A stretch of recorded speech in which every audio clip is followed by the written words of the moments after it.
Ladies and gentlemen, boys and girls, hello everybody and welcome back to the live stream of the Welch Report. Yes, indeed, with me, Jean-Luc Welch. Make some noise, clap it up, get excited. Wherever you are, we are here, we are live, and we are, and honestly, we're in a situation where, shoot, we were trying to get stuff working, and we're here now. We're here for the live fight of USYK versus Fury for the Unified Heavyweight Championship of the world, and we are here, and we're going to do a live fight commentary. Yes, indeed, we are here to talk about the fight, and I'm here to be your host, to guide you through all the ins and outs that's going on the night of the fight. Oh, it's going to be exciting. We're going to have some fun. We're going to be excited. Right now, we're in the middle, or I believe at the end of the prelims at the moment in time with McGregor, and I can't remember who exactly is his opponent at this point in time, but I've been scrambling, trying to get this thing to work, scrambling, trying to get everything to be as fluid as it should be. So excuse me for the stuff going on and for the how should we say, for the difficulties that made it so we're starting later than we expected. But oh, trust and believe, we still got hours of fun, hours of excitement, and hours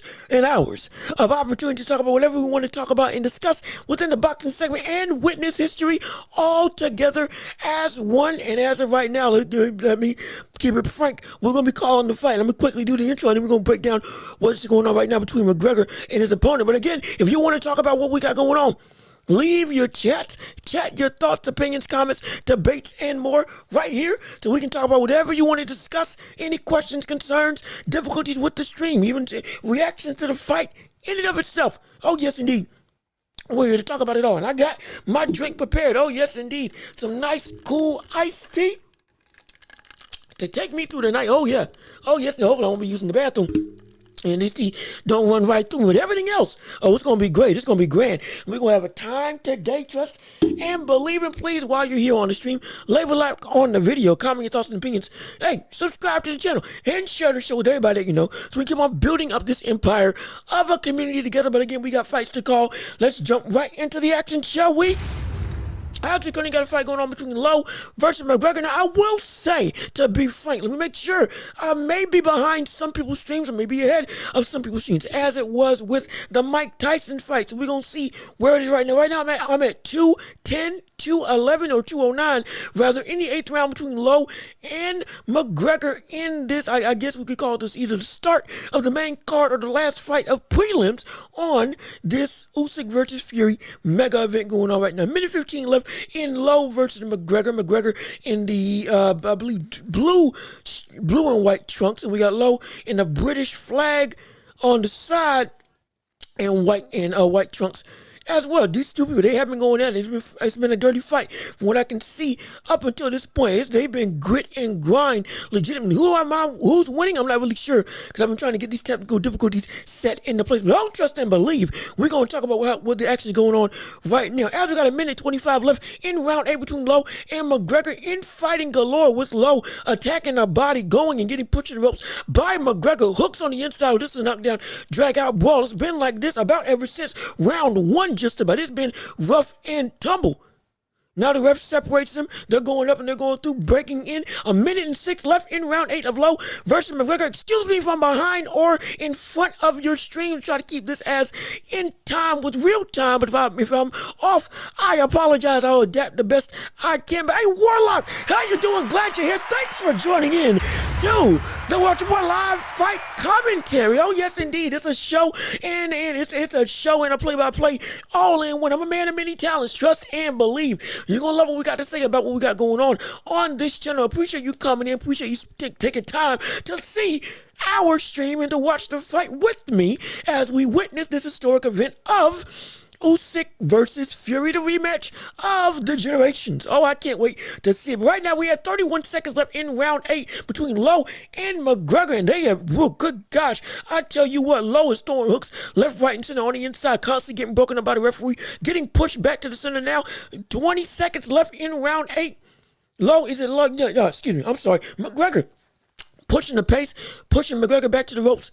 Excuse me, pushing Lowe back to the ropes. Good gosh, the trunks are, so similar, trying to make sure I get the people separated appropriately. But my gosh, they've been going at it for about 8 rounds definitively. It has been a legitimate war between these two, and there have been some great fights before tonight. And as we can see right now, Usyk's making his way to the arena, or making his way through the arena. We are set to witness one of the biggest, one of the most monumental heavyweight fights of this generation. It was preceded by the undisputed heavyweight title, which was an absolute barn burner. But now we're going to see whether or not it was a fluke by Usyk to indeed gain victory in his claim as the best heavyweight of this era.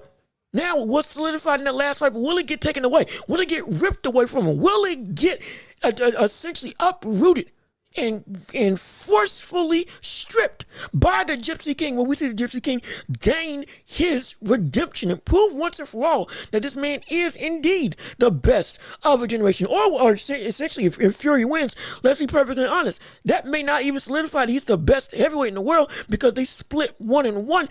They'll really have to be that you're the best for right now. Everybody's going to want to see a trilogy.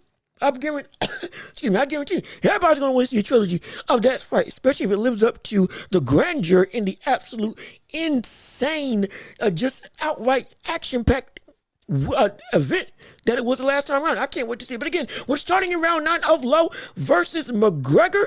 Who's winning? I have no clue. Again, I started the stream a little late because I was trying to make sure I got everything set and ready. Camera's looking good, stream's looking great, the computer and everything is working as it's supposed to be. So again, excuse me if I'm not able to give you a great concrete thing of who in fact is up at this point in time. However, the fight as a whole has been indeed incredible. In the fight card, for the most part, outside of that one dud that was kind of lull for a little bit, or not for a little bit, for a lot of bit in the fight. Now, it's still great. It's still good, but we still here rocking. And we see 205, 204 left in the fight between Lowe versus McGregor.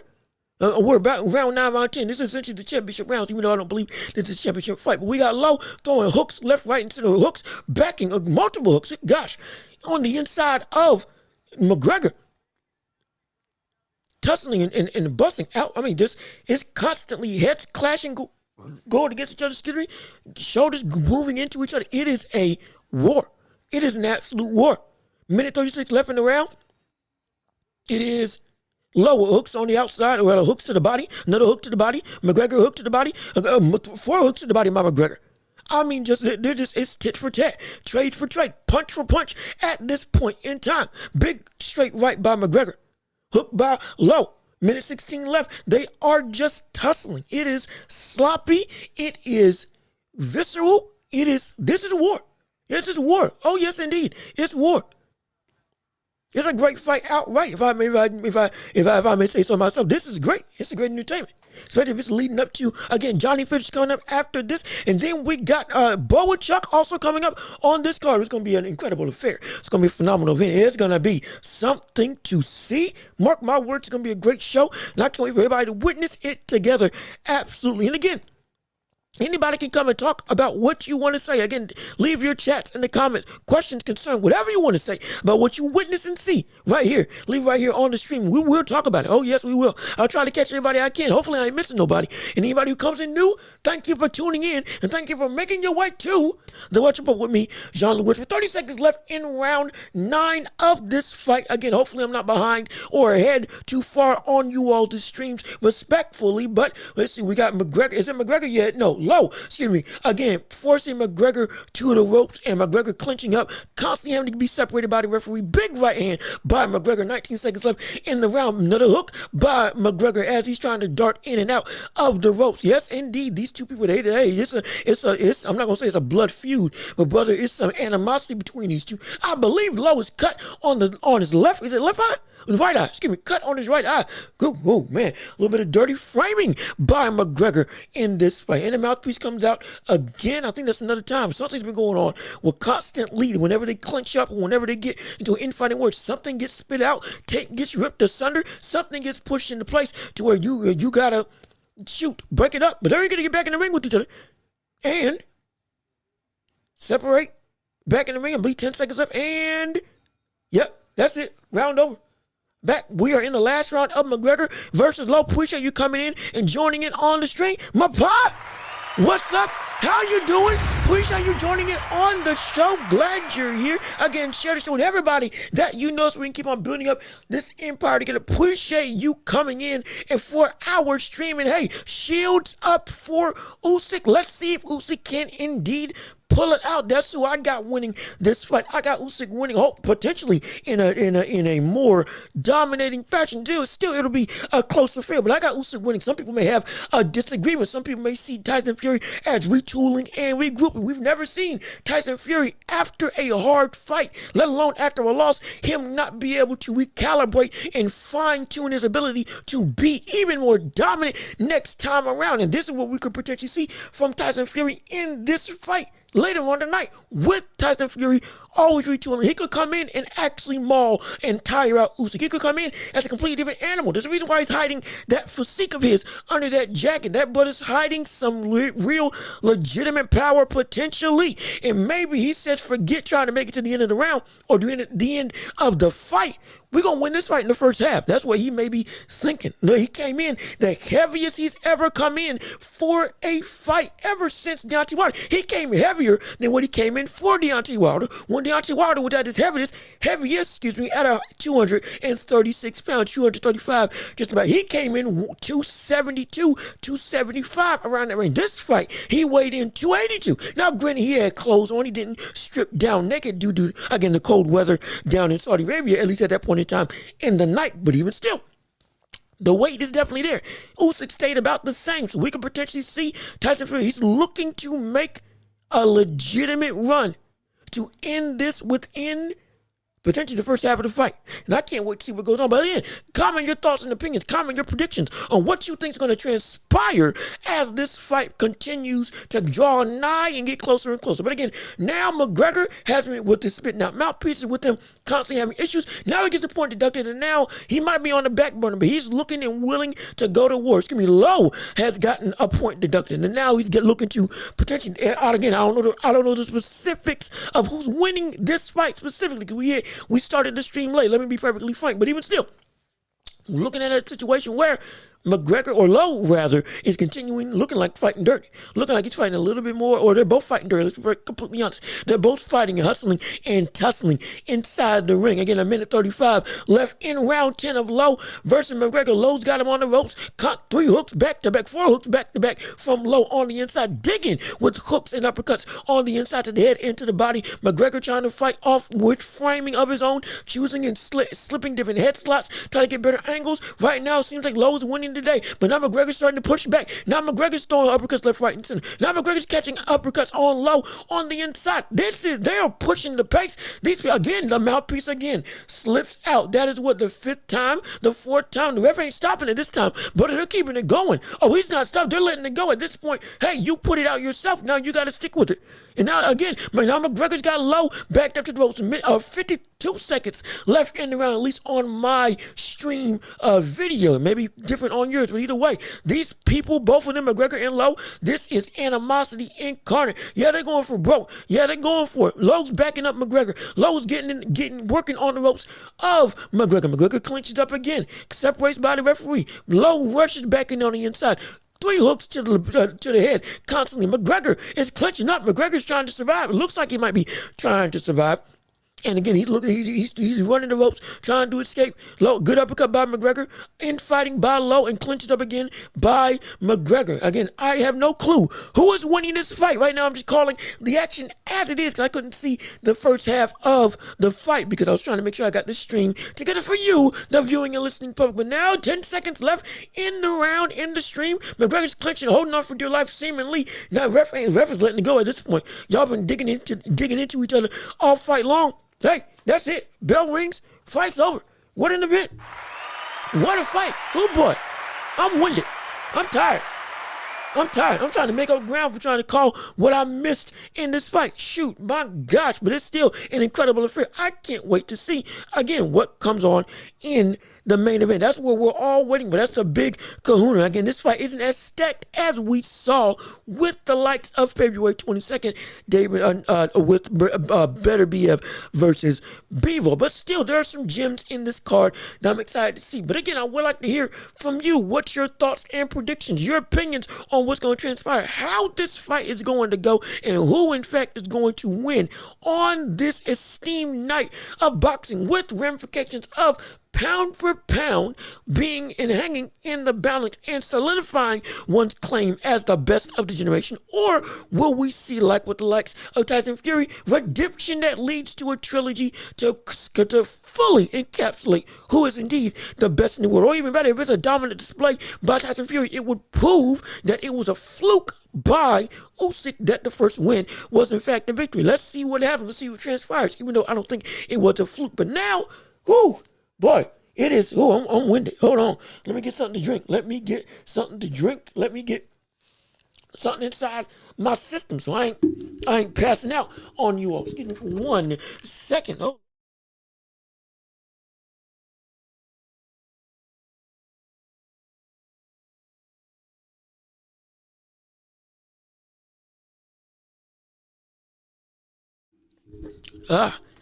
Ooh. Yeah, I needed that. Yep. It's going to be high energy all night long. We are going to indeed have this level of hype, this level of excitement, have this level of outright emboldened willingness to hype up the fight. Oh yeah, the hype is real on this show. It's going to stay on this show for the entirety of the time. Trust me, you don't want to miss it. And trust me, this is as much as this is my stream. Oh, it's yours as well. But before we go into that continuing, let's see what the results of this fight is at this point in time.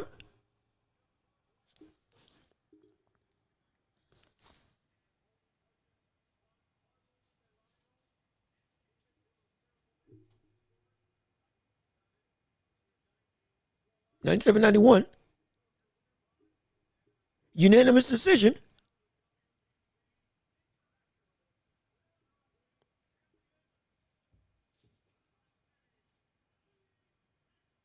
Yeah, so McGregor pulled it out. Hey. So we did it. So McGregor pulls out the win. McGregor pulls out the fight. Actually, hold on. Excuse me for 1 second. Let me go and turn up this television so I can actually see, or hear rather, what the results are fully.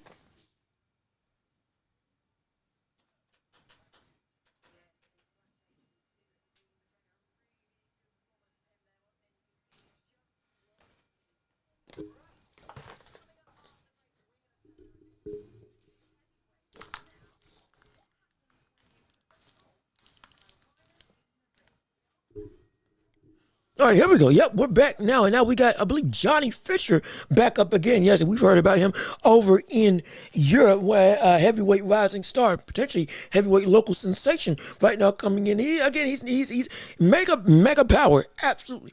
Outright ability in terms of he can put you out. He can put your lights out in one go. He's got that size, physical capability. Now, in terms of his technical ability, yeah, I ain't high on it. I'm not high on it at all. But even still, regardless of which, if he wins on this fight, on this card, it will help perpetuate him and propel him up to the likes of potentially a future heavyweight contending status. No, he's not at that level yet. He's nowhere close to a title contender. But I'll tell you this right now, with the power and potentially raw ability that he's got inside him, it can be something to behold down the line. Trust and believe it. Hey, what's going on? Wait a minute. We got people joining in on the thing. Hold up.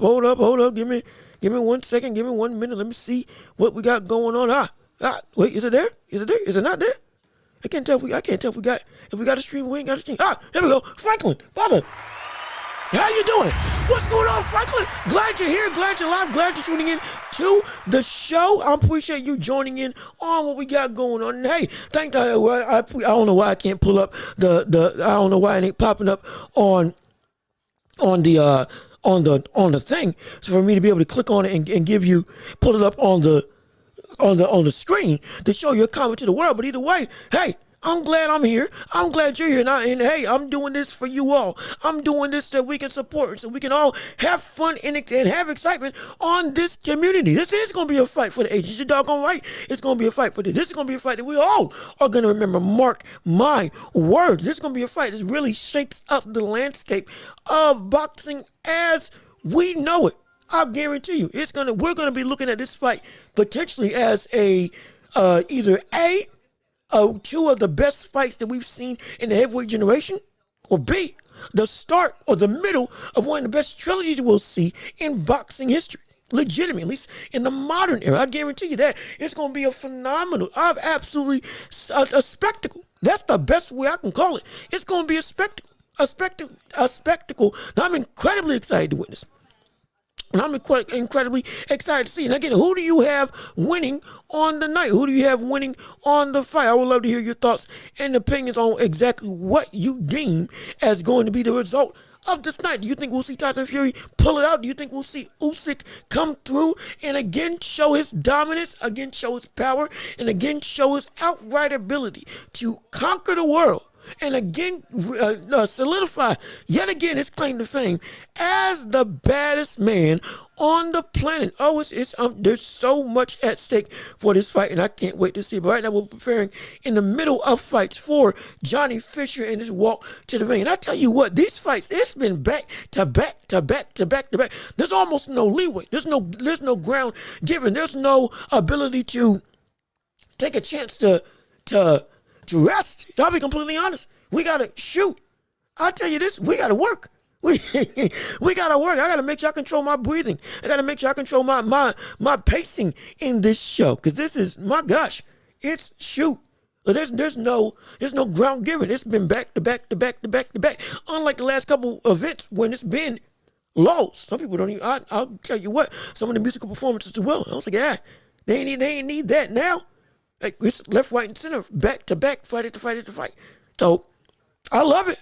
I just got to make sure I don't pass out trying to keep up with all the action that's going on. That's where the struggle's going to be. I'll be completely honest. But even still, we here, we enjoying the show, and we are still waiting to see Johnny Fisher and McGregor come into place. But real quick, as we have a break in the action, we still got more action to cover, like with David Morrell versus Dave Benavidez. And we've talked about that fight multiple times before. We've talked about that fight in terms of what's going to transpire, how exactly we can see two people that are young, hungry lions, one more experienced and the potential biggest or baddest man to face off against Canelo Alvarez that we want to see in David Benavidez, versus the young lion and the up-and-coming lion, David Morrell, who is indeed a marauder of a puncher, an insane talent, and a demonstrative force in the super middleweight division, now moving up to the light heavyweight division. But now with the inexperience that we have with David Morrell versus Dave Benavidez in terms of the respective ability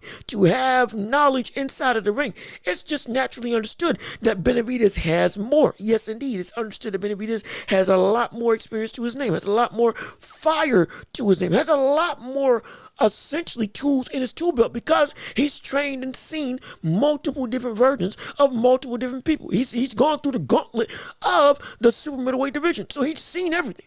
David Morrell hasn't. But do you think that we're underestimating David Morrell's ability to fight against Dave Benavidez? It's just a question I'm posing. I'm not saying it's an end all be all. It's a topic for debate as we're going through and waiting on these fights to more or less to start or not start, to more of these fights to go on and continue going and processing through. But do you think that we could see Dave Benavidez and David Morrell?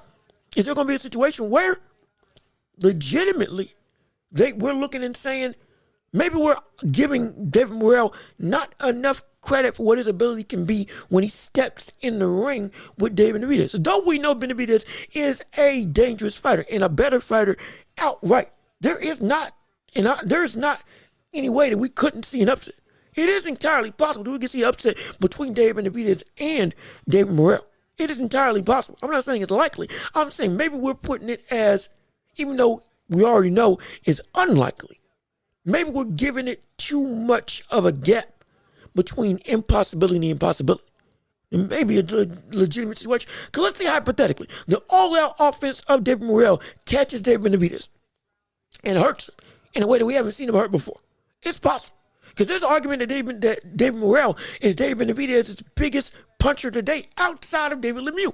And David Lemieux is knocking on everybody, left, right, and center. No, Morrell ain't the most technical or tricky one. That would be Boo Boo Andre. No, he ain't the most, I'm not going to say toughest or relentless in terms of ability to take punishment. That would be Caleb Plant, because Caleb Plant took punishment and stayed up all 12 rounds, and that brother should have been down a long time ago. But even still, regardless of which, we're looking at David Morrell and saying he may not have all the best traits of some of David Benavidez's other opponents, but on the whole, the brother is a marketable and spectacular fighter for a reason. It ain't just hype. The man, indeed, he's only got, 11 fights to his name, but already was in the midst of fighting people or in the midst of calling out people like Canelo and David Benavidez, and was seen concretely as a legitimate, viable option to fight against Canelo and David Benavidez. So the hype isn't just hype. There is some backbone behind it. So don't be surprised if we see a more competitive fight than we may realize when it comes to Benavidez and David Morrell on, I believe, was it February? Is it February 1st? Yeah, February 1st, I believe. If not January. I can't remember exactly when the date of that fight is. But either way, next year, it's going to be a barn burner outright. But now, based on the topic at hand, let's talk about Johnny Fisher, who's coming up on this fight, who's about to fight up next. Now we're getting into the fights leading into the big event of the night, which I'm excited to see. Oh, yes, indeed. But when it comes to Johnny Fisher, we're looking at Johnny Fisher. I need to see this brother full force with my own eyes. This is the first time I've seen this man fully, from start to finish, what this brother's about. I've heard the hype across the pond. I've seen the ability. I've seen the knockouts. I need to see what the technique of this brother is. And is there an opportunity that he could actually compete, or is he on his way to competing amongst the higher levels of boxing in the grand scheme of the heavyweight landscape as he matures? Or is it still he's a hyped up fighter who's young and is exciting, but the talent level isn't where it needs to be? We're going to see, we're going to see exactly what transpires on this card. Let's see what goes on right now. Yeah, I'm excited to see it. And I will say, if he loses, it's going to be a long climb up. Mark my words. Mark my words. It's going to be a long, long climb up back to the top of the mountain if we see Johnny Fisher losing this fight. Oh, it's going to be a long climb up.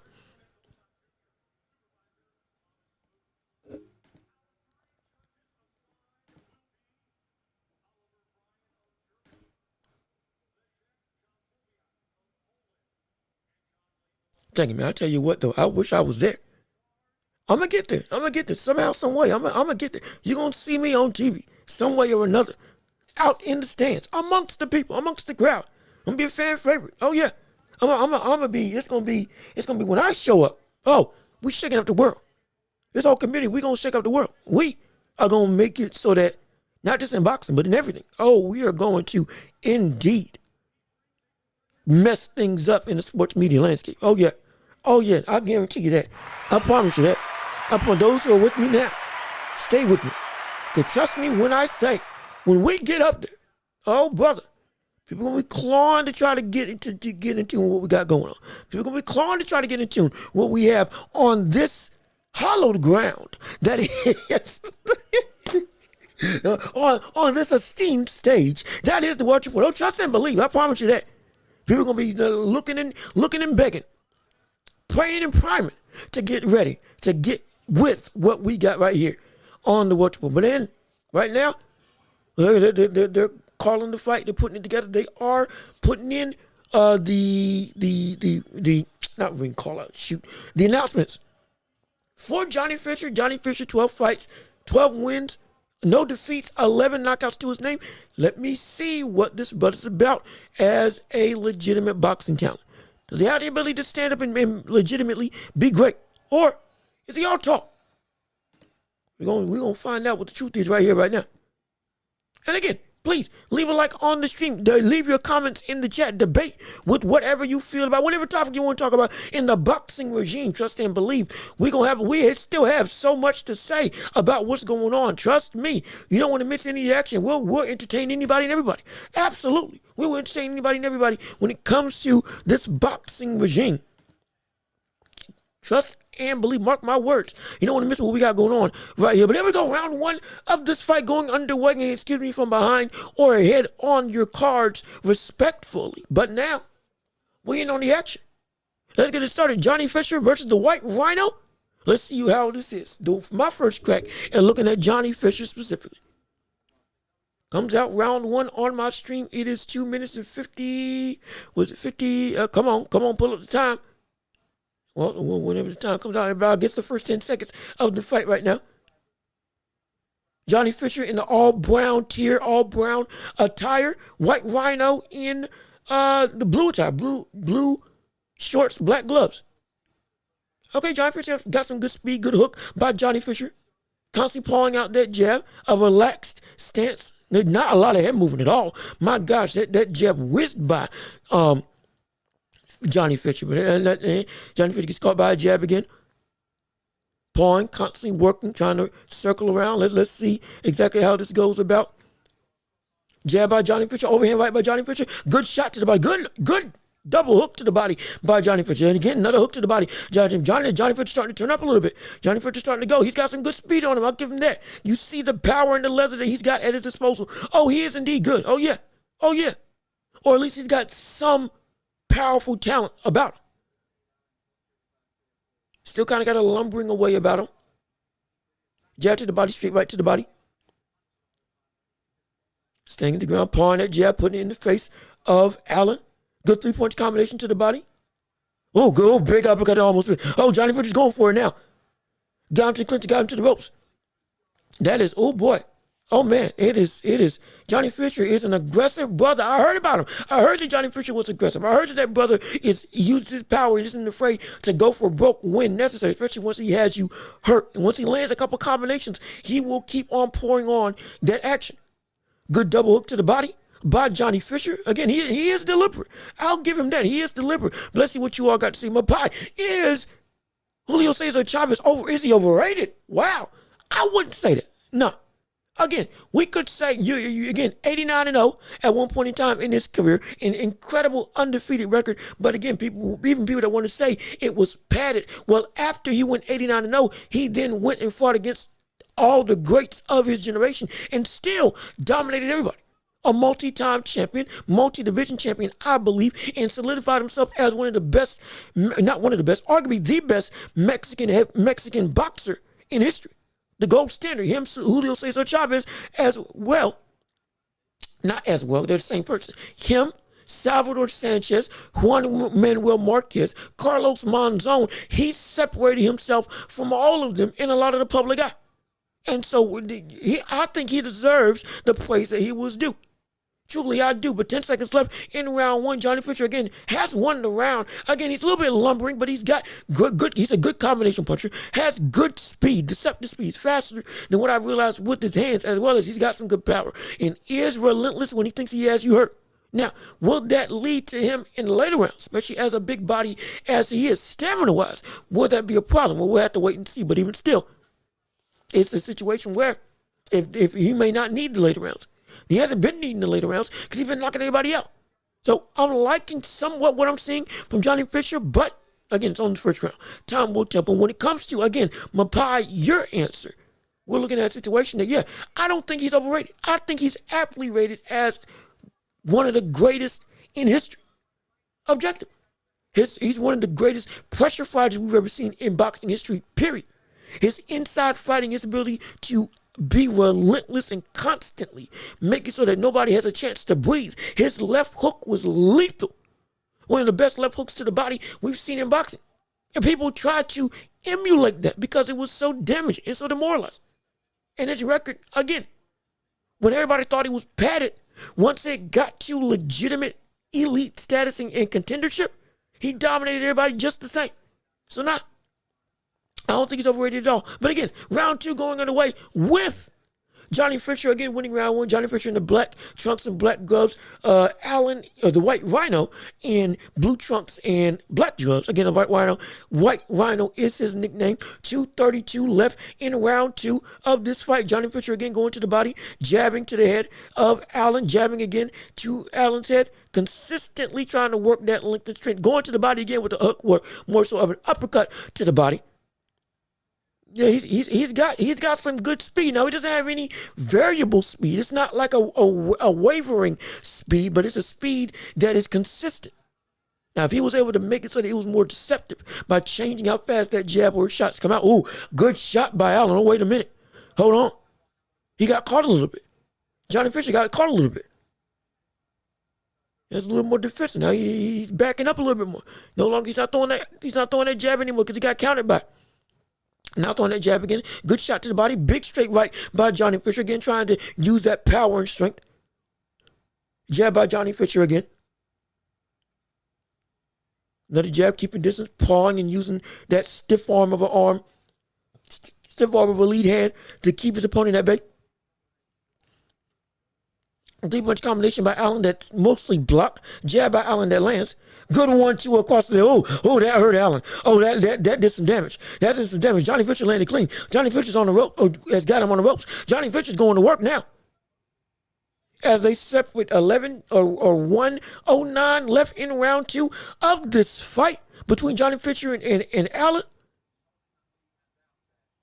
Jab by Allen or jab by Johnny Fisher. Good 1-2 by Johnny Fisher. Good hooks. Again, for a heavyweight, he is a good combination puncher. We've seen better combination punches, but again, at this stage in this development, okay, yeah, he's got some. He's an offensive firehouse. That's what he's built on. I tripped over his feet a little bit now. He ain't slick. I'll tell you that. Good hook to the body by Allen. Good uppercut to the body again by Fisher. He is attacking that body. He is deliberate in his ability to constantly go down low. And his willingness to consistently go and make sure that he is indeed flooding the basement, in the words of Teddy Ellis. Good straight right hand by Johnny Fisher. Jab by Allen that lands isn't really doing a whole bunch of damage. Big uppercut by Johnny Fisher. The uppercut that lands that time, though, by Johnny Fisher. Getting to the ropes, about 10 seconds left. 5-punch combination, speedy combination by Johnny Fisher. And round ends. There you go. Yes, indeed. We are back again. We are going into round three. Johnny Fisher is indeed pulling away in this fight, showing why he's one of the bigger prospects in this boxing game and in the heavyweight division, up and coming. And why, hey, the record of him being, again, 12-0 with 11 KOs, hey, that's not as far-fetched as a padded record. He's got some legitimate chops to him. I'll give credit where credit is due. I had my doubts about Johnny Fisher and his ability as a heavyweight, but now starting to be solidified, starting to show something, starting to be real in terms of what he is as a legitimate competitive nature. Now he is indeed still growing, but there is some promise there. I'll give him credit. There is some promise there.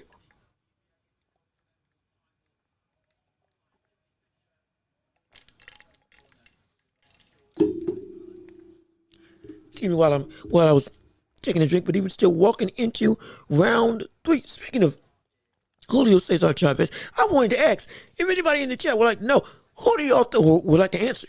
Who do y'all think will win between Julio Cesar Chavez and Salvador Sanchez if it was at the same weight class? Respectfully, but like pound for pound, they were both at the weight of peak of their powers, and they could go in a dream scenario, fight against each other. Who do y'all think would win? It's a question posing to the viewers and listeners at home. We'd love to hear you all thoughts and opinions on that, as we do dream matches on this show. Absolutely. We have those debates. No question in my mind. Absolutely. And if you want to comment, feel free. And again, whatever questions, debates, concerns, tell them in the chat. Absolutely. We're here to go and appease the viewer. No question about it. But again, we're right here on this fight card. We are in round three, 2 minutes, essentially 2 minutes flat on this stream right now. Looking at a situation where we have, for real, Johnny Fisher again. Johnny Fisher caught. Johnny Fisher hurt? No, he ain't hurt. He's just clinching up as of right now. Johnny Pitcher still winning the round, winning the fight. Minute 49 left in round 3 of this fight. Good jab by Johnny Pitcher. Triple jab by Johnny Pitcher. Jab by Allen. Good 1-2 that pushes Allen back slightly by Johnny Pitcher. Jab by Johnny Pitcher. Consistently using that length. Big 1-2. He starts. Oh, big one. Big right hand by Johnny Pitcher that just misses. He's winning the fight off of the threat of his power. Off of it's not, he's not being technically great. It's just outright, I'm attacking the body and then landing that big straight right hand. Loading up on everything. Looking to get Allen out of there. Big uppercut by Allen. Another big uppercut by Allen on the inside. Minute 08 left in round 3. Johnny Pitcher is winning, but Allen's got some level of success. He's a little bit starting up, looping overhand rights, almost lumbering, labored overhand rights by Allen. Oh, good right hand. Good right hand again by Johnny Pitcher. I don't know why you had some momentum there. I don't know why you went and let it go, Johnny Pitcher, by willingly getting back on the defensive. You could have kept being offensive, so you actually landed 2 right hands. Could have been another jab by Johnny Pitcher again. Good 3-punch combination to the body. It is again, Johnny Pitcher has some real talent. He's got some real, good big right hand by Allen. Fisher don't seem to be phased. Oh, Fisher's bouncing now. Wait a minute now. Where was this? I didn't know he had this in his repertoire. Feinting, slickness, moving his feet. Okay. It ain't great, but it's something more now than I've seen highlights of him normally. Good jab by Allen. And again, yep, that's another round for Johnny Pitcher. But let's see, Franklin, what you got to say on this? Salvador was far too crafty. Oh, far too crafty. Now, wait a minute now. Whoa. Hey now. It was, now, I can't deny that hold on, before I answer your question real quick, we got Tyson Fury walking in to the venue, and he still got that big, bushy beard of his, that big beard. Again, I don't like beards that are that big. I don't like beards that go beyond an inch, maybe 2, as a limit to go and dampen the blow of a punch that comes your way. I respect the ability to get a natural guardrail, because if you have that, again, like a natural chin, it's just on you. But to some degree, there's got to be a level of consistency, and I don't like it when it goes beyond that consistency. Again, with the likes of a Stephen Fulton and or a Jake Paul, as we've seen in every single one of his fights, to dampen the blow of the punches that come his way.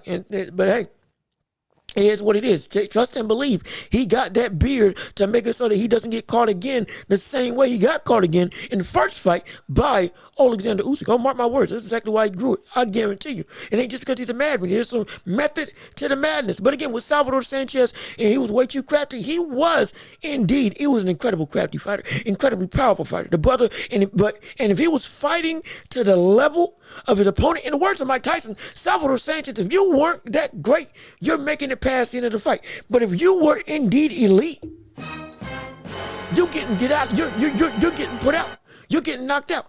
He's beating you up and putting you on the mat, destroying you. He fought up to the level of his opponents. That's where this really would lie in terms of the competitive nature. Would it be when Salvador fights essentially at the best of his ability, going up against one of the greatest Mexican fighters in history, arguably the greatest, in Julio Cesar Chavez? Would Chavez be able to handle it?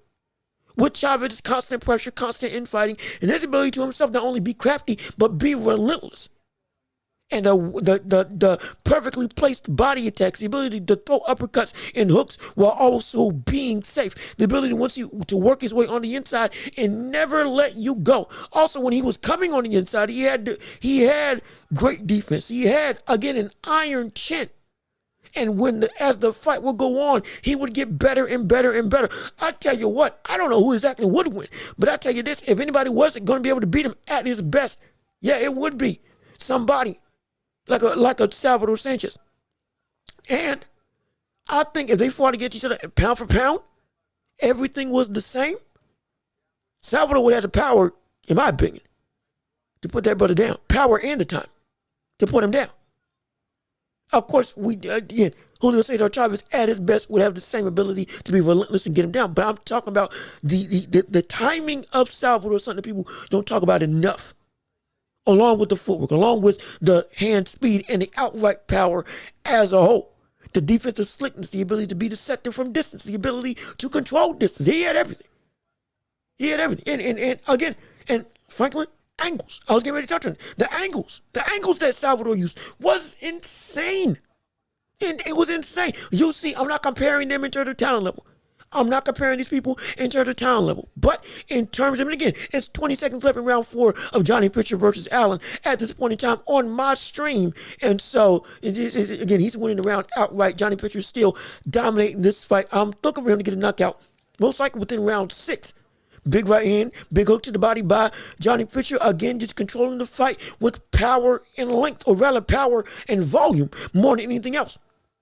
Using some defensive slickness, but more so his biggest defense has been his offense all fight long. But when it comes to Salvador Sanchez and his angles, the biggest user of angles that I can look at now from history's past that uses them to the same degree would be Bam Rodriguez. Truly. I think Bam. I see semblance. Again, I'm not saying he's as great. No. I'm not saying he's as great as Salvador Sanchez. Never. At least not at this stage of his career. No. But I am saying that the angles that Bam uses are some of the most unique angles that we've seen in boxing. Him and Lomachenko. Lomachenko at his best was a savant at angles. But Bam entered as a modern day active fighter, especially as a young fighter at only 24, and already being a pound for pound world-class champion. And in the pound for pound rankings outright, yeah, that brother is relentless and he's ridiculous. He might be the closest person I see to the use of angles that we've seen from somebody like a Salvador Sanchez outside of the other all-time great in Vasily Lomachenko. So yeah, he's incredible. But yeah, the angles of Salvador would give Julio Cesar Chavez so much trouble. But Chavez's ability to adapt and as well as to force angles of his own, that would be something that Salvador would have to worry about too. I don't know who would win that fight. I'm going to be completely honest. But it's a question that, shoot, I guarantee you, he's the person who, wait a minute, hold on. Wait a minute. Oh, excuse me. I'm sorry. Johnny Pitcher got knocked down by Allen in round 5. Wait a minute, hold on. Forget the debate right now. It is 2 minutes, 16 seconds left in the round. Johnny Pitcher's hurt. Johnny Pitcher's hurt bad. Johnny Pitcher's clinching up. Allen is just throwing letter left, right, and center. As sloppy of shots as you can. And he's down again. Well, another slip. This is a slip. Is it a slip? Was that when it slipped this time? Okay, slip. Yeah, it was a slip. But yeah, no, Johnny Pitcher's bad. I don't know what he got caught with. Oh, shoot. Minute 49 left in round 5. Johnny Pitcher's hurt. Johnny Pitcher's out on his feet. Johnny Pitcher, I told you, he doesn't have that great defense. He doesn't have a dead movement. His block isn't sound, and Allen is just wailing. I'm talking about throwing from Timbuktu. Literally, there's no technique. It's just raw, unabated momentum and power. He's throwing Wilder type punches right now. Oh, my gosh. Oh, my goodness. We got some trouble. He's in trouble. Johnny Pitcher is in major trouble. He is laboring. He is hurt. He is dazed. He is tired. Allen is right now. He's on the brink of an upset. He's on the brink of an upset. And Allen, he's a powerful puncher. Absolutely. Oh, shoot. Oh, my gosh. And yeah, Franklin, he better walk him across the ring. And he better clinch him up every chance he get. Because right now, Allen is on his way to potentially getting an upset of the year. Big right hand by Johnny Pitcher. Another big right hand by Johnny Pitcher. He's throwing, but he's laboring. I tell you, brother, if Allen had better technique, this would be over by now. But it is literally, there's no tech. This is rocking Austin in terms of just soup bowls. Straight up just throwing leather left, right, and center. There's no technique to it. You're literally trading tick for tat. Johnny Pitcher is out, brother. He is punching for his life because he ain't got the defense to be able to be safe. He ain't got the footwork to be safe. He is clinching up. He is in dire straits. He was winning this round. He was winning the fight comfortably up until round 5. Now he's in some serious trouble. Even with his offense, he looks dazed. He looks hurt. He's trying to fight back. He's trying to power through. I believe he's cut in or bruised above his right eye at this point in time. He is, oh boy. There is some serious trouble. There's some serious trouble going on right now. 10 seconds left. Big uppercut by Johnny Pitcher. Woo!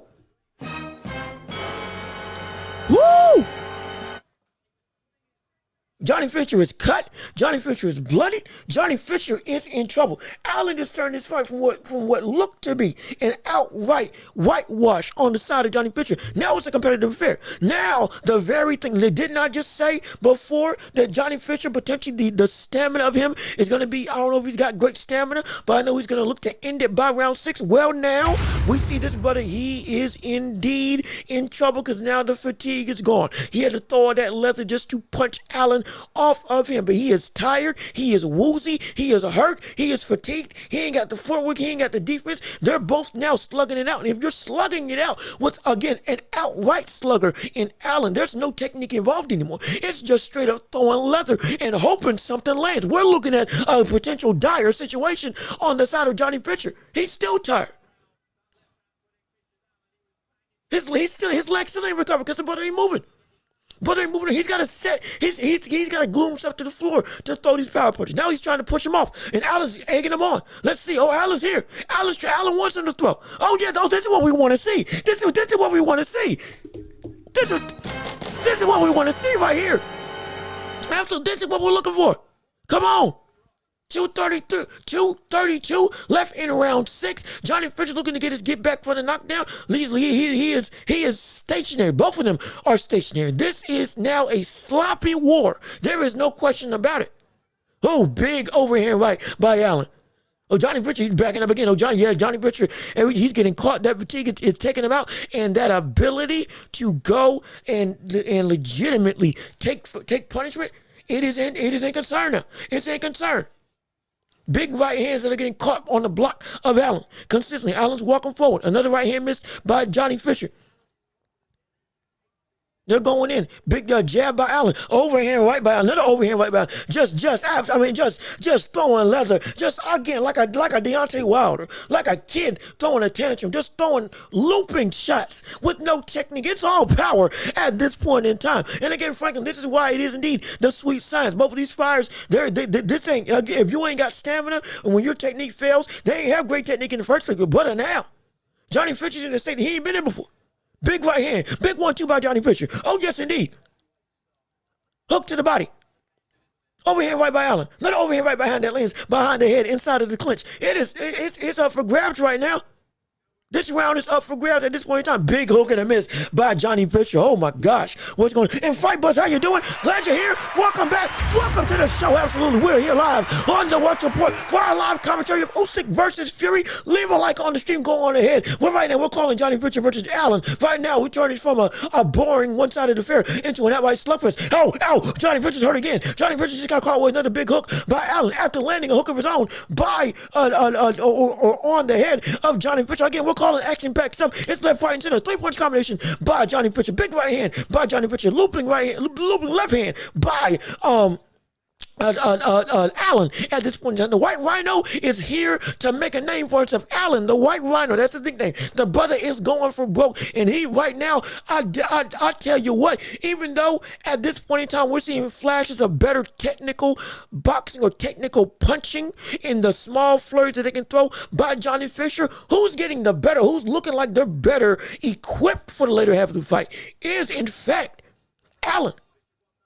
It is. Johnny Fisher has to be stationary to throw all the leather that he can.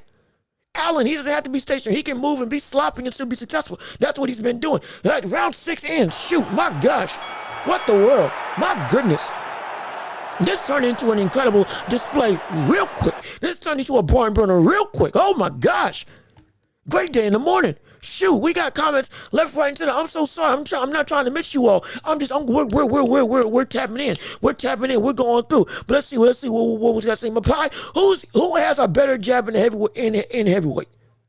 Vladimir Klitschko or Larry Holmes? Oh, Larry Holmes, absolutely. There's no question. No question. Larry Holmes, no question. Larry Holmes arguably has the greatest jab in boxing history. Arguably. It's arguably, I guarantee you, Larry Holmes, his jab was, mind you, he trained with Ali all the time when Ali was prepping. That's the reason why he got so successful, training and learning from the greatest. The footwork, he was almost, I'm not going to say he was a carbon copy, but a lot of his style was Ali's style. which is incredible to see. Nobody can do what Ali did, but Larry Holmes adapted what Ali did and implemented it into his own style, which is why he became one of the most dominant champions at heavyweight in the history of the sport. And off of it was the backbone, and a large part of it was off of the backbone of the jab alone. Strictly off of the jab alone, he could beat anybody and everybody. It was stupid how refined that jab was. He could do an up jab. He could do a power jab, a flicker jab. He could do looping jabs, 3 or 4 jabs. And the jab alone could control any fighter he faced off against. It was always fast. It was always snappy. He could change the ability or the speed of the jab at a moment's hesitation to make it so that you would come or not be able to get the timing anymore. You could go and essentially he could hurt you with that same thing. He could turn that jab into a hook. He could turn the hook into a jab if he wanted to. He could disguise whatever punch he wanted to behind that jab, and with his footwork as well, made it so that that jab was both a safety net and a range-finding tool and a setup shot to be able to land the damaging right hand, the damaging straight right, the damaging uppercut, and start the flavor combinations that made him so hard to beat for anybody in the heavyweight division, even when he got older. My gosh, that brother was stupid in terms of the talent level, was stupid and insane. He's underrated as a heavyweight, absolutely. He absolutely is. But when it comes to his, wait a minute, excuse me. I'm sorry. Forget all that conversation. Hold on. Let's get back to the action. 1:26, 11 round 7. Johnny Fisher is again hurt on the ropes, going through and working. He is getting caught left, right, and center by Allen. He is stumbling across the ring. He's in trouble, man. I'm telling you. All Allen's got to do is set up a solid overhand right and or an uppercut. Good hook. Yep. Good hook. Yep, good hook around the guard of Johnny Fisher. Now Johnny Fisher is trying to move. He's trying to use his offense to fight back. But after those big flurries, he is indeed in trouble. He is indeed tired. It is now, he's in a barn burner of a fight. He's in the fight of his life. Johnny Fisher right now is in the fight of his life after being one of the more talked about heavyweights over in Britain, over in Europe, one of the fast rising stars in the heavyweight division on the whole. My gosh, man. Shoot, this brother's in trouble. He is in trouble. Can he make it out of the round? I'm telling you all, if Allen was a better technical puncher, or even had slightly better speed, Johnny Fisher would be out. This is a wake-up call for Johnny Fisher. This is a wake-up call for Johnny. This is a wake-up call for his whole team. Brother, where you are isn't where you need to be. There are so many holes in the game. Your stamina isn't where it needs to be. Your defense isn't where it needs to be. Everything about you right now is being exposed in the light of the world to the boxing regime as we see you struggling with the White Rhino Allen right now. And round ends, we're going into, I believe, what round is it? Either round 6, 7, 8. I don't know. We're all in dire straits right now. This is stupid. This is stupid what we're witnessing. It's ridiculous what we're saying. Again, overhand right by Johnny Fisher that let you multiple uppercuts on the side of Allen that landed on Johnny Fisher. I'm telling you, brother, Johnny Fisher, trying to use that Philly shell, you can't do it because you ain't got that level of defense. You were using your height, you were using your length, but now you ain't. And when it comes to an infighting war, now that you're tired, brother, you can't land like you need to land. Oh, you in trouble. You are in trouble. And hey, Joe Allen, hold on, brother. Thanks for tuning in. Thanks for listening. Thank you for joining in on the show. Hopefully you got like what we got going on here on the Watch Report. We do this for all the major fights, or as many of the major fights as we can.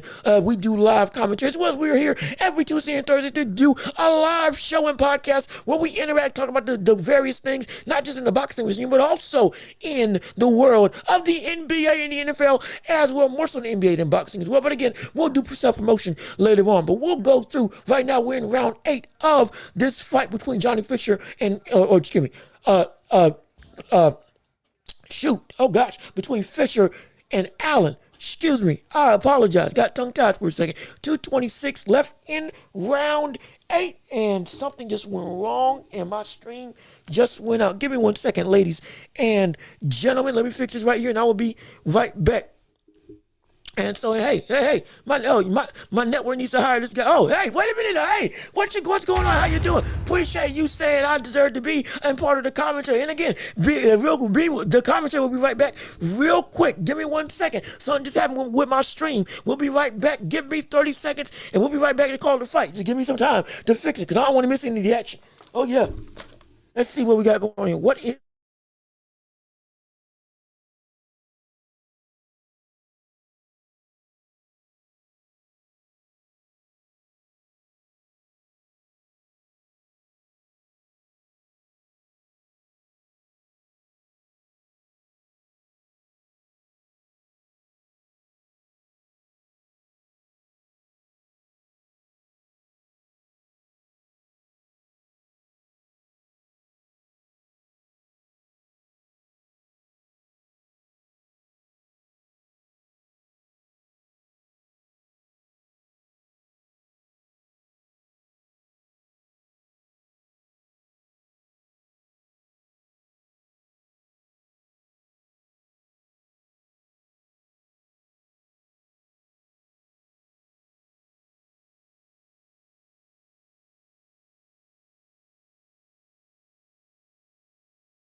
Oh, okay. All right, I'm back. My bad. I'm so sorry. I'm so sorry. I wasn't trying to be that long. Just stream went out. I don't know what happened. But we back now. We good. Round 9, 123 left in the fight between Fisher and Allen. And Allen just throws the brother, just lunges the brother into the corner himself. I'm telling you, even if Johnny Fisher wins this fight, I'm telling you this right now, we're looking at a situation where this brother is going to have a rude awakening of what he needs to fix, because he is like many other heavyweights, he falls into the same trap. He is rudimentary. He is incredibly basic in his ability, and size beats all in the heavyweight division, when that's not what you need as the end all be all to compete on the grand scheme or the grand scale of boxing. If you want to reach that elite level, you got to be multifaceted. You got to be loose. You have to be incredibly, and I do mean incredibly, active and agile. At least up above the rudimentary level that we see nearly every other heavyweight of the modern day and age come about and be. But again, 30 seconds left in round 9 of this fight. Johnny Fisher again with the jab, consistently pawing it out, consistently trying to gain some level of control back. But Allen's just saying, come on, bring it to me. Let's see what you got. Let's see what you can do. Let's see if you can really be about it. Allen with another uppercut on the inside. Oh, good. Oh, big right hand by Allen. Oh, he's hurt. Oh, my gosh. Johnny Fisher's hurt. Another big right hand, another big left hand by Allen. He is hurt. Johnny Fisher is hurt. Johnny Fisher's on the ropes. Wait a minute. Wait a second. Again, he is hurt. He is rocked. He is in trouble, and he survives. My word. I'm telling you, brother, this is not a good showing. It's not a good showing. We ain't trying to put nobody down, but I tell you this is a problem when it comes to Johnny Fisher. I've heard about this brother that was supposed to be the next generation of heavyweights. But you know what the problem is? Every time we get to a next generation of heavyweights, they never actually fall into reaching that moniker. And I don't get why. The formula is right there. You've got so many greats of the past that you can learn from, that you can build upon, that you can indeed emulate to be great in your own right. What happened to that? I don't understand why size is all that matters in the heavyweight division nowadays. It makes no sense to me. It's preposterous. That's what it is. It's stupid. And again, we're seeing Johnny Fisher hurt, rocked, constantly getting clipped, constantly getting caught by a man who is indeed, should not be, in any way, shape, or form, competing with his brother. I'm telling you, it's a problem. It's such a big problem. And again, excuse me. I'm sorry. We've got comments coming in. I'm so sorry trying to get everything going. Actually, no, I'll read all your comments that you've been saying after round 10 of this fight. Again, on my screen, it says 2 minutes, 36 seconds left in round 10. This is the last round of this surprisingly very competitive fight between Allen and Johnny Fisher. And right now, if Allen, even if he is winning this fight on the whole, my gosh, this ain't going to be a great performance. Great day in the morning. It's not going to be a situation we're looking at him and saying, this is high praise. But it's been rocked 3 times, hurt multiple times, hurt to the body again, caught to the body again by Allen, and again pushed back to the ropes. His fatigue is terrible. His stamina, especially in the later rounds, is horrible. The brother was loading up all fight long instead of setting up shots. Every shot was a big shot. Now you see what happens with somebody else that can go. If you turn into a lumbering mess versus another lumbering mess, but that other lumbering mess is always a lumbering mess, well, now you're in their domain. Sloppy versus sloppy with somebody that is always sloppy. They know how to be sloppy versus you who don't know how to be sloppy. And it bleeds into a problem. And that's like what we're seeing. Minute 30 left in round 10. Again, I would argue that Allen has been taking these last couple rounds. I would argue that. I genuinely would. And again, he's back on the ropes. One big shot that again misses for Johnny Fisher. Another big hook on the side of Allen. Allen just mauling, just anything, hitting whatever he can on Fisher, and it's working. And it is moving Fisher. It is affecting Fisher. Again, another big loaded up straight right by Johnny Fisher, trying to heart out a win, trying to heart out a legitimate situation where he is, in fact, able to build upon something. But again, there's nothing he can do. He's fighting sloppy against somebody else who always fights sloppy. And the 38 seconds left in round 10. Looking at Johnny Fisher right now, most likely he would win the fight, but he lost the second half of the fight. This could be potentially an upset even still, especially with the amount of times that we've seen him hurt into the Johnny Fisher. Not a fight on the ropes. Johnny Fisher is like, oh gosh, oh, he got caught again. Oh, he got caught again. Oh, Johnny Fisher got caught again. He's clinching up again, trying to save himself. This is not a great performance on the side of Johnny Fisher at all. Now Allen's willing him on, talking to him, talking to smack, telling him what you want to do. Uppercut as Johnny Fisher tries to get out the clinch. Johnny Fisher is a mess right now in terms of his technique and ability. 10 seconds left in the round. Well, the fight's over now. 10 seconds left. I didn't even hear the clap. My gosh, there we go. What a fight for all the wrong reasons, but what a fight, and this could potentially be an upset. Do not be surprised if we hear that this fight is an upset and we see the White Rhino, Allen, derail the ability and the track of Johnny Fisher. Oh, don't be surprised at all if that does indeed take place. But I tell you what, this was a phenomenal fight to watch. If anything, it was action-packed. It was again, like a sloppy Joe, brother. It's a mess to see, but it's great to eat. And this was a mess to watch, but brother, it was great to call. I can't even front. I'm not even gonna be funny. It was a mess to watch, but brother, what a fight it was to call, because it was action packed non-stop, no doubt in my mind. But let's see what comments have to say. And again, I can't remember if I read this one that's been up on the King, but hey. My network needs to hire this guy for live commentary. Hey, he's great. Well, hey, I appreciate the love, appreciate the support. Again, we do this, not just live fight commentary, but we also do live shows for basketball, boxing, and primarily basketball and boxing, but for football as well. And then we have a chance for championship rounds, everything under the sun. Whatever you want to discuss, we can discuss it. If I have the knowledge of it, hey, I'll talk about it. If I don't, I'll respectfully say, hey, I don't know enough.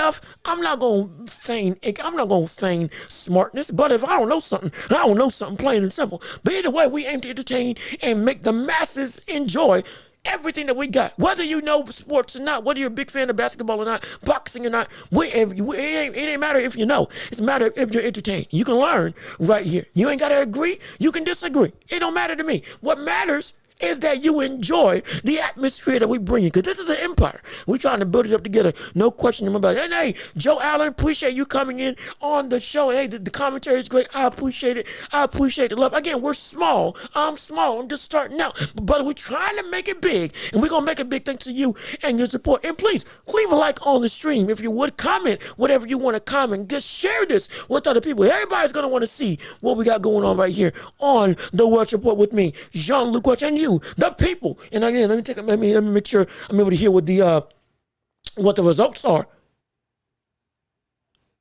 of this fight. Give me one second. Are they calling it? Okay. Oh yeah, they're still waiting. Okay, here we go.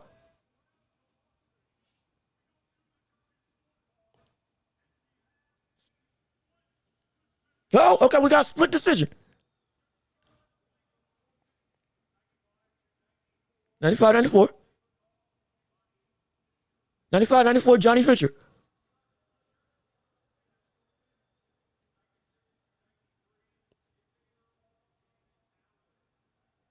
96-93 for Allen. 95. 95-94. 95-94 for who? Oh, wow. Oh, Johnny Fisher. Wow. What a fight. Shoot. So 2 cards, 94-96. 1 card, 96-93. Shoot, man.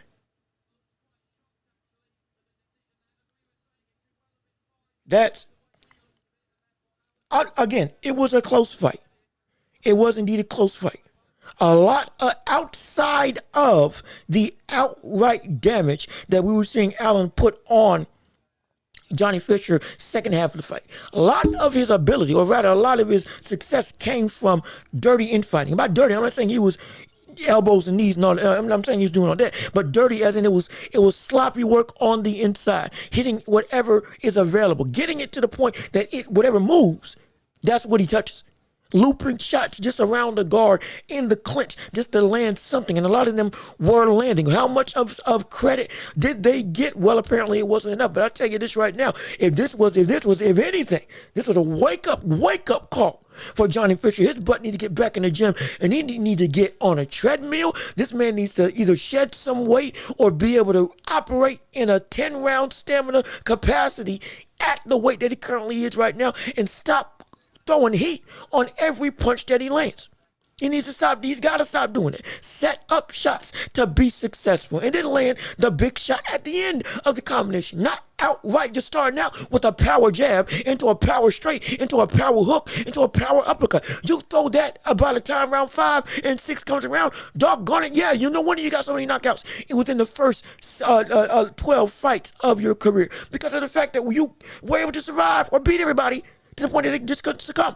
But if they're able to survive, that's a problem.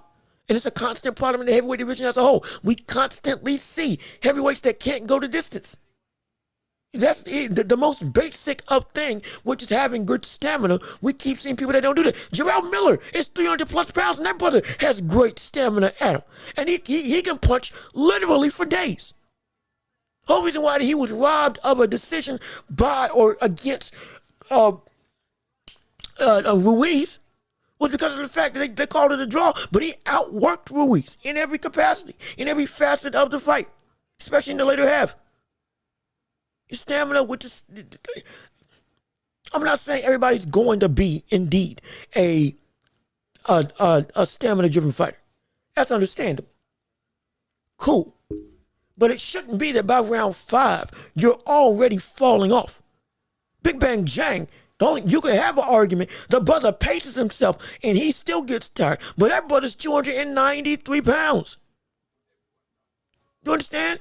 That brother's 293, 295. In his last fight against Wilder, like Wilder was 236 going up against Tyson Fury. Tyson Fury was 270.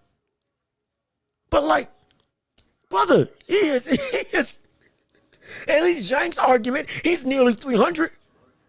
Big baby Jarrell Miller's 320, 310. And so, like, you can at least say, okay, yeah, they naturally just are that big. And so if they don't have stamina, it's understandable. But even then, they've operated to pace themselves to be able to survive as much as they can. Johnny Fisher and other heavyweights of the like, whose build and frame should be able to go at least 8 rounds, at least relatively comfortably, at least round 7 comfortably before you start slacking off and going downhill with the frame, build, and what you are as a boxer. But no, it's a problem. Oh, it's a bold-faced problem. Bold-faced problem. Hey, what's going on? Jay Riggs, what's up? How you doing? Glad you're here on the stream, on the show. Again, please go on and leave a like on the stream so we can get this perpetuated to the algorithms all across the YouTube landscape. Absolutely. We want everybody to see what we got going on. We may not be at the fight, but brother, we're going to be at the fight right here in your living room. You can't get no better than right here on the Welch Report with me, the best commentator, at least in my humble opinion, the best commentary, the most unbiased, or as much as we can be, the most unbiased takes, and outright most fun you can have on a live stream right here with me on the show. And it's all thanks to you for making this possible. We appreciate your taking time out. Glad to hear Valero Refinery. Hey, y'all still here? Y'all still listening? I appreciate it. Absolutely. Glad y'all are willing to take time out to hear what we got to say on this stream. Oh, little old me, making people happy. That's all I could ask for. Absolutely. Maybe some money on the side as well, but I'm just kidding. I'm just kidding. We do this because we love this. We do this because we want a community for this. We do this because this is what the sport deserves. And more importantly, as I said when I started this whole channel, this is what you deserve. This is what you as fans deserve. A boxing type of environment, a sports environment that is exciting, that is passionate, that is hyped up, but also is not scared to say what's wrong with something or what's right with something. We're not saying we're the end all be all, but doggone it, we're going to be the best we can be. And that's exactly what we're doing for you all. So I appreciate you all taking time out to come and support the thing. But let's see. We still got other comments I missed during the fight as we now have. Oh, Bowenchuk is up next. My gosh. Bowenchuk's here. I can't wait for that fight. That's going to be, it was supposed to be Bowenchuk versus Madrimov. I wish that was still happening. But alas, even still, we still gonna get a great fight from Bowenchuk, a great defensively sound fighter who offensively is incredible and just got off of the fight of the year with Virgil Ortiz. I'm expecting fireworks with this fight. I'm expecting a knockout from Bowenchuk in this fight, unless Ismail Davis, I believe, unless he goes and shocks us all. I'm expecting we'd see Bowenchuk indeed turn out another dominant, great performance and further submits himself as one of the best at 154. I can't wait for it. I'm excited for it. It's coming up right here, right now. But let's see what people got to say. We've still got so many comments coming in. So many people talking. I'm not trying to miss everybody. Let me go back down, and then I'll go back up to what everybody else has had to say. But let's see. Oh, you've been there. You've been there since 5 in the morning. Oh my gosh. Oh, you gonna work till 10:30? Oh, okay. Oh, so I'm about to. Oh, so this is essentially this is radio. Oh my gosh! So this is you essentially listen to me like you were listening to Jack Johnson or Joe Louis or the old fights back in the day when everybody had to huddle around. Oh yes, indeed. Oh, then we definitely gonna make this a time. Let me make sure that my audio is clean and crisp. Let me make sure that it is exactly where it needs to be. Is it too loud, too soft, or is it just like right to where it needs to be? I don't want to be peeking the mic like this. I also don't want to be talking down here like this. So let me see if I can get my thing as refined as possible, just to where I'm loud and proud, but at the same time, I'm not overly a burden on the ears of the listeners. I think this is good. I think this is where we need to be. But hey, I'm going to be here to entertain you all fight long. Mark my words. We're going to be here for the long haul. We're going to be here for the long haul. Trust and believe. Okay, so the audio is great. Audio is good. Okay, appreciate it. Thanks so much for letting me know that. Now let's go to the other comments. Let's see what people have had to say. We've got, okay, so let's see. RO, again, thank you for listening. Thank you for tuning in. You should record some of your live commentary for the fights and send them into certain networks. Now, that's interesting. I could do that. I ain't never thought it. That is a possibility. That's definitely a possibility. I do got everything recorded and stocked up. We be cutting up all the stuff that we do here to be able to post all throughout the airways, trying to build this thing up. And hey, it ain't a bad idea at all. I would love it to be if we could do, I even saw somebody, I think, is it Showbiz the Adult? I believe that brother's been making moves for a while. I've been following that brother for 2 or 3 years. I was following him when I was in college, when I was learning to do all this stuff. And right now he's on the zone, actively doing live fight commentary on YouTube, but as a live fight host for the actual fight itself. So it legitimately, you can watch the fight and listen to him live on the zone specifically, which is incredible. So yeah, he's making those strides. I'm working to build myself up. Now, granted, I'm kind of, I will say he got to a point where you got a big enough audience that you can bring people in. And so he has some rapport. I'm getting said rapport, but starting out small, as you say here, you start off with small promotion. That ain't a bad idea.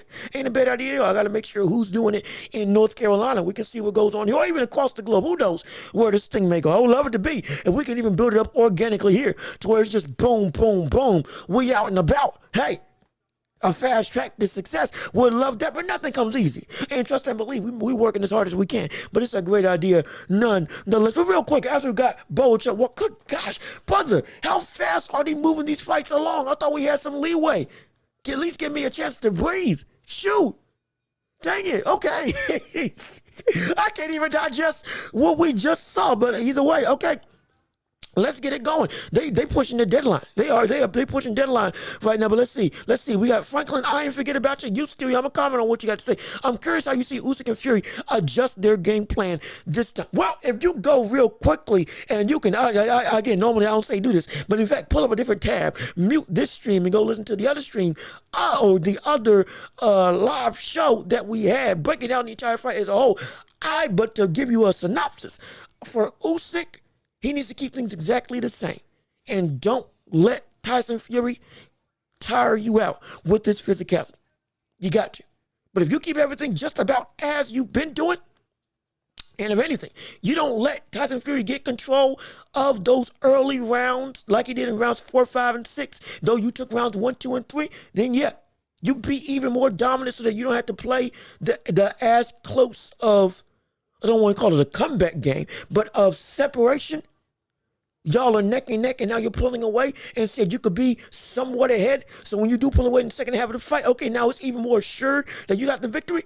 And also land that right jab, overhand left straight or overhand left hook. You do that and keep on attacking the body, you'll be good to go. So not major adjustments. But for Fury, Butler has to clinch up early and often. I'm talking about smother Usyk from round one. Walk him and stalk him and hold him all fight long so that he isn't able to move. In fact, when he closes the distance, don't even worry about punching. Just worry about holding him and making him carry you all fight long. That's what you got to do. And then on top of that, use and land that uppercut. You got to land the uppercut and land heavy leather as a whole. Utilize that power to the body. That's the biggest thing.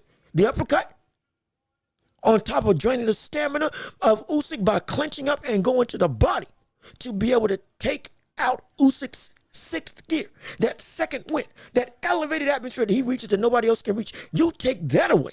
Now you can win. Because you were able to fight with him up until you couldn't. You were able to box with Usyk up until you couldn't. Because when that second gauge of sixth gear, when that elevated acceleration of his ability came into play and he switched it on, you couldn't catch up because you had nothing else to give. Now, make it so that if you can't fight up to his level, make him fight down to yours by the time the second half of the fight comes. By the time the seventh round comes, you make it so that he can't access that sixth gear because he's at the same threshold of you, stamina-wise. Now, you can catch him. Oh, and also, time the straight right when Usyk comes in on the inside. Don't back up. Instead, meet him. You do that, here's an opportunity to win. I'm still thinking Usyk's going to win because I think we're going to see Fury go above and beyond trying to push the pace and get him out of there. And since, unlike all of his other opponents, Usyk knows how to avoid that forward pressure and won't let you just maul him. Unlike Deontay Wilder, unlike with Cunningham, unlike with every other opponent, Otto Wally and others that he's faced. And so he'll gas himself out. And I think then Usyk will go to a more dominant, still a close fight, but more dominant unanimous decision, if not outright knocking the Butler out. But don't be surprised if we see Fury catch Usyk and put that Butler down. Because there's never been a fight where Fury hasn't adapted, especially when it's close. Could happen again in this fight tonight. But again, we got right now Welch versus Davis. Round one going on the way. I believe we're coming up in on the main event. Coming up in on the fight of the night. But right now, Welch versus Davis. Welch in the white and Ukrainian colors, I believe, light blue and gold. And Davis, Israel Davis, again, the black brother. White. that's about as plain as I can say it. White trunks, purple gloves, purple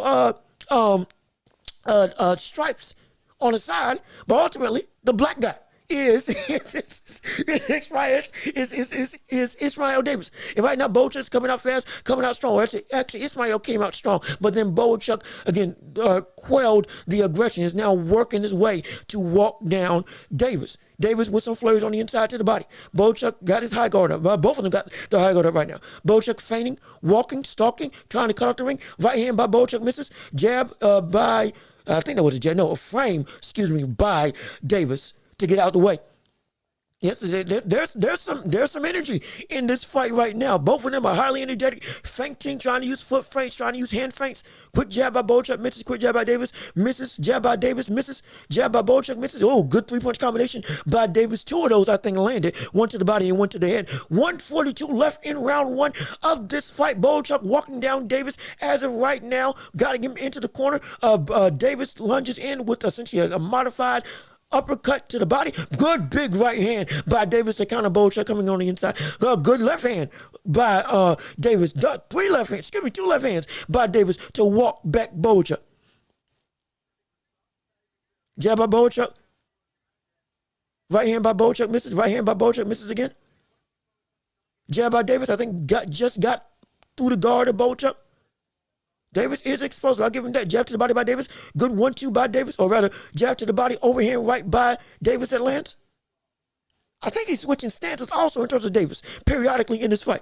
Yep, he's switching stances. Oh, yeah, this brother's a switch hitter. Oh, I didn't realize it the first time he did. Davis is a switch hitter. Right now, he's in southpaw there.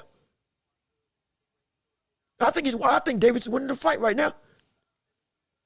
Good right, good left hand or left straight by Davis. Another left straight by Davis. 3-punch combination by Davis. 36 seconds left in round one between Bochuk and Davis at this point in time. Going in, Bochuk still trying to use that forward momentum, but Davis is able to counter him when he gets on the inside, and his explosiveness is making it so he's able to land before Bochuk can react. This looks like this could be more competitive than anybody may have expected. Combination mentioned by Bochuk. We're going in 10 seconds left in round one. Hook by Bochuk misses. Double jab by Davis. Both in the middle of the ring, posturing with each other. And round ends. That is it.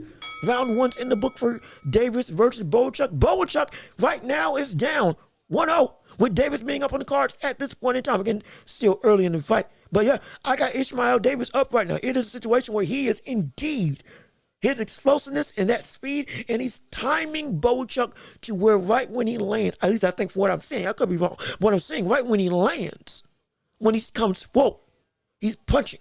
And so now you can't get out the way because all your momentum is fully coming forward. So he's timing him great and using that speed and using the different stances, southpaw and orthodox, to land at different angles.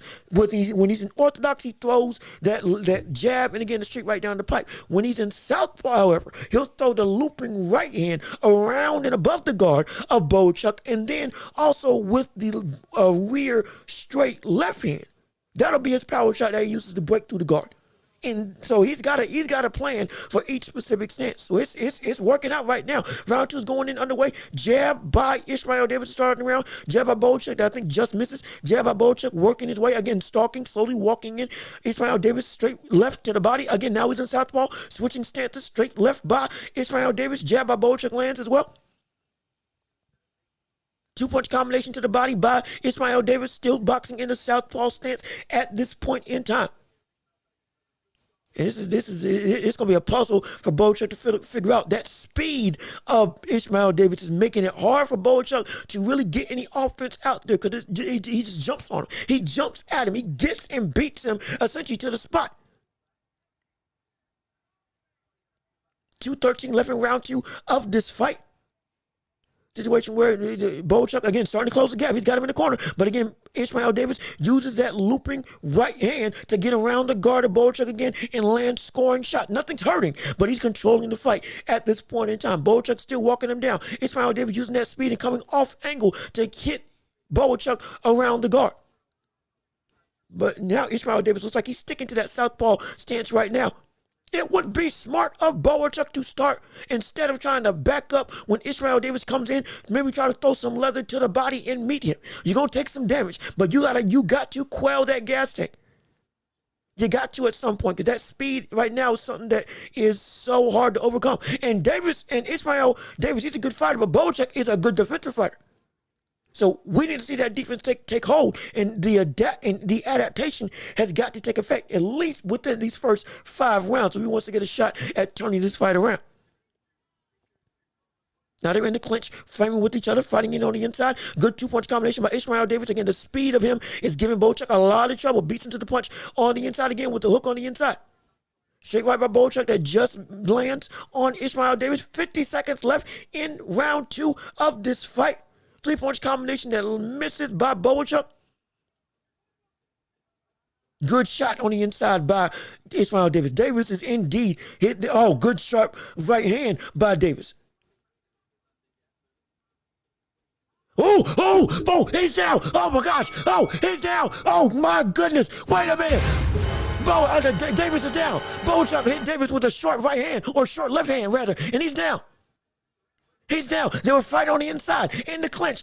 Davis went to throw a hook. Davis went to throw a hook. Bochuk threw a hook of his own around the open guard of that Philly shell stance when they were in the clinch on the inside, and he caught him flush, and Davis went down. Now Bochuk has got him on the ropes. Now Davis is in trouble. Davis got 10 seconds to survive. His feet ain't where they need to be. He's still wobbly. Another hook lands by Bochuk. He's fighting to survive. Uppercut by Bochuk. Uppercut by Bochuk again. Double hook by Bochuk. Round ends. Bochuk just turned this fight around. Oh my gosh. Oh my goodness. Great day. That it was clean and flush. Boachuk looked like he was losing. He was looking to get that timing. And what did I just say? You need to be willing to throw and meet him and be willing to land a shot or get a shot to give a shot. Eat a shot to give a shot. That's what he did. Ishmael Davis on the inside. Threw a hook.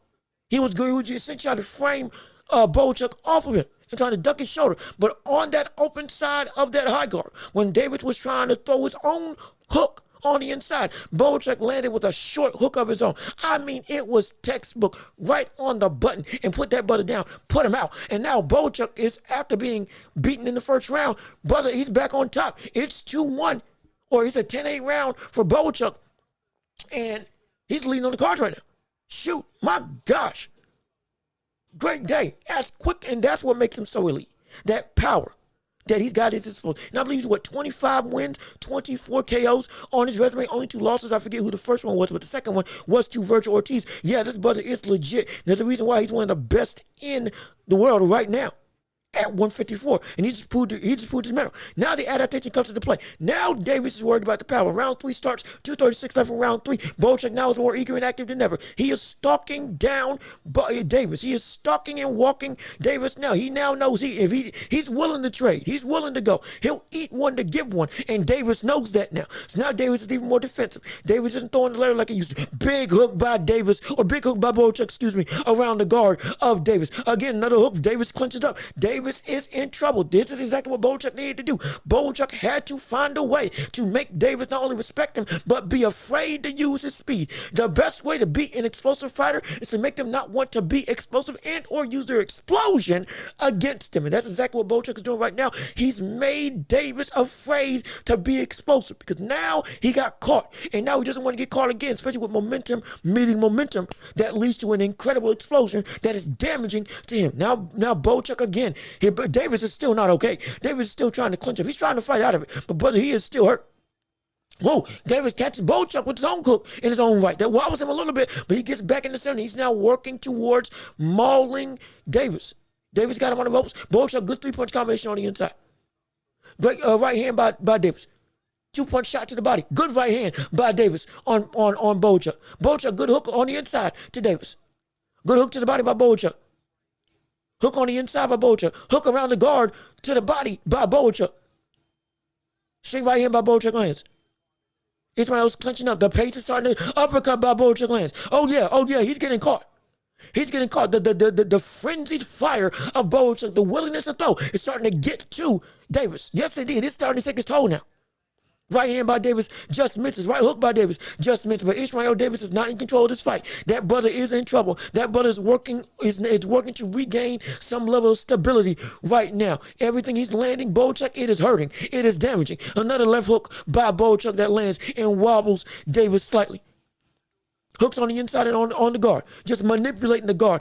Davis trying to find any angle to be safe, but there's no angle that's safe. Good hook on the inside by Davis. By Boachuk, Boachuk's got Davis on the ropes, and Boachuk is indeed working on Davis while Davis's back is to the wall. Yes, indeed, uppercut by Davis that lands on the inside, but it is indeed Davis is still in trouble. Davis is trying to fight back. Davis still has Boachuk in the corner on the ropes, but it is still Boachuk getting the best of these exchanges. Now, but Davis got caught with straight right again. Going back and leaning back. Boachuk again, an uppercut on the inside. Hook by Boachuk again. Round ends. My gosh, my word. This is a great fight. This is ridiculous. This is stupid. This is phenomenal though. Boachuk is indeed winning this fight. There's no question about it. Boachuk and that relentless pressure is now making it so that Davis has to use everything at his disposal to be able to just be safe. Even when he is landing his own flurries, he's not in control. He's not in control at all. He's not. And now when he tries to escape, now we see that Ishmael Davis is taking the advantage and throwing those shots, using his length, using that power. May not be as fast as somebody like Davis, but brother, when you're on the back foot, you can't bounce forward unless you're a special type of fighter. And with Davis, because he's now looking just to be safe, looking just to recover, looking just to be able to have the sense of mind to survive at this stage, brother's in trouble. Round 3's commencing right now, round 4. Well, there we go. Round 4 is commencing right now. Davis versus Boachuk. It's a very exciting fight between the two. Boachuk now is up, scored a knockdown in round 2 with a counter left hook flush on Davis. And now Davis is still trying to recover. Right hand by Boachuk that lands, that knocks Davis' head back slightly. Another right hand by Boachuk that lands. He's right. Boachuk is using that right hand like a jab against Davis at this point in time. Now he's using his actual jab to hit and land on Davis. That defense of Davis is starting to become something that is starting to fail him. Right hand again gets through by Boachuk. Another jab by Boachuk that goes through. Right, 1-2 by, good counter right hand by Boachuk that lands on Davis. Uppercut by Boachuk that just misses. Davis is on. He still looks like he's still in trouble from that knockdown in round 3 or round 2. Excuse me. He is still trying to look to survive to get off of that momentum shifting event that happened in round 2. Boachuk is still in control and landing the more damaging shots. Ishmael Davis tries to clinch up. He's clinching and walking him back to the ropes. Ref separates him. They're back in the middle of the ring. 140 left in round 4 of this fight. Excuse me. Uppercut by Boachuk that lands. Hook to the body by Boachuk that lands around or under the elbow of that Philly shell. That's one of the better things that you can use to land on the body of an opponent. Another good hook on the inside by Boachuk. And Boachuk is indeed not letting Davis clinch him up. Boachuk is indeed looking to make it so that he is not going to allow Davis to gain any ground or rather get any sense of calm in this firestorm. Davis with a slick. Is he in Southpaw? Is he in Southpaw? I think he's in Southpaw. No, he's in Orthodox now. I think he's back in Orthodox now. Thought he had to getting caught by the Southpaw stance or in the Southpaw stance. No, I'm sorry. No, he's still in Southpaw. My bad. My apologies. He's still in Southpaw, but it ain't working for him at this point in time. Another 2 hook punch combination by Boachuk. Again, just lumbering his way through and systematically breaking down the mental fatigue of Davis and the physical damage of Davis. Oh, yes, indeed. The damage that is being accumulated isn't just from the outright punch, the straight right hand that misses by Boachuk, but a 4-punch combination that ends with the hook that lands on Davis. Another jab by Davis. Another straight left hand by Davis. Going in, hook to the head by Boachuk that lands. Body shot by Boachuk that lands. They're going in. He is working on the inside, making it so the good 2-punch combination uppercut. Big hook by Boachuk, excuse me, that lands on Davis. Another jab that wobbles Davis. Davis is hurt. Oh, Davis got caught with another right hand. Davis is hurt. Davis is stunned. Davis is in trouble. If Boachuk lets the leather fly, he can get him out of there. He is indeed in trouble. Round 4 ends. Another phenomenal display. Another phenomenal fight. Real quick, we got comments that I haven't even gotten to read. What's going on? Joe Allen, hey, brother, I'm from North Carolina. Yes, indeed. North Kakalaki. That's where we are, home of the South. Home of good food, good heat, and good hospitality. The racism and whatnot, we speak out against it, but at the same time, we understand how to operate in it. We still trying to get it out the way. But outside of that, oh, yes, indeed, it's great down here, down south, outside of the bipolar weather, or rather with the bipolar weather, we get everything. Spring, fall, summer, winter, we get it all down here, and we love it. Now, I love it down here, absolutely. But yeah, oh, you from Burlington? Hey, what's going on? The Coke factory? No, I'm kidding. I'm messing. I'm just trying to be funny. I'm sorry. Please excuse me. No disrespect. No, your city is not a Coke factory.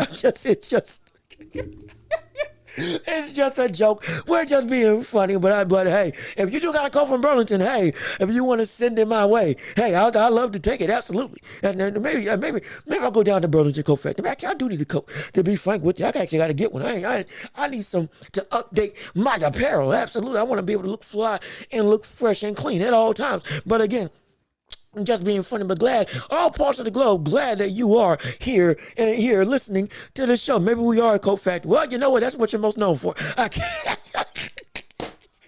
I can't deny. But again, the people of Burlington, they're great. Y'all are great, and the fact that you're here does my heart well and good. And I'm happy to see what y'all got going on. That you're here investing in the show. But again, we still got a fight to call, and 215 left in the fight. Round 5 of this fight going in the way as of right now. Boachuk again is mauling Israel Davis. Davis is looking to try to quell the offensive firepower of Boachuk. As the fight is going on, Boachuk is continually ramped up his aggression. aggression, ramped up his pace, ramped up his power, ramped up his stamina seemingly. The brother's gotten faster, stronger, more deliberate, and now it's almost like a suction cup between the two of them. They can't separate from each other because they're constantly, Ismail Davis, now shoot, let's be perfectly frank, the legs of Davis are gone.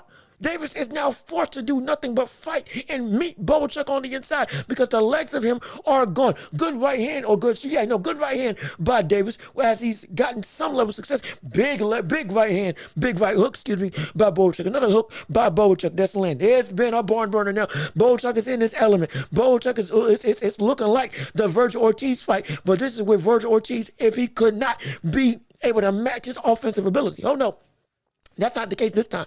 Bochuk is in full control with this barn burner of a fight. Great 1-2 right here through the guard by Bochuk. Ismail Davis is doing anything to survive, and he's just essentially walking forward. The only way that you can survive or even have a chance at winning is to just meet him head on. That's what he's doing. Forget trying to run. I ain't got the legs to run. I'm fighting on the inside. I'm working my way in. I'm going to meet you in the center. We're going to beat you. If you're going to beat me, you're going to beat me with me going down fighting. That's what Davis is saying. He's putting up a fight, but Brother Bochuk is just so demonstrative, so utterly impactful with every shot that he's throwing. Davis is now pushing Bochuk back. Bochuk lands with the two big hooks on the inside. Again, he's winning this round objectively too. The damage is starting to show on Davis's face. Oh my gosh, it's starting to be a little bit concerning with the amount of shots that are consistently getting through on Davis. The corner may look to stop the fight in the near future. Mark my words, I promise you that.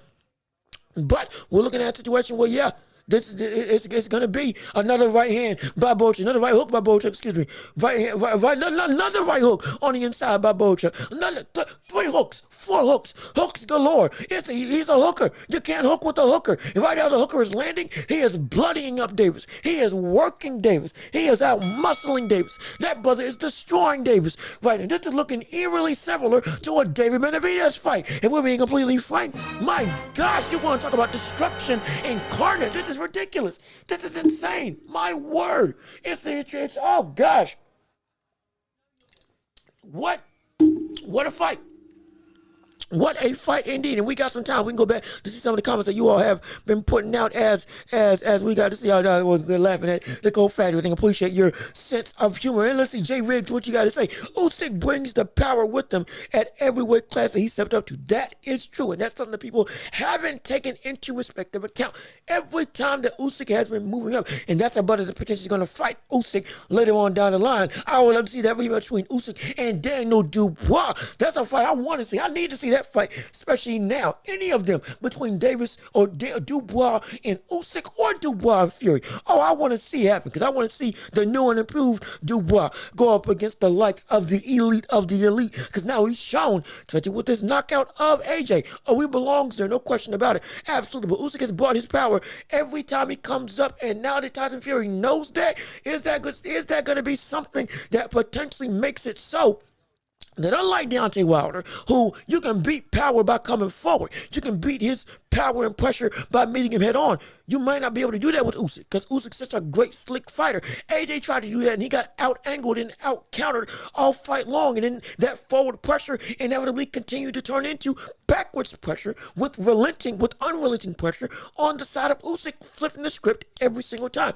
That may be what we see come tonight with Tyson Fury. But again, right now, we're in round 6 of this 12-round fight between Bochuk and Davis. Bochuk winning just about every round outside of round 1 with a knockdown in round 2 and damaging Davis ever since the fight has been taking place.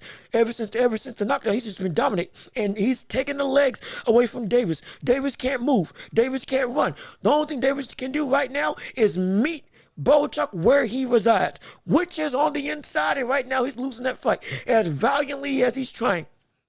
As much as he's attempting to make this happen, he is losing that end of the spectrum. He is losing that fray. He is losing that war. And the damage is being shown on his face every time a punch lands. 3-punch combination by Davis that lands. He's got a welt under his right eye. I think he's also got a cut. Oh, excuse me. He's got a welt under his, he's got a welt under his right eye, and I believe a cut under his right eye as well.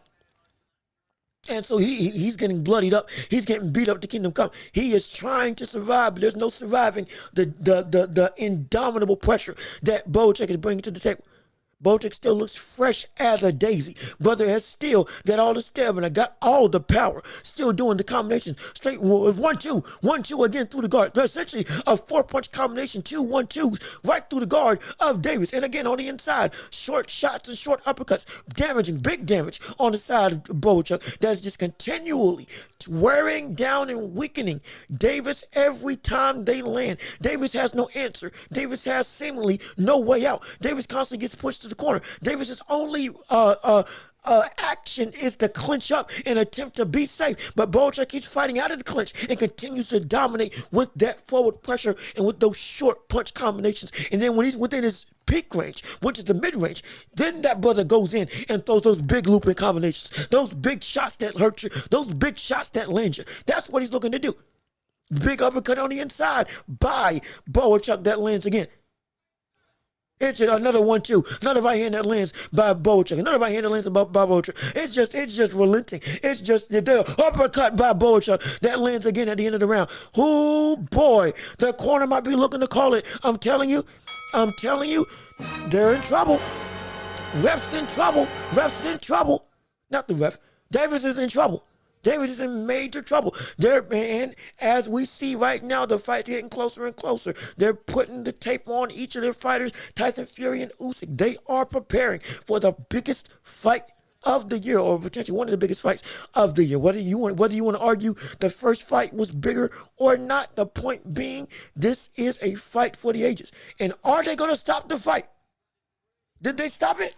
Did they stop it? They stopped it. Yes, indeed. Yes, indeed. We have now. The fight's over. The fight's done. What I tell you, it's happened. Bojack now has done it. Bojack outworked, Bojack outmuscled in the corner before the start of round 7. The corner of Ishmael Davis stopped the fight. It's over. It's done. Bojack continues to reign as one of the best in the world at 154. Continues his knockout streak, now 25-2 with 24 KOs. And this is an insane situation where he continues to show his dominance, his power, his relentless pressure, his incredible stamina. And I mean, Davis came to play. Davis looked like in round 1 he was going to be something that was going to give him a lot of trouble. But lo and behold, brother, once the power came into fruition, just like we saw with Artur Beterbiev, just like we've seen with David Benavidez, just like we've seen with countless other pressure fighters of the past, it's the ability to make a defensive fighter use his defense all fight long that fatigues the defensive fighter. And when they can't be as slick or as slick and as moving, now when they become stationary, what can they do? Everybody ain't Pernell Whitaker. Everybody isn't James Toney. Everybody ain't Floyd Mayweather. Most people, especially when they're defensive, if they don't have their legs, they become a sitting duck as a defensive fighter, especially against somebody that is indeed a great offensive fighter. We just saw that happen today. Once the legs went and once the mobility went, now when you were forced to meet him head on, and now you felt the power, and your shots are now, he's willingly trading with you to succeed. You can't win that battle. Oh no, you can't win that battle. At least Davis couldn't win that battle. And Davis put up an incredible fight. Valiant effort. Again, there's no disrespect given. Davis is a phenomenal fighter. Davis showed his mettle. Davis was phenomenal in this fight. All credit to him in this fight, in this performance. But what boded true. The brother in Bojack is just too much. Bojack, the boa constrictor. You can call that brother now, because he will just, as the fight goes on, continues to sap the life out of you, squeeze and wring the stamina and the ability to be technically sound and the will within you by consistently coming forward and turning this fight, as he's done with every other fight, into a war, into an offensive onslaught where you have to meet me to beat me. That's what Virgil Ortiz did. That's what Ishmael was forced to do, but you can't hang in a backyard that ain't yours unless you're somebody that is incredibly elite. And with Ishmael Davis, as great as he is, and with as much respect as he's got, but he just couldn't compete with the relentless pressure of Bojack. And now still, well, I don't even think he's a champion, but and now still one of the tops in the division, winning this fight is Bojack. Calling the decision right now and they're making it official. But either way, that's what's been going on. And hey, we still got comments coming in. And yeah, Mapai, it's the end. You saved the fight. Save your fighter to fight another day. The corner did a great job in stopping the fight because the damage was just becoming too much. The ability of Ishmael Davis was diminishing every single round. It was going to end in KO, or the ref was going to stop it, or if it did go all 12 rounds, but it was going to be irreparable damage. You don't want that on your fighter. Learn, adapt, become something better from this, and then retool and regroup. He's got a great talent. Don't get me wrong. He can still be great. It's just going to be just a learning experience. He's got to be by the better man. That's plain and simple. But let's see what people had to say. You're 100% on the heavyweight division. They're too big, slow, and don't have the stamina of the old days. And here's the thing. It's not we've seen big heavyweights have size and be able to be good. The problem, and this is, again, speculative. I'm speculating. I'm not saying I know everything. Other people that are in training camps, they have all these connections. Understand them. But from what I speculate, what's being taught in the gym isn't what's making these fighters able to be what they can be. It's what's being taught. There's a degree that there's a amongst heavyweight trainers. Yes, you have. Because why aren't you teaching these things that can make a person better? Yes, everybody can't do everything. We get that. Some people, it's best that you don't be a mover because you have all that size. Why are you trying to be something that goes against what you are? That's fine. But in all facets, even if you're big, and from a technical perspective, there were big heavyweights in the past that still had a refined ability to box. There were. Even if everybody wasn't on the contending level or on the championship level, across the board, everybody was still seen as more dynamic than they are now. And it's because the skill sets that's being taught in some regard. And it's ridiculous. Like, it used to be there were a lot more fighters at heavyweight, big and small, that even if you were fighting at, 220, 230, 240, 6'6", 6'5", 6'4", more so 6'3", 6'2". That was the average height of heavyweights during the Mike Tyson era. During the older era, it was a little bit smaller, but even still, you saw the styles were more akin to the likes of smaller heavyweights. It was. It was more akin to the likes of smaller heavyweights. And even with, knockdown, drag-out brawls that you had at heavyweight division, it was across the board on the whole, it was a lot more exciting because they could go at least for 7 rounds for broke. Ken Norton, Ron Lyle, Jerry Quarry, those heavyweights that were either championship level or at that contending level. Of course, we know Ken Norton, one of the best of the era in terms of he was what made that golden age the golden age, or part of it, because of his ability. Again, he fought and beat Ali, went up against Foreman, was seen as an Adonis, which looked incredible physique-wise, had power, had speed, and had slickness, and had footwork. He had a bunch of stuff into his table. My gosh. You put him in other eras, that brother might have been a champion reigning for a while. He was just in an era where the people were just better. That doesn't diminish his talent. He was indeed great, so great. But you had people like that and others in that same heavyweight division that all brought great fights to the table. Across the board, everybody looked more dynamic, looked more nuanced, looked even in their own definitive style. They had something of, okay, he can move a little. Oh, he can go for 12 rounds. Oh, he's got the grit to adapt. Oh, he can box on the outside, surprisingly. He can box on the inside. They're using head movement. All of them have some level of a jab. All of them have some level of combination punching. All of them don't get gassed by the time the 6th round comes. This is a situation where across the board, they were better. Objectively, they were. There's no excuse for people like USYK and Fury to be the only people that can adapt and change. Or to be the only people that have those types of skill sets. And then other people, there's plenty of heavyweights that have the physical capabilities to be great technically and be multifaceted. They do. But even if they don't have the physical athletic ability, technically, they can still be taught all the things that makes them great. You just saw Johnny Fisher, but he has the tools to be a good defensive fighter. To be a good offensive fighter that's more sound technically, but he doesn't. Because he ain't taught it. He ain't trained it. It's not instilled like it should be. And that's a problem. That's a major problem.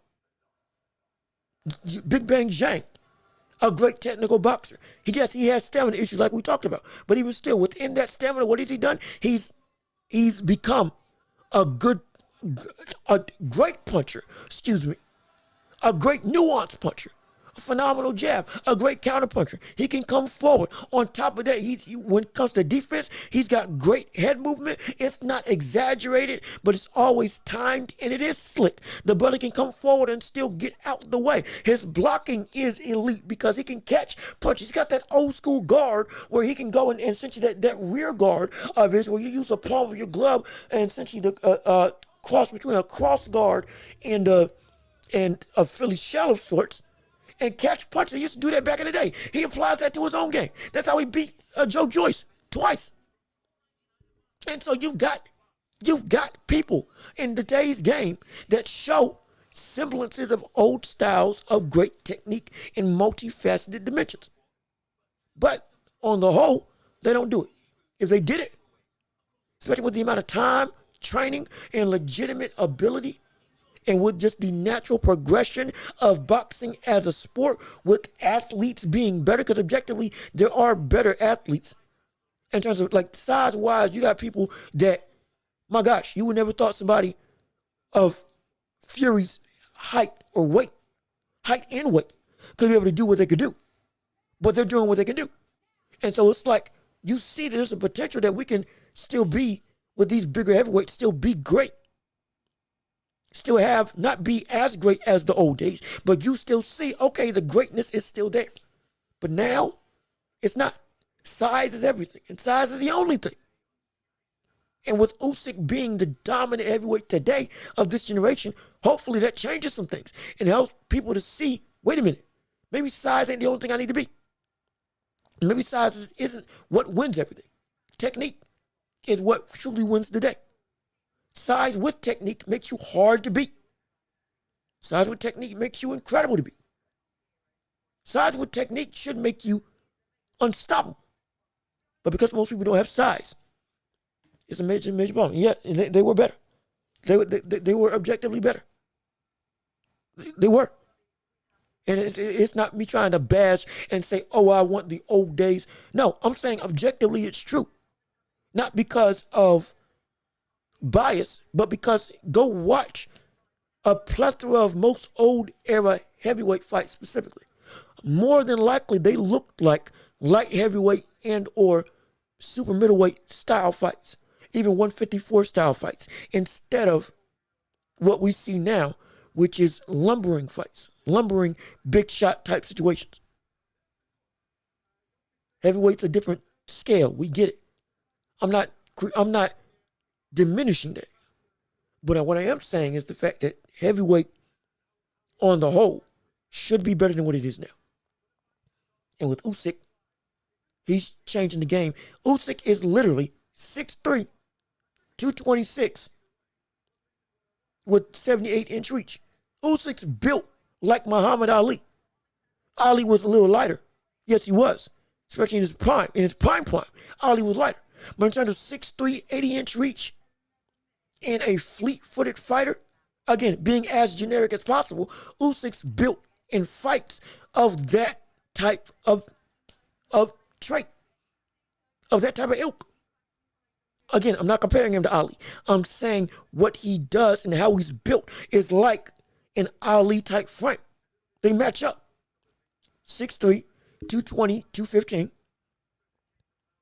And is incredibly dynamic and can go 12 rounds. Is fleet-footed, is fast, has some power, but at the same time got a great chin, is multifaceted in his offense, is great technically on defense. He's got everything that you need. Everything. And so, yeah, heavyweights were indeed better. No question in my mind. And we can reach a level of greatness today across the board, and we're gradually seeing that. Zhang, Dubois, Bacoli, we're seeing the next generation start to, or what's coming behind Fury and Usyk, we're seeing that, hey, there is something there. But it should be a lot more poignant than it is right now. At least in my estimation. At least for me, specifically. But again, real quick, I got to go. I need to refill my drink. Getting something to drink. Give me 10 seconds. I'll be right back right here on, actually, no. I'm going to use the bathroom real quick. I'm going to do both. I'm going to use the bathroom and I'm going to get something to drink. You know, I'm right back here. As we still got fights to cover, they're getting ready to start with the main event. Go on and put your questions in the comments. Who you think's going to win? All that stuff below. And when we come back, we're going to keep this train rolling. What we got going on the Welch Report with me, Jean-Luc Welch. This is the live fight commentary for USYK versus Fury 2 for the Unified Heavyweight Championship of the world. And definitively, more than ever, most likely the crown, who will indeed be the best of in ever. Right now, it's USYK at the heavyweight division. But if Fury wins this, brother, it could be a whole new ball game. We're having a different conversation. Does Tyson Fury move up? Does Tyson Fury become pound for pound #1 if he wins this? We know Fury will if he wins this moving up. But with Tyson Fury, does he get that spot? And should he get that spot if he wins pound for pound? Or if he wins this fight, and should he become pound for pound #1? Or, outright, do you all think that whoever wins this fight, regardless of which, none of them are #1? My gosh, it's going to be a whole bunch of conversations. And we'll be back right after this. Give me 10 seconds. We'll be right back on this show. To tune in, don't go anywhere. Share the show with everybody. Like it, comment, and we'll be back in a little bit.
Are we here? Can you hear me? There we go. Hey. What's going on? I told you we'd be back. I told you it only was more than 10 seconds. But I told you we'd be back. I told you we ain't going nowhere. We still got a bunch of energy to come through with what we got going on. The Welch Report with me, Jean-Luc Welch, and we have a little bit of time to go and talk about some other things. Is there anything else you all want to discuss? Which we also have, remember, Inoue versus Sam Goodman. Oh, we will do a live fight commentary for that fight. Mark my words. Early one morning on January 24th, we're going to make it happen. Absolutely. You don't want to miss that. We've been high on USYK all our life, at least here on this channel. That's one of the biggest reasons why I became so boxing oriented. Y'all love hearing about USYK. Y'all love hearing about, in my opinion, the best fighter in the world, period. For me specifically. Yeah, USYK can be, you can argue USYK's pound for pound. Actually, no, right now I got anyway pound for pound USYK at 2 and then Terrence Crawford at 3. But if we see USYK win this, then hey, ho. But it's moving back up to #1. If we see, at least for me specifically. But when it comes to Inoue right now, brother, he's my pound for pound #1. And when it comes to, oh, wait, hold on, before I even continue with that, we got comments. Oh, wait a minute, excuse me. So God, they're moving through this car like clockwork. Shoot, we ain't got no time to talk. My goodness. Okay, hold on, real quick. Joe, let's see what you got to say. Okay, yeah, going back to the other topic when it came to heavyweights, Jack Dempsey. Beat for the belt was almost, he was 6'6". I remember Jack Dempsey in that iconic clip or that iconic shot of him literally doing the Dempsey roll. Any fans of anime need to watch Hajime no Ippo do a phenomenal job of encapsulating the Dempsey roll. But that's where it came from. The Dempsey roll came from Jack Dempsey. He did that to knock out a heavyweight that was just as big as Fury, and it was ridiculous. It literally looked like a man possessed, looked like an animal, an uncaged animal. He's one of Mike Tyson's favorite fighters because of the outright animalistic, raw, unabated fury that he brought to the ring. He was incredible. But yes, he beat somebody just as big as Tyson Fury in a ridiculous, what many people saw as an upset because nobody thought it would be able to transpire. And when it comes to what you say about Usyk, I hope Usyk and some others autocorrect. Excuse me. Excuse me. Hold on. I hope Usyk and some others can autocorrect the division to be, correct the division to be a better size. And again, I'm not mad at the size of heavyweights being big. What I'm mad at is they use size at the sacrifice of the ability to box like you should be able to box. There's been plenty of instances where big heavyweights, even for the time, were still incredibly dynamic and incredibly skilled as boxers. Vladimir Klitschko. Do you want to know why he was unbeaten for 10 plus years as champion? It was because of the fact that the brother, nobody at that time could beat him because nobody had nearly enough technical ability to box with Klitschko. They didn't. It's the truth. Klitschko is indeed an all-time great heavyweight. There's no question. For 10 years, that brother reigned and ruled. Deservedly so. And we have no qualms. We have no qualms. So I had to make sure the door was shut so I ain't got no sound leaking out. We loud in here. I don't want to disturb the peace of those around me. But even still, when it comes to Vladimir Klitschko was so dominant because he was indeed a great technical boxer. Some will call him basic and boring because he reigned for so long, but he was powerful. 64 KOs or 64 wins. I forget how many KOs he got on his resume, but he was one of the greatest knockout artists that we've seen in boxing history. But what looked basic was indeed rooted and grounded in fundamental understanding. That's why he was so good. And the basic 1-2 was able to take everybody out because the basic 1-2 was rooted in legitimate foundational structure that made it so destructive, which why he could land it on everybody, which why he could set it up from a bunch of different angles. He had a phenomenal jab. He had stamina to go 12 rounds. He had all those things. Lennox Lewis, great heavyweight that would have been great in any era. The brother was great because of the fact that fundamentally he was incredible. And what he also could do with his own physical gifts, with timing, with the ability to use his reach, with the outright power in every single one of his punches, with the speed that he had at his disposal. Everything made him so incredible. That's what made him indeed so spectacular. One of the greatest heavyweights of all time. One of the greatest of that era of heavyweights, unashamedly. Brother was indeed he was the last undisputed heavyweight champion, beating Evander Holyfield after going to a draw with Evander Holyfield. Evander Holyfield, another brother, wasn't as big, but even still was incredible. Even if you want to, and last thing about heavyweight division, if you want to see what a heavyweight division could and should look like, even as to now, if nobody has any great footwork, then look at George Foreman. George Foreman came back and still dominated. And if you watch his fights, how he boxed all throughout his secondary career, the second stint in his career when he became heavyweight champion at 45, building up to that point when he faced off against Evander Holyfield and others in the division to get a shot at Michael Moore, knocking out Michael Moore, going up against Shannon Briggs, all of them. He did it, and he was well past his physical prime. But what did he do? He went to Archie Moore. Took also what he learned early on from Sonny Liston and applied that and adapted it to, especially with Archie Moore. Adapted his style to fit what he can be now, what he is now, physically. And it turned into, he was a better technical fighter second half of his career than he was the first half of his career. In the first half of his career, he was a gold medalist. First half of his career, the brother was the scariest person in heavyweight history at that point in time, arguably ever. At the height of his career, my favorite fighter, Joe Frazier, he knocked him down 6 times and knocked him out the second time. And that Joe Frazier wouldn't quit. And I love Joe. Joe Frazier is the epitome of what, if I was a boxer, I would have been him. My favorite fighter of all time. And he had his way with him. And Joe Frazier has some of the best head movement that we've seen in heavyweight history. His timing with his head movement, especially once he got going after the first 3 rounds, was incredible. He was phenomenal. And so, but the technique of George Foreman It was always great. But it got better when he became older. Because he learned how to fit truly what's best for him and his body. Hence, went through. And if he had that same level of technique earlier on in his career, even though he already had phenomenal technique and there were two different fighters, if he had that where he was second half, you applied it the way it was the first half of the fight or first half of his career. But he might not have lost to Ali. That's a genuine conversation. This is what we're talking about when we come to, this is what you can be as a heavyweight. But many people won't do it. But again, we still got fights to call. We still got fights to cover on this show. And we still got, I believe, the co-main event of the night. Moses. Shoot. Moses Atuma? Is it Itama? Moses Atama. I've heard about this brother. I've seen this brother knock somebody out. This brother's supposed to be one of the bigger rising stars in the division. He's supposed to be. And great power, great timing, good speed, and fundamentally, but he's at where he needs to be. Let me see if this buddy's really about this business. I forget what weight class this is, but either way, right now he's fighting against McKean. McKean, for those who are listening, McKean, white trunks, white trunks, black stripe, blue embroidery. Atuma, or Moses, we'll call him Moses, as where he's more so known for. Moses, black trunks, black gloves. I think he's black, mixed.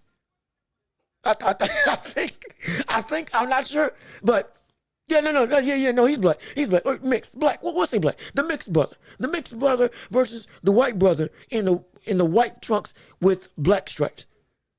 Moses versus McKean, and we got a minute 45 left. And just like that, Moses shows he's built for this. Moses just knocked down McKean with the overhand right. Minute 35 left in round one. Already, this early in the fight, already got a knockdown. Already has put him on his butt this early on. Yeah, see, okay. This is what he's talking about. He's got hand speed. He's got legitimate power. He does indeed have timing. Okay. This is very different from what we saw from the other prospective star in Johnny Pitcher. Good. Woo! Oh, shoot! Moses just knocked down a king. Moses just knocked down McKinney. Moses, their corner stopped the fight. Moses just knocked out McKean. Moses just knocked out McKean with a jab, straight right combination. One shot into the night. One shot into the fight. One shot into the show. Oh my gosh. Oh my goodness. You want to talk about a coming out party on the grandest stage that you can get. Moses Atuma, Moses Itama, is here. Brother. Oh my gosh. Oh shoot. That was ridiculous. He spun him. Do you understand? He spun him around. Brother. Moses spun McKean around. Moses spun McKean around on that KO. That was insane. Moses Itama. It might be Itama. Moses Itama? Oh my gosh. Brother, who is this guy? Again, I've heard rumblings about him. I saw one highlight of this brother, and I was like, oh man, okay, he's got some legitimate power. I just saw a full fight, a minute 23, and he ended it. Ended it clean. Ended it in easy fashion. Brother, this brother, oh shoot. Okay. Yeah, I want to keep track of this guy. Yeah, I want to keep track of this brother. Oh yeah. I think we just saw ourselves a definitive. This was a coming out party. This was indeed a coming out party. Oh my gosh. Jab into an overhand right that hurt him, stunned him. Didn't even look like he caught him clean. Oh, it caught him behind the head. Oh shoot. That first knockdown caught McKean behind the head by Moses Atuma. And boom, put him down. Already the brother was not on easy street. Then a jab to lull the guard of McKean down into a straight right hand right on the chin that spun that man around. Caught it, yeah, here's how it was. Caused him to faint, threw the jab to the chest, right hand over the top, straight to the jaw, spun McKean around. twisted his ankle and everything. Oh my gosh. My goodness. Oh shoot. This was like Fabio Wardley when he knocked out Clark. Was it Clark? Yeah, it's like this is like Fabio Wardley when he knocked out Clark in that second rematch. As devastating as that was, whoo, boy, shoot, man. Oh my gosh. Talk about a devastating KO. Well, the corner threw in the towel. They didn't even let him try to continue. Shoot, man. This was a coming out party. This was a coming out party. A new star is now on the docket. I'm not saying it's made, but brother, a new star has appeared. A new challenger has appeared. That's exactly what's happened. A new challenger has appeared. Everybody needs to take note. What is this? Is this cruiserweight? What? Let me look. So what weight class is this in? And please, if you're enjoying the stream, leave a like on the stream. Comment your thoughts and opinions. Keep on going. Like up the stream if you're already here, so we can get it pushed out to the masses. We can get more people to come through, absolutely. But it'll help if everybody likes the stream to make it so that we can get people or get the algorithm to push the stream through to make everybody want to come through and see what we got going on. Absolutely, because trust and believe, this is a great time. We having a time of our lives. It's all thanks to you and your support, and all thanks to you and your love. We can't do this without you. And this is all made possible because y'all stuck around, absolutely. But again, I mean, what weight class is this brother in? Minute 57. My goodness.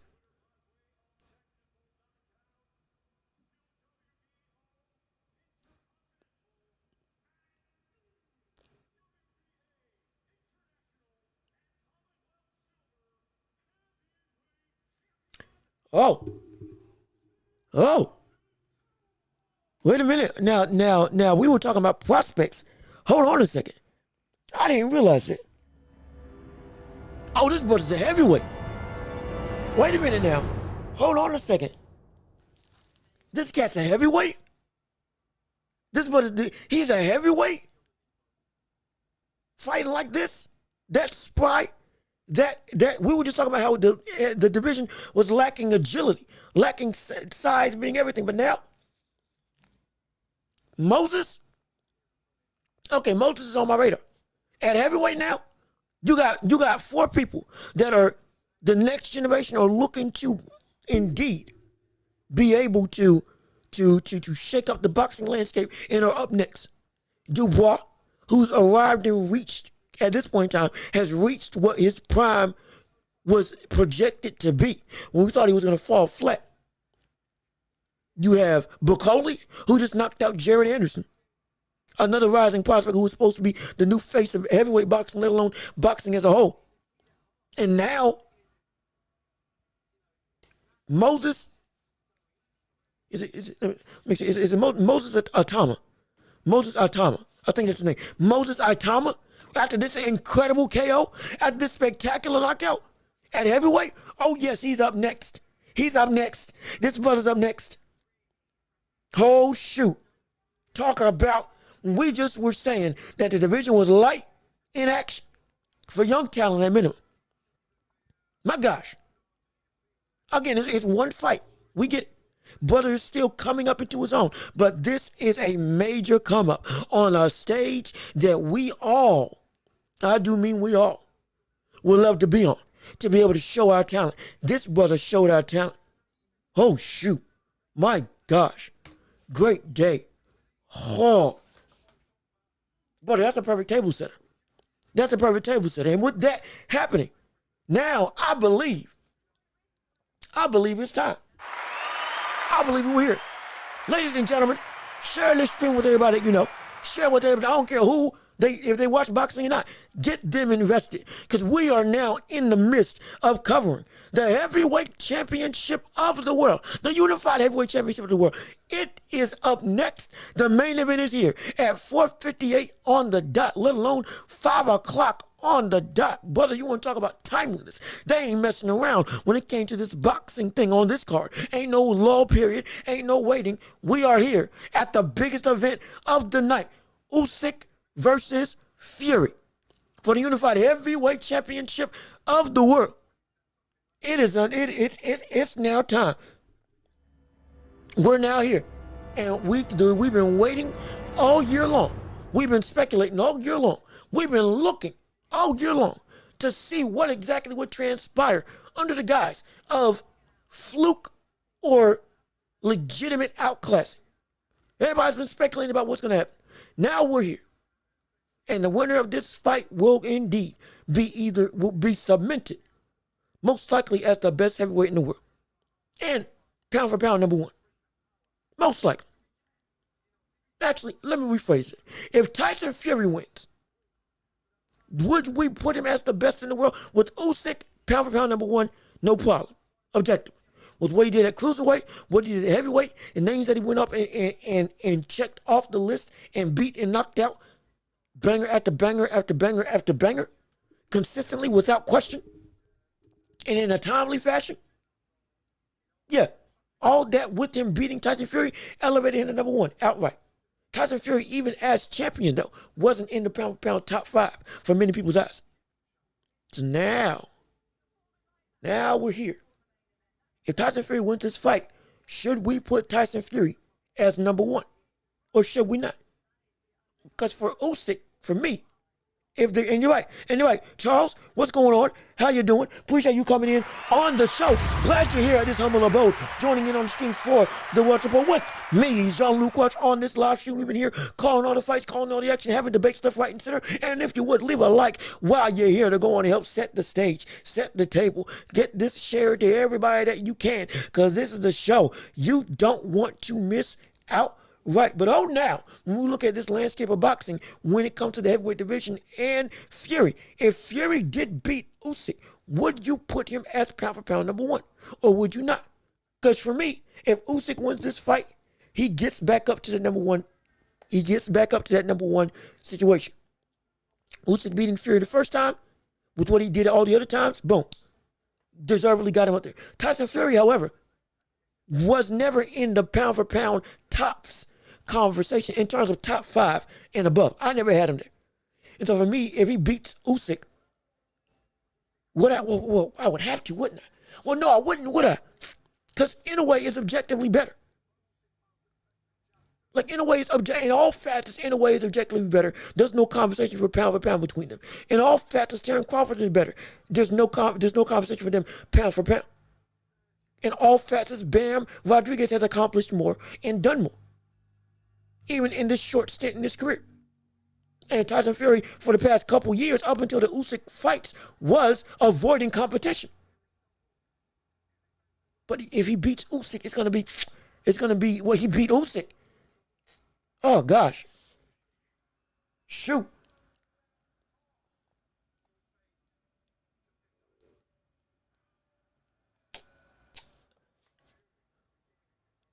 Man, I may not know until after the fight. I may not know whoever wins this.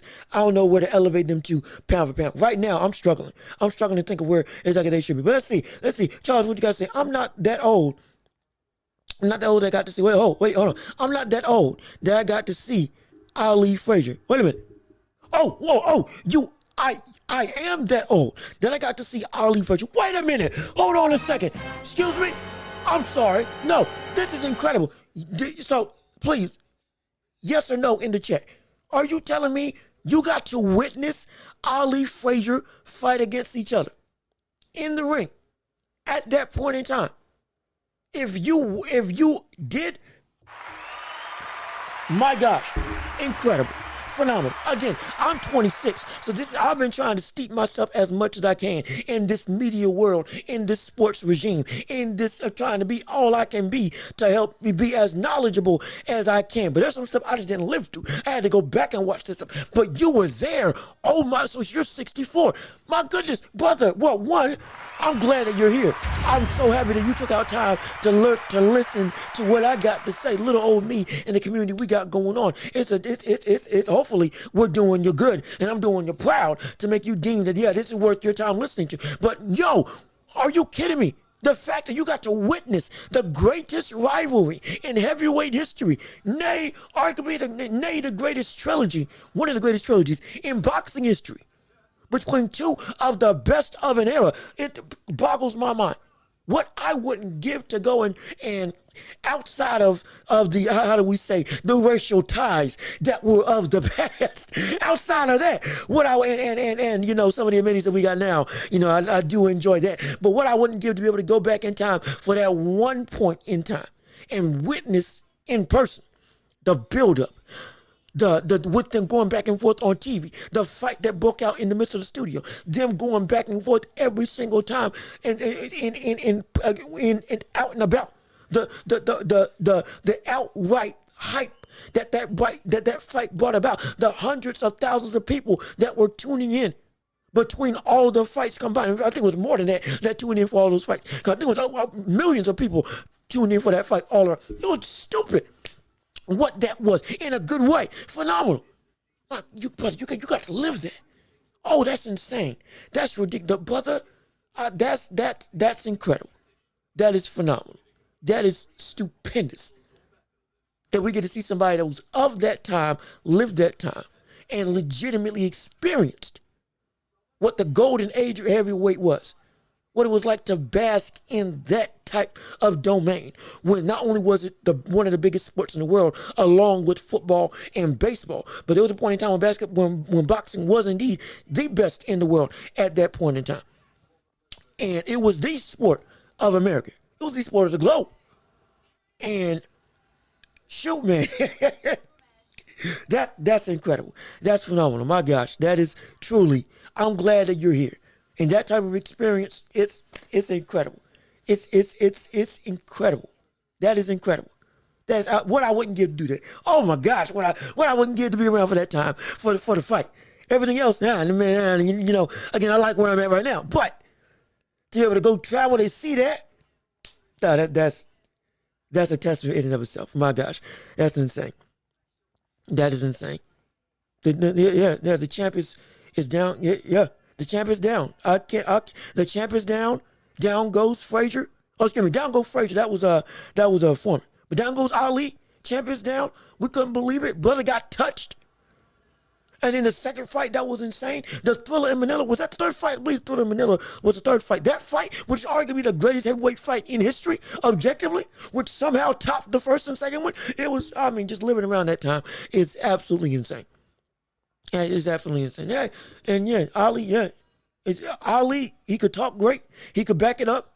And that's what made him the greatest.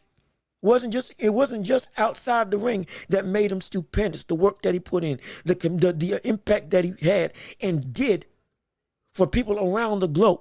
There will never be another figure like him. But inside the ring, there will never be another figure like him, let alone heavyweight. There won't be anybody, nobody like that brother. We'll never see him again in any sort of capacity. A one-of-one, if we've ever seen one. And you had to witness that firsthand. Man, that's insane. That was ridiculous. No, wait, really? Now hold on a second. So again, you lived around that time. So you mean to tell me that George Foreman was unknown before he knocked out Joe Frazier in the grand scheme of the boxing regime? Now that's a surprise. Because that's surprising to hear. Because from what I understood, he was okay. So yes, okay. Wow. Because with him coming off the backs of Sonny Liston, learning from Sonny Liston, being essentially Sonny Liston's understudy, being a guy who was a gold medalist, dominant brother that was running through all the division, running through everybody in the division. I really thought that he had a bigger name before Frazier. And when he fought Frazier, that just further elevated, my gosh, this brother's unstoppable. Okay, all right, okay. So now we're starting to connect the dots. So he was unknown relative to the scale that he became known. When he beat Frazier, that was his coming out party. That was that more than put him on the map. That shot him up. And it was yeah, okay, what the world did we just see? My goodness. And so that one win elevated, that one win elevated him to be as dominant as he was when he beat Frazier with what Frazier was on a tear from. And when he was running through everybody, Frazier at that point in time, as you well know, was one of the most destructive heavyweights in history. Period. Point blank. Period. And at that point in time, the brother was he was tough. He was more than tough. The brother was feared. George Foreman even said in the interview when he fought Joe Frazier, he didn't want to look him in the eye. He looked him in the eye because he wanted him to keep focus on him. Because he didn't want him to look down at his knees, which were shaking. Frazier was the only brother that Foreman has said, I'm afraid of. He wasn't afraid of Ali. He wasn't afraid of Ron Lyle. He wasn't afraid of Michael Moore. He wasn't afraid of Tommy Morrison, Shannon Briggs, old or new, or past era or secondary career when he became champion again. He wasn't afraid of anybody. The only man I've ever seen him afraid of or ever heard him say he was afraid of was Joe Frazier. And to do that to a brother that said he actually was afraid of him, that's insane. He said it in an interview years down the line about Frazier, but he said it. It came out of his mouth. That's ridiculous. But it just shows how great Foreman was. And Liston was phenomenal. Liston was a product, sadly, of the lifestyle, mafia, and just internally had a bunch of different struggles. Was viewed as a villain. Was viewed as evil. Was viewed as the epitome of what's wrong with America in America's eyes. In many instances, he was misunderstood. Now, was he a great person outright? From what I understand, he had his faults, absolutely. But more so, he was vilified by the public to the point that they didn't want him to be anything other than a monster. That on top of with everything else, like I said, internally, he was the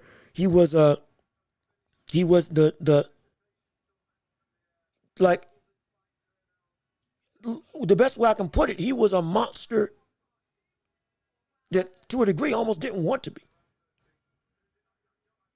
Like he was a monster that didn't want to be. And so like he was pushed into that role and never got out of that role. And then when he fell off, nobody cared because of what the stigma of him was. So it's really, really sad what his life became. But as a whole, concretely, he's one of the scariest heavyweights in history. And the price that he paid to be feared was a life of loneliness, which is indeed sad. But it doesn't take away from what he was as a talent. One of the most feared boxers we've seen. One of the most powerful jabs we've seen. One of the best jabs we've seen in heavyweight history. 84-inch reach at 6'1", 6'2"? Stupid. His reach was as long as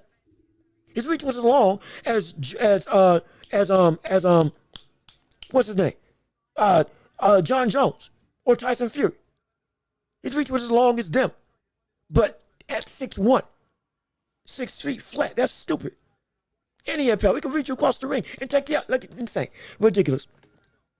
And so I never have thought about, excuse me, so sorry. I never thought about it, but to see Wilt, Kareem, and all the OGs back in the day was great when I look back. See, like you are a walking, you're a walking history book. You're a living text of what we saw, all the stuff that we witnessed. And I knew I wasn't crazy. I knew I wasn't crazy. What was a track star? I knew what I was talking about. I've talked about this in the past with Will Chamberlain. You just confirmed it. What was a track star? What was an Olympian? What was a high jumper? What was one of the greatest athletes in world history at 7'1"? Indeed, physically, was one of the most imposing figures we've seen in the history of sports, period. Brother broke a man's foot with a dunk. That's insane. He's picked up somebody 280 with one arm. He's outlifted Arnold Schwarzenegger when Schwarzenegger was in his prime when they were both filming a movie with each other. Yeah, it's insane. He was an anomaly. But with all that being said, it's time for the fight. It's time for everything we came here for. Place your bets, place your predictions, get your money, get your popcorn ready. Brother, we're in for a show. We got 12 rounds of action, maybe less, depending on the fight. Put in the chat who you think is going to win. Final predictions as the walkout commences. We are here, we are live, and it is time. I think it's time. We're not doing the musical performance. It is indeed time for the rematch of the ages. The epitome of greatness on greatness. The best versus the best. Not even a rubber match. Revenge or solidification. Revenge or repeat. Usyk versus Fury. We're here. And oh gosh, I can't wait for it. Oh shoot. And again, share this with everybody that you can. Send this to your family, your friends, people that watch the fight, people that don't watch the fight. It don't matter who. Leave a like on the stream also to help push this out to everywhere, because we want to get as many people possible to come in and witness the grandiose nature of this historic event that is Usyk versus Fury. And this is going to be something that it stand the test of time. It might be better than the first one. The anticipation is killing me. It's killing me. Will we see Tyson Fury knock out Usyk? Will we see Usyk gas out Fury? And Fury, because of his willingness to become so dependent on being aggressive, so dependent on not letting it get to the end rounds, it's going to be that he gasses himself out. And if he doesn't get it done, the second half of the fight again goes back to Usyk, and this time it'll be even more demonstrative because Tyson Fury could potentially be even more tired. Or will we see the ability to go to the body by Tyson Fury, take out the gas tank of Usyk, and Usyk in that late stage surge not be able to achieve and fight and get to that sixth gear, that elevated level, that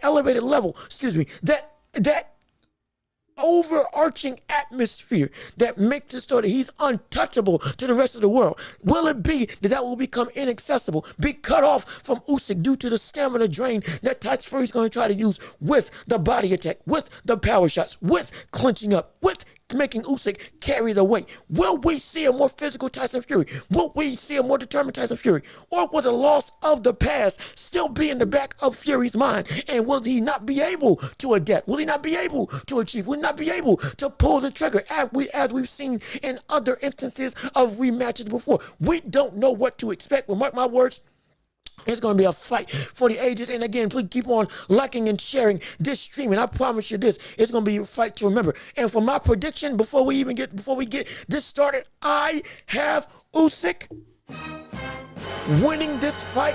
I have him winning this fight by either unanimous decision or by knockout in the 9th or 10th round. And if Tyson Fury does win, I have him by knockout outright before round 6 and or by split decision.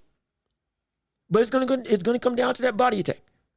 If the stamina game is the same as the last time, there's no way he can win.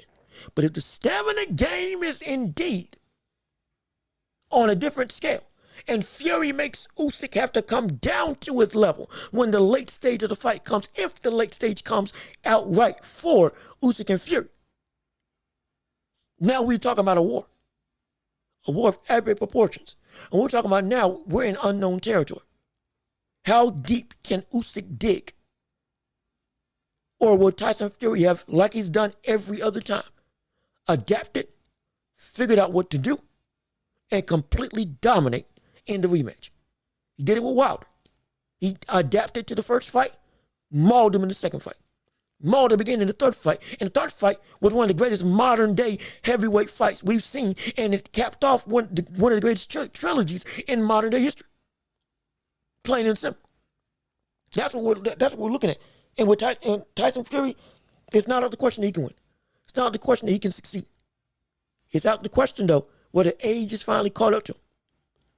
Whether now the ability not to be flat-footed or to not be able to bounce, not be able to move, not be able to box like he used to, once that fails him.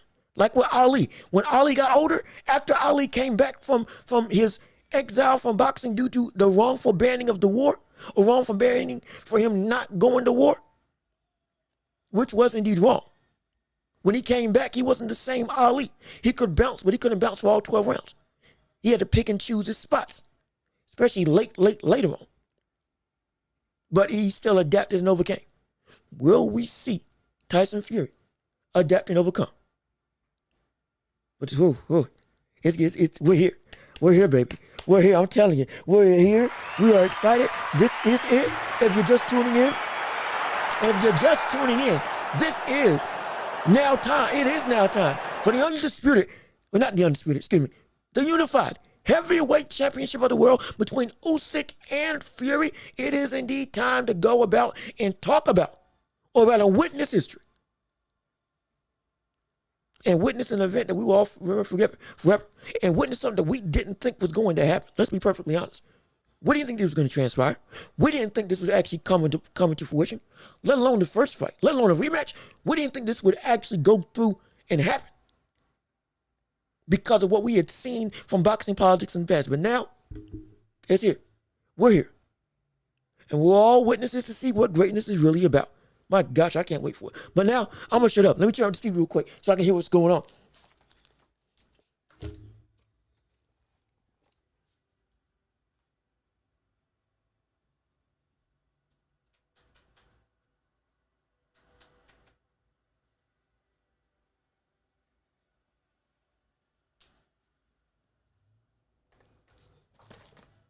Whew, there we go. All right, I'm back. Here we go. I'm back. I'm here. I'm ready. Excuse the hair. It's matted down. I got a lot of it. I didn't get to brush it like I wanted to today because I was trying to make sure that I had all this stuff prepared. So normally I got waves of flowing. Right now it ain't what I want it to be. But still, even still, oh, I still look good. Absolutely. I still look like a bad brother. Absolutely. No question in my mind. I still look bad. Oh, I still look bad.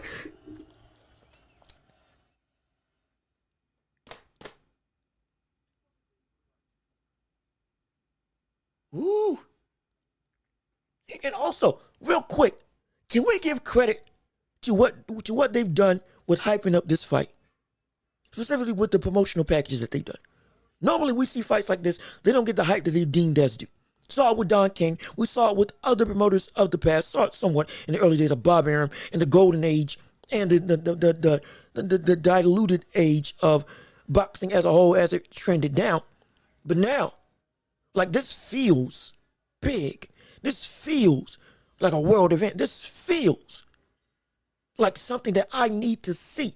This feels like something that makes time stand still.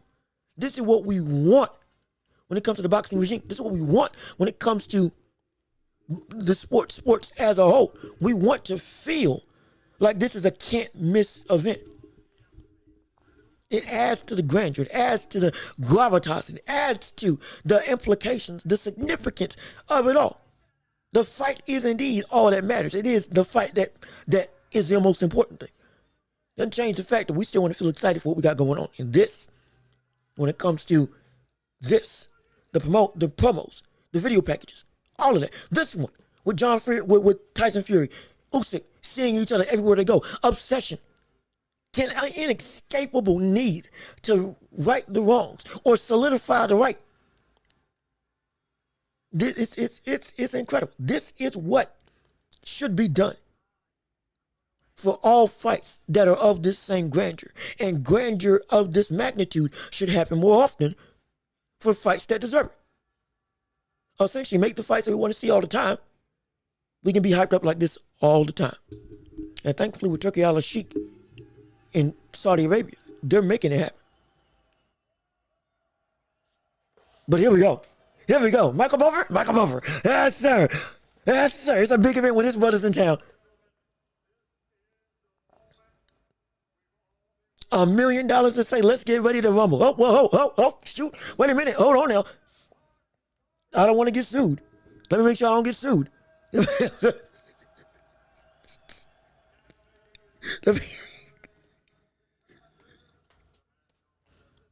Don King crying in the pillow right now. Too old for this. Get Don King out of here. As a promoter, I despise Don King. What he did to heavyweights and boxers all along. Robbing money, stealing money, stripping away Mike Tyson's team, putting his own team around him, letting him fall to his devices, robbing him. Hate him, despise him. I'm glad that he's not doing anything. So glad. I'm glad he forget him. In boxing, forget him. Is he coming after Mariah Carey? Is he coming after Mariah Carey? Wait a minute. Is he coming after? There's no way. There's no way. He's coming after Mariah Carey. Are you kidding me? Why? Yeah. This is Tyson Fury. If he doesn't win this, though, he's going to use that. It's going to be mean. It's going to be mean. If he doesn't win this, they're actually playing Mariah Carey the whole way through. That's ridiculous. That's insane. And yo, bro, this whole show is way too long. Let me tell you something. Normally, it would have been longer. Normally, we wouldn't have gotten this main event until 8 o'clock. If you were here, like, I got on this stream late, and we still ended off at 5 o'clock. Mind you, there were a bunch of fights on the card, absolutely. But it's been, and people that have been watching the stream, they've been seeing, we haven't had time to talk about anything. Because it's been straight up back to back to back to back to back. There's no low time. There's no wait time. And so I'll say for a card like this, that they've streamlined as much as possible, I got to give credit where credit is due.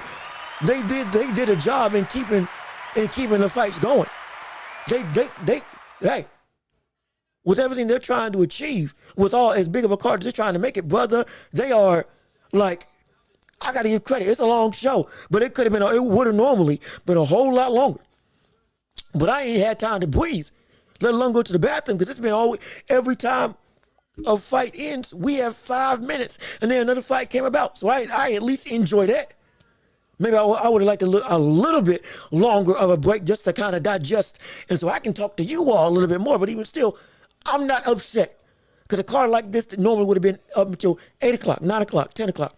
Now, it's starting at 5:30. Normally would have started at 8, potentially 11. Who knows how boxing normally goes. So I got to give credit where credit is due. But even still, it's long, but I'm here for the ride. But this is, don't feel long to me, because I'm here witnessing history. As Kris Kringle steps into the ring.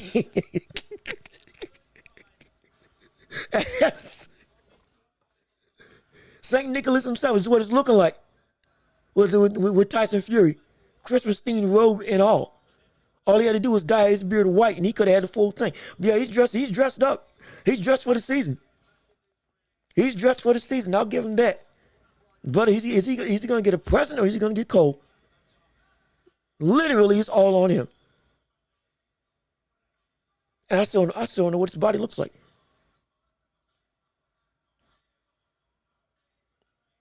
I still don't know what his body looks like. Tag it, man. Shoot, mind you, and remember that beard that he's got. He's got that beard for more protection. He's got that beard to be able to withstand the punches of Usyk. He's got that beard to be able to stop the power that now he understands it is indeed coming his way. And so it's if anything, it's in the back of his mind.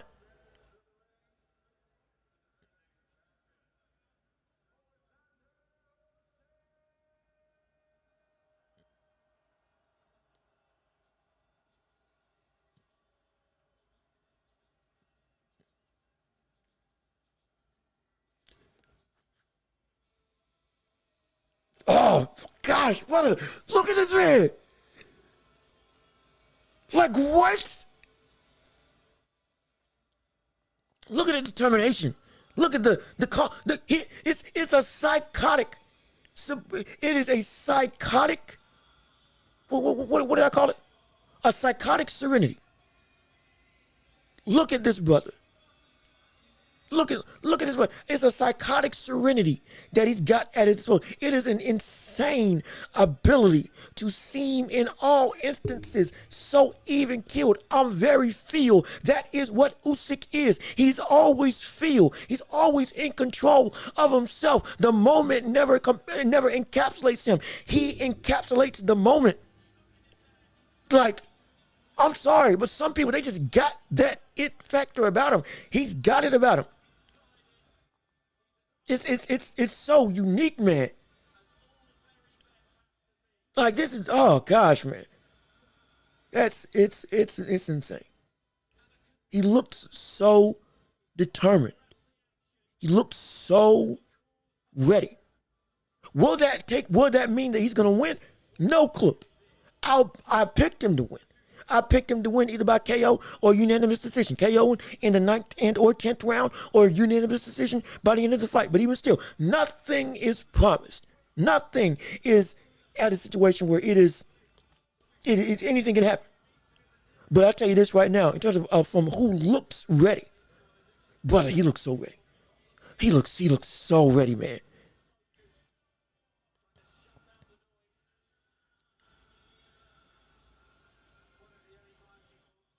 Oh gosh, God, whew, whew. This is no wait time, no wait periods. We're in it, man.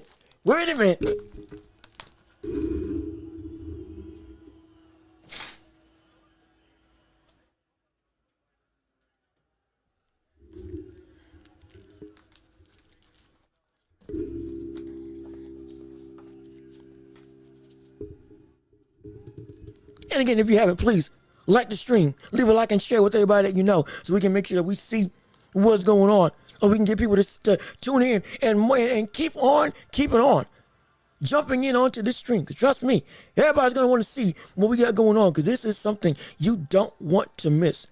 Absolutely. Oh, you're driving. I'm driving right now, so I'm counting on you to narrate every moment. Oh my gosh! Wait. You driving for this fight? I'm kidding. You got stuff to do. Completely understandable. Handle your business. I'll be as deliberate as I can, as I've been doing all fight long, with dissecting and calling what this fight's going to happen, or what's happening in this fight. Right now, they're going through singing the national anthem of Saudi Arabia. At this point in time, they're getting ready to transition into the national anthem for each respective country of fighter. I think first, is it Britain? Yeah, first Britain, then Ukraine. They're singing the British national anthem right now. But appreciate you tuning in to me while you're on the road, and trust and believe you're gonna want to hear everything we got. We won't miss a moment of action. At least I preferably, as long as this thing don't conk out on me. We won't miss a moment of action. We won't miss a moment of anything when it comes to when it comes to this. In fact, let me make sure that we're all set and ready.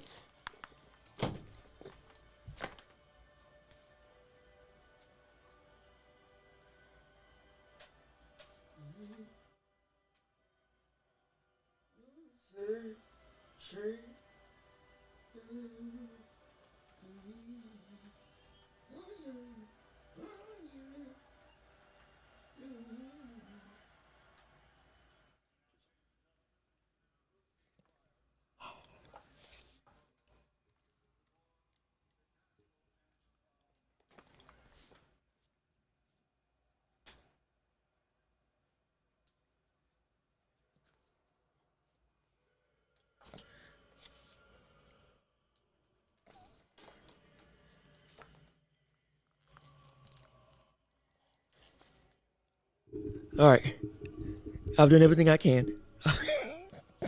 I've done everything I can to try to make sure that this stream ain't gonna mess up, that my computer's all set and good. Everything I need is where it needs to be. So, I'm gonna do the best I can to make sure that we ain't gonna have no hiccups. Please don't have no hiccups in this fight. Not right now. We made it this far. We made it. We had one problem, but we made it this far. Don't film it now. Woo! Lord, don't film it now. I do not need this. In fact, let me make one more change. I'll be right back. I'll be back in 10 seconds. I'm making one more change.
Right, we're here. I done everything I thought. Oh, I done everything I can.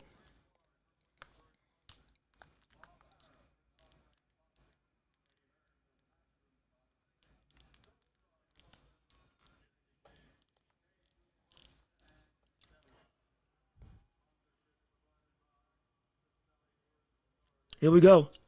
Here we go. They're doing the announcements for each individual fighter at this point in time.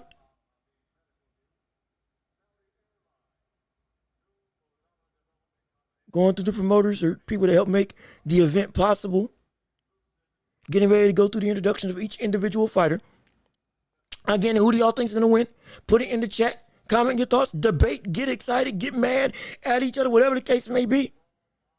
We want everybody to come in and get their stuff off now. So you can say you were right or you were wrong. By the time it all blows, or by the time the end inevitably does come.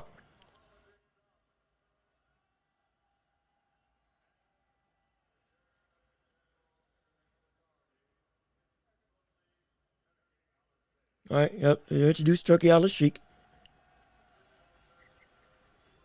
Here we go.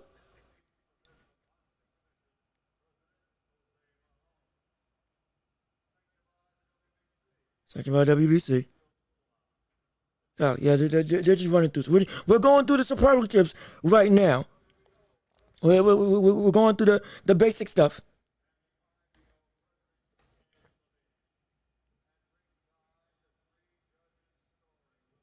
We're going through the judges.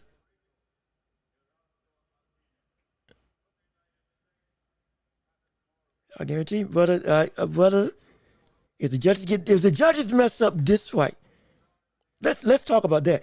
If the judges mess up this fight in particular, oh my gosh. Talk about some hot-blooded fans ruining what should be an all-time great event by their own decision. And so, ladies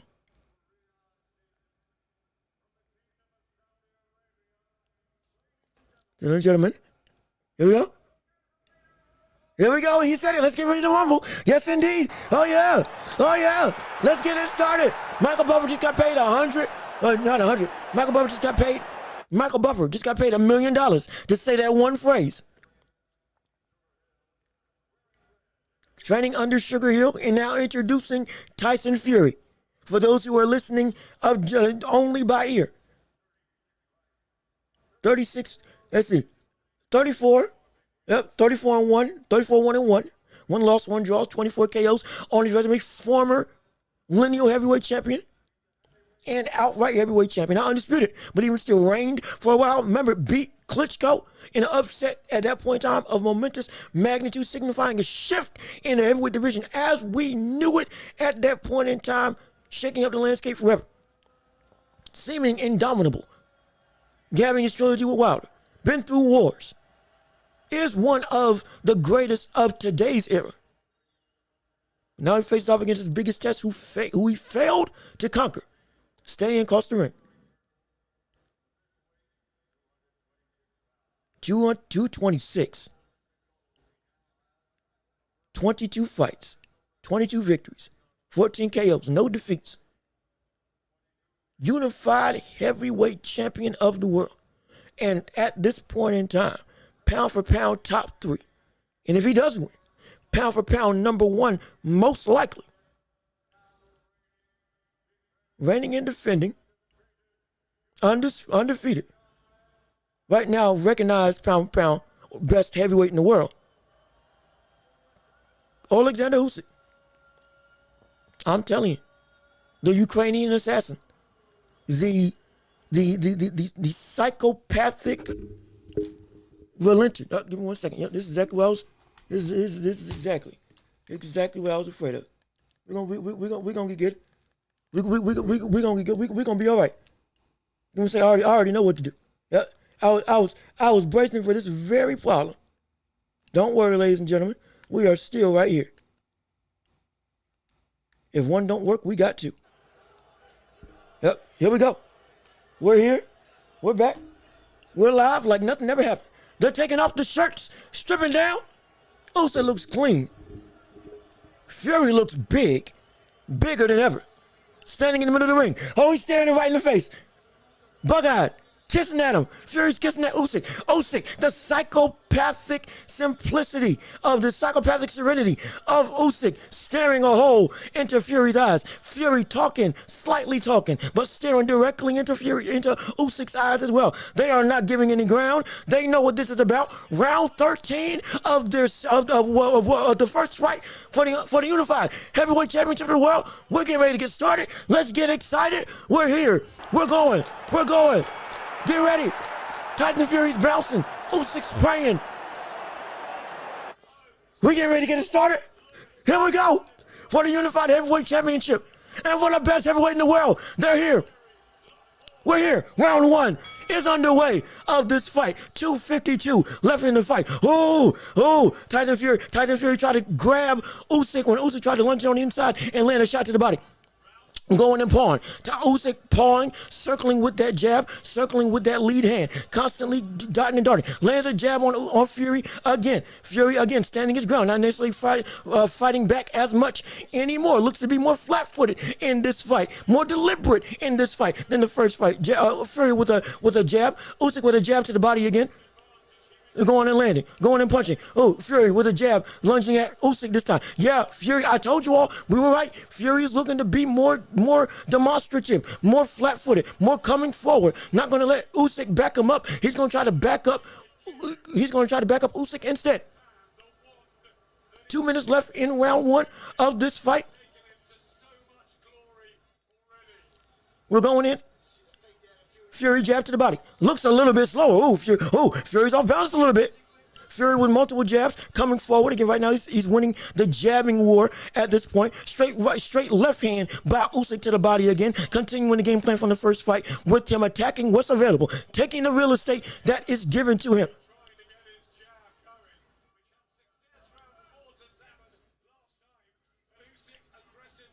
They're going in there moving. They're rocking and they're rolling. It's a highly tense competitive affair right now. Fury's really using that jab now more than ever. Just like I said in the breakdown, using that jab more. Oh, Usyk rushed him. Usyk caught him with a lead hook, and now Fury's looking to return the favor. Yeah, they're going for it. They're going for it. I'm gonna turn this TV down a little bit after this round when I get up. I don't want to get copyright stricken. I ain't trying to get sued. Y'all ain't gonna do that to me. But a minute left in round 1 of this fight. We're going big uppercut from Usyk to the body, or from Fury to the body. I think missed. Usyk trying to catch and tie up Fury, or Fury trying to catch and tie up Usyk to stop the rabbit from jumping. Oh, big hook to the head by Fury that just misses. Another big hook to the head by Fury that misses. He is steadfast and immovable. That's what Fury is trying to be at this stage in the fight. Usyk still applying that pressure, but Fury is more willing to meet him head on rather than trying to back up. And there he goes, and there's the clinch. And Fury clinches up Usyk. Fury grabs Usyk, forces Usyk to carry him as the fight continues to go on. Round 1, 10 seconds going on. Left in the fight, 10 seconds underway. As they're staying in the center. And that's it. Round 1 is finished. Finito. A very competitive, highly insane round. And round 1, I think, goes to Tyson Fury. The active jab and the landing jab and the legitimate forward pressure that he was bringing to the table won him that round. It wasn't a lot of damage, not really any damage at all, but he had more control, landed more, even though Usyk landed more significant shots in terms of damaging shots, lead or straight rights to the body, and that big hook to the head. On the whole, Fury controlled that round with his jab, was winning the round.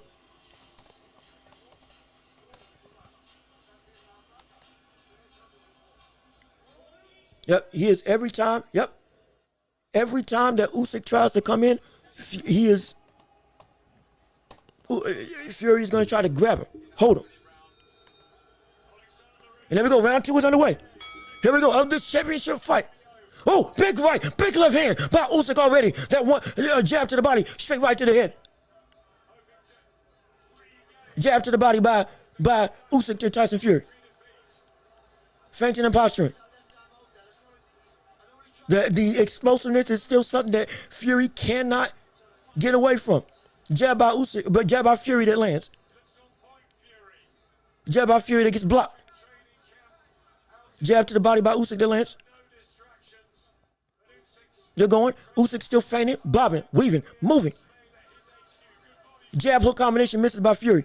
Going in and still looking to be damaged. Looking to throw that letter. Straight right or straight left to the body by Usyk that lands.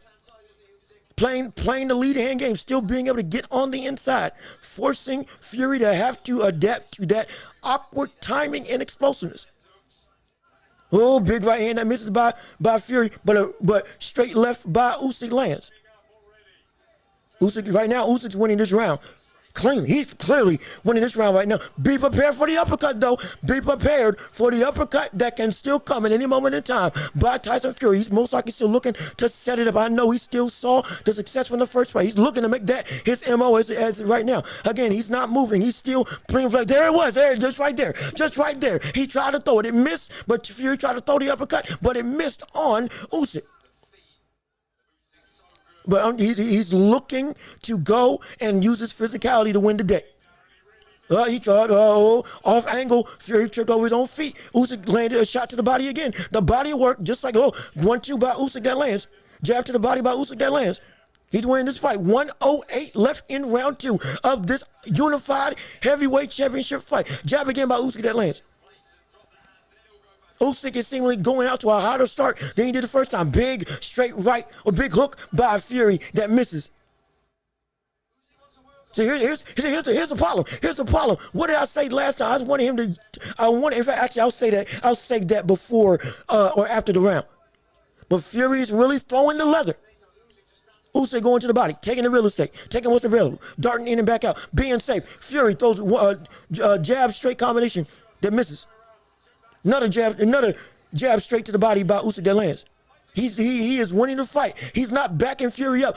Big uppercut to the body by Usyk. By Fury.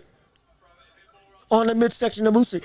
That was Fury's best punch of the fight as of right now. 15 seconds of big right hand by Fury. Fury wobbled Usyk for a second, but Usyk's still back on his feet. Usyk's still good. Usyk's still winning the round. 10 seconds left in round 2 of this championship fight.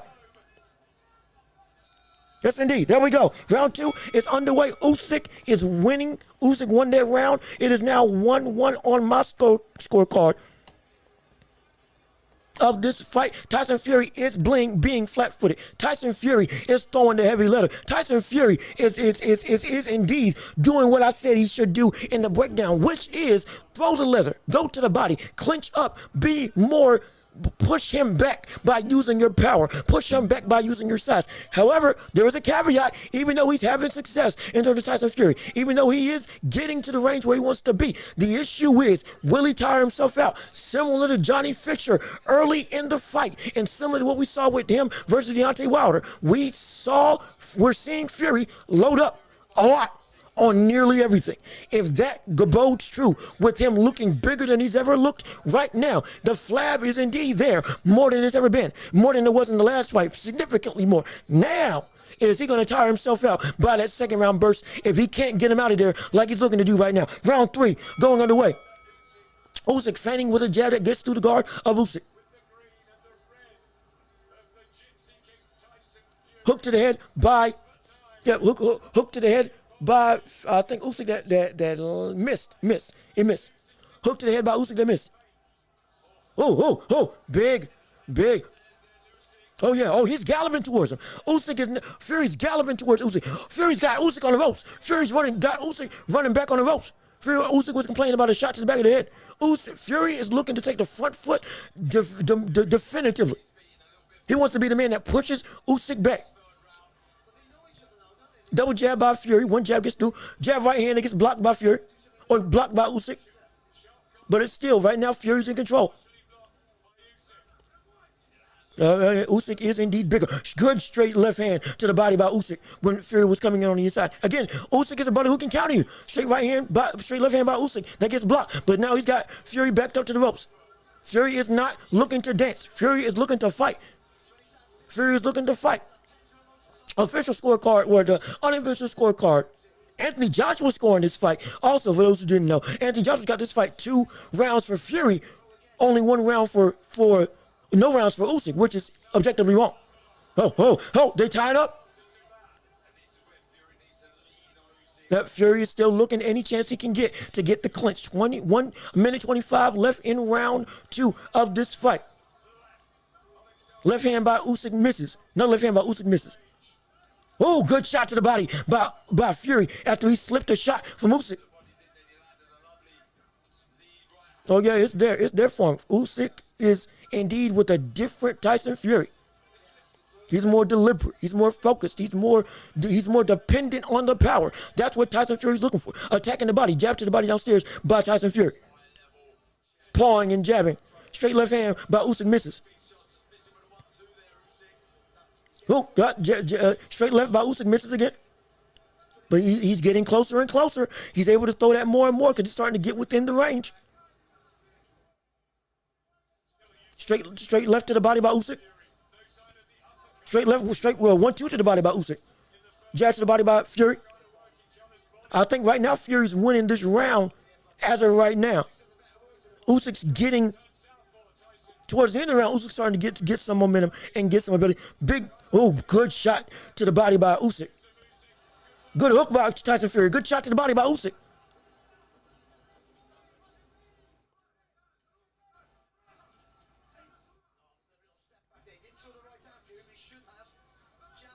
Oh, good hook. Yep. Round 3 underway. Round 3 has now come to an end. Fury, I think, won that round. Right now, I got Fury up 2-1. Again, the unofficial scorecard done by Anthony Joshua on this for the zone right now has it most likely 3-0 for Fury, which again I believe is objectively wrong.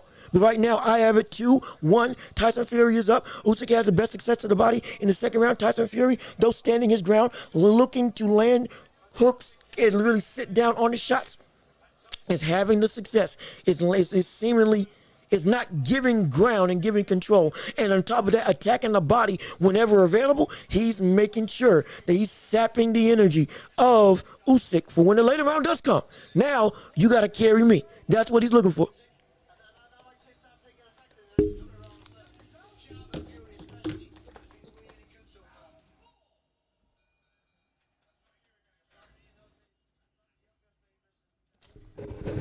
And here we go, round 4, back underway. Looking at the situation, 152 left in round 4. Usyk rushes in, lands a straight right to the body. Tyson Fury got moved off balance with a shot to the body by Usyk. Usyk coming out more aggressive now. Usyk is starting to pick up the pace a little bit on his pressure on Tyson Fury. Big straight, looking for that big straight left on Tyson Fury. Again, Tyson Fury, he doesn't look as fast, but I guarantee you this, what he's lacking in speed, he's utilizing in power. You can't match him, but use the threat of your power to still make you a big threat, to be scared, to be hit by. That is what indeed we're seeing Tyson Fury do to Usyk. Big hook that misses to the body by Fury and a jab that misses to the body, or to the head by Fury. Usyk straight right to the body again. And just like what he started the round with, another straight right to the body. 4 or 5 punch combination to the body by Usyk. Indeed, he is taking the real estate that's available. He can't get to the head yet, but he is slowly closing the distance to get and land at the body. Big hook to the body by Fury that misses. That definitely missed. Absolutely. 155 left in round 4 of this 12-round championship fight between Usyk and Fury. Leave a like on the video if you like what we got going on in this commentary. Can't really look at the chat because I'm trying to keep my eyes on the fight. Posturing, bouncing up and down. Again, back. Almost landed a big lead uppercut on Usyk. Big right hand, big left hand by Usyk that lands. Yes, indeed. Usyk's best fight of the night. Big left hand by Usyk that lands again. Or at least that gets his attention. The momentum's starting to shift. The big shot got landed by Usyk now. Fury feinting his way back on the inside. Feinting his way off the ropes. Minute 17 left in round 4 of this fight. Usyk right now, I have him winning with this combination of body attack and the big shots that he's landing to the head on Tyson Fury. The two big shots he landed on Tyson Fury. As of right now, again, this has been back and forth all fight long. This is incredible. This is a phenomenal fight. Another phenomenal fight. Tyson Fury stiff arms Usyk out the way to avoid that left hand. Another three-punch combination, most of it blocked by Tyson Fury. Jab by Usyk, or excuse me, jab by Fury. Jab by Fury again. What? Straight right by Tyson Fury that lands on Usyk. Best punch of Usyk, of Tyson Fury's fight right now of this round. Big right hand that just missed on Usyk. My gosh, that would have been a debilitating shot if it did land. These last 30 seconds most likely are gonna dictate who wins this fight for me. As of right now, they're clinching up. Usyk's making Fury carry him. Usyk's making Fury have to fight him off of him. Going through. Usyk's coming in. Usyk's pushing the base. Usyk's trying to get on the inside. Fury's starting to butt a little bit. Another 1-2 by Fury that's blocked. Straight right to the body, or straight left to the body, excuse me, by Usyk. That lands. Body string, 10 seconds left in the round. Of round 4 of this championship fight. Fury throws a jab, it's blocked.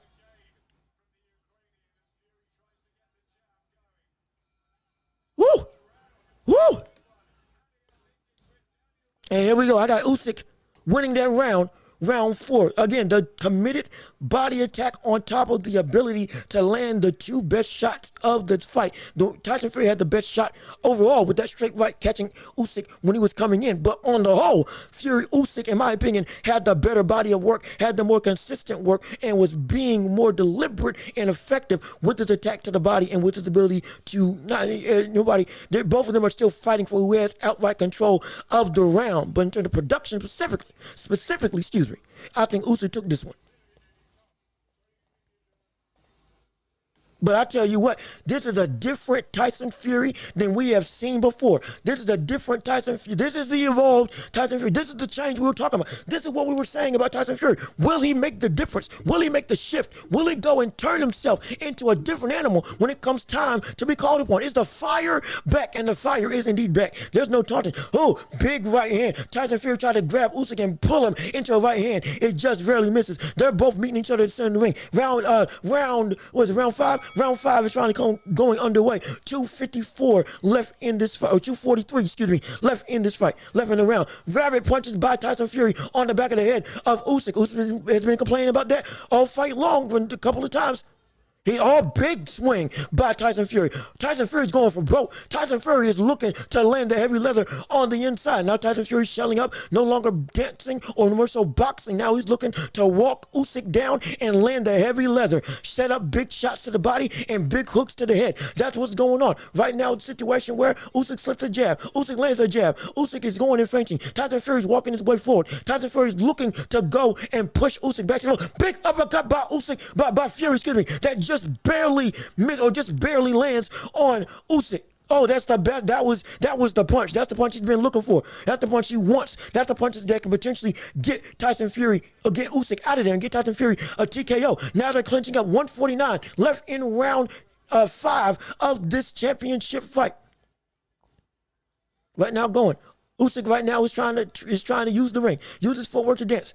Tyson Fury with the hook around the guard of Usyk. Another hook around the guard of Usyk. I think that second one was blocked though. Jab by Usyk, or jab by Fury. Good combination punching by Usyk. Tyson Fury comes back with counter punches, with combination punches of his own. Tyson Fury's hooking to where Usyk is stepping to land. Right now, this is offensively, this might be Fury's best round. Tyson Fury he is starting to gain a little bit. Oh, big hook to the body and hook to the head by Tyson Fury. Those were clean and hurt and clean and fast. Usyk is starting to be a little bit more damaged. So Usyk's starting to feel that power now. Tyson Fury again is slower, but he's more deliberate, and that deliberateness is allowing for him to land those more substantial shots. Indeed, right hand by Fury that's blocked.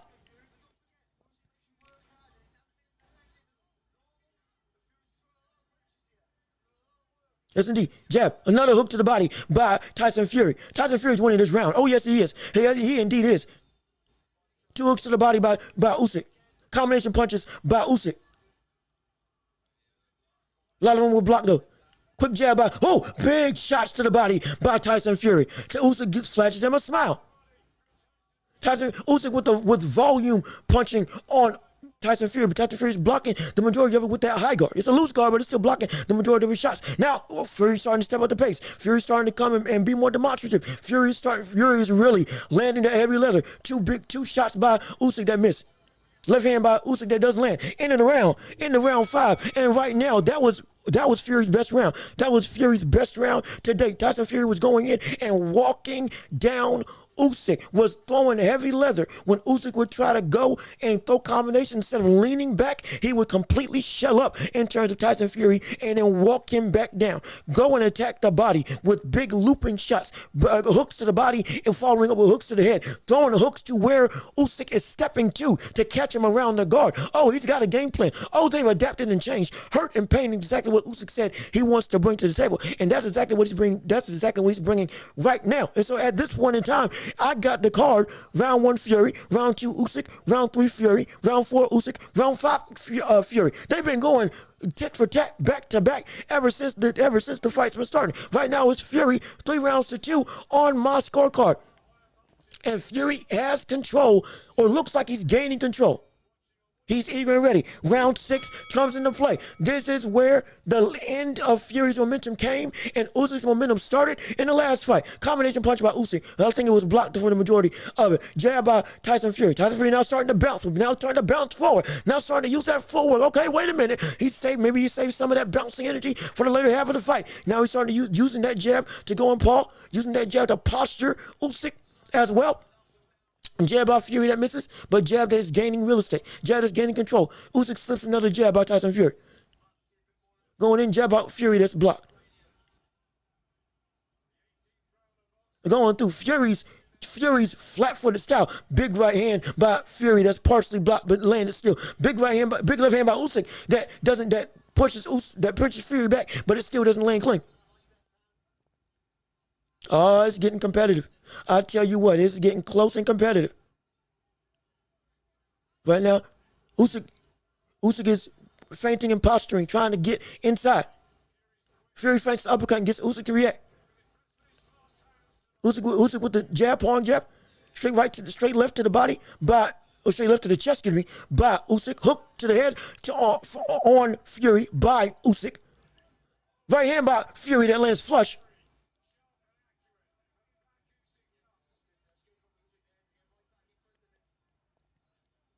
Fury's being a lot more deliberate. Fury is indeed looking to be the bigger man and fight like the bigger man. Not dance and not box with Usyk. He's trying to fight Usyk. That's what he's trying to do. And up until this point, it's working. It is indeed working.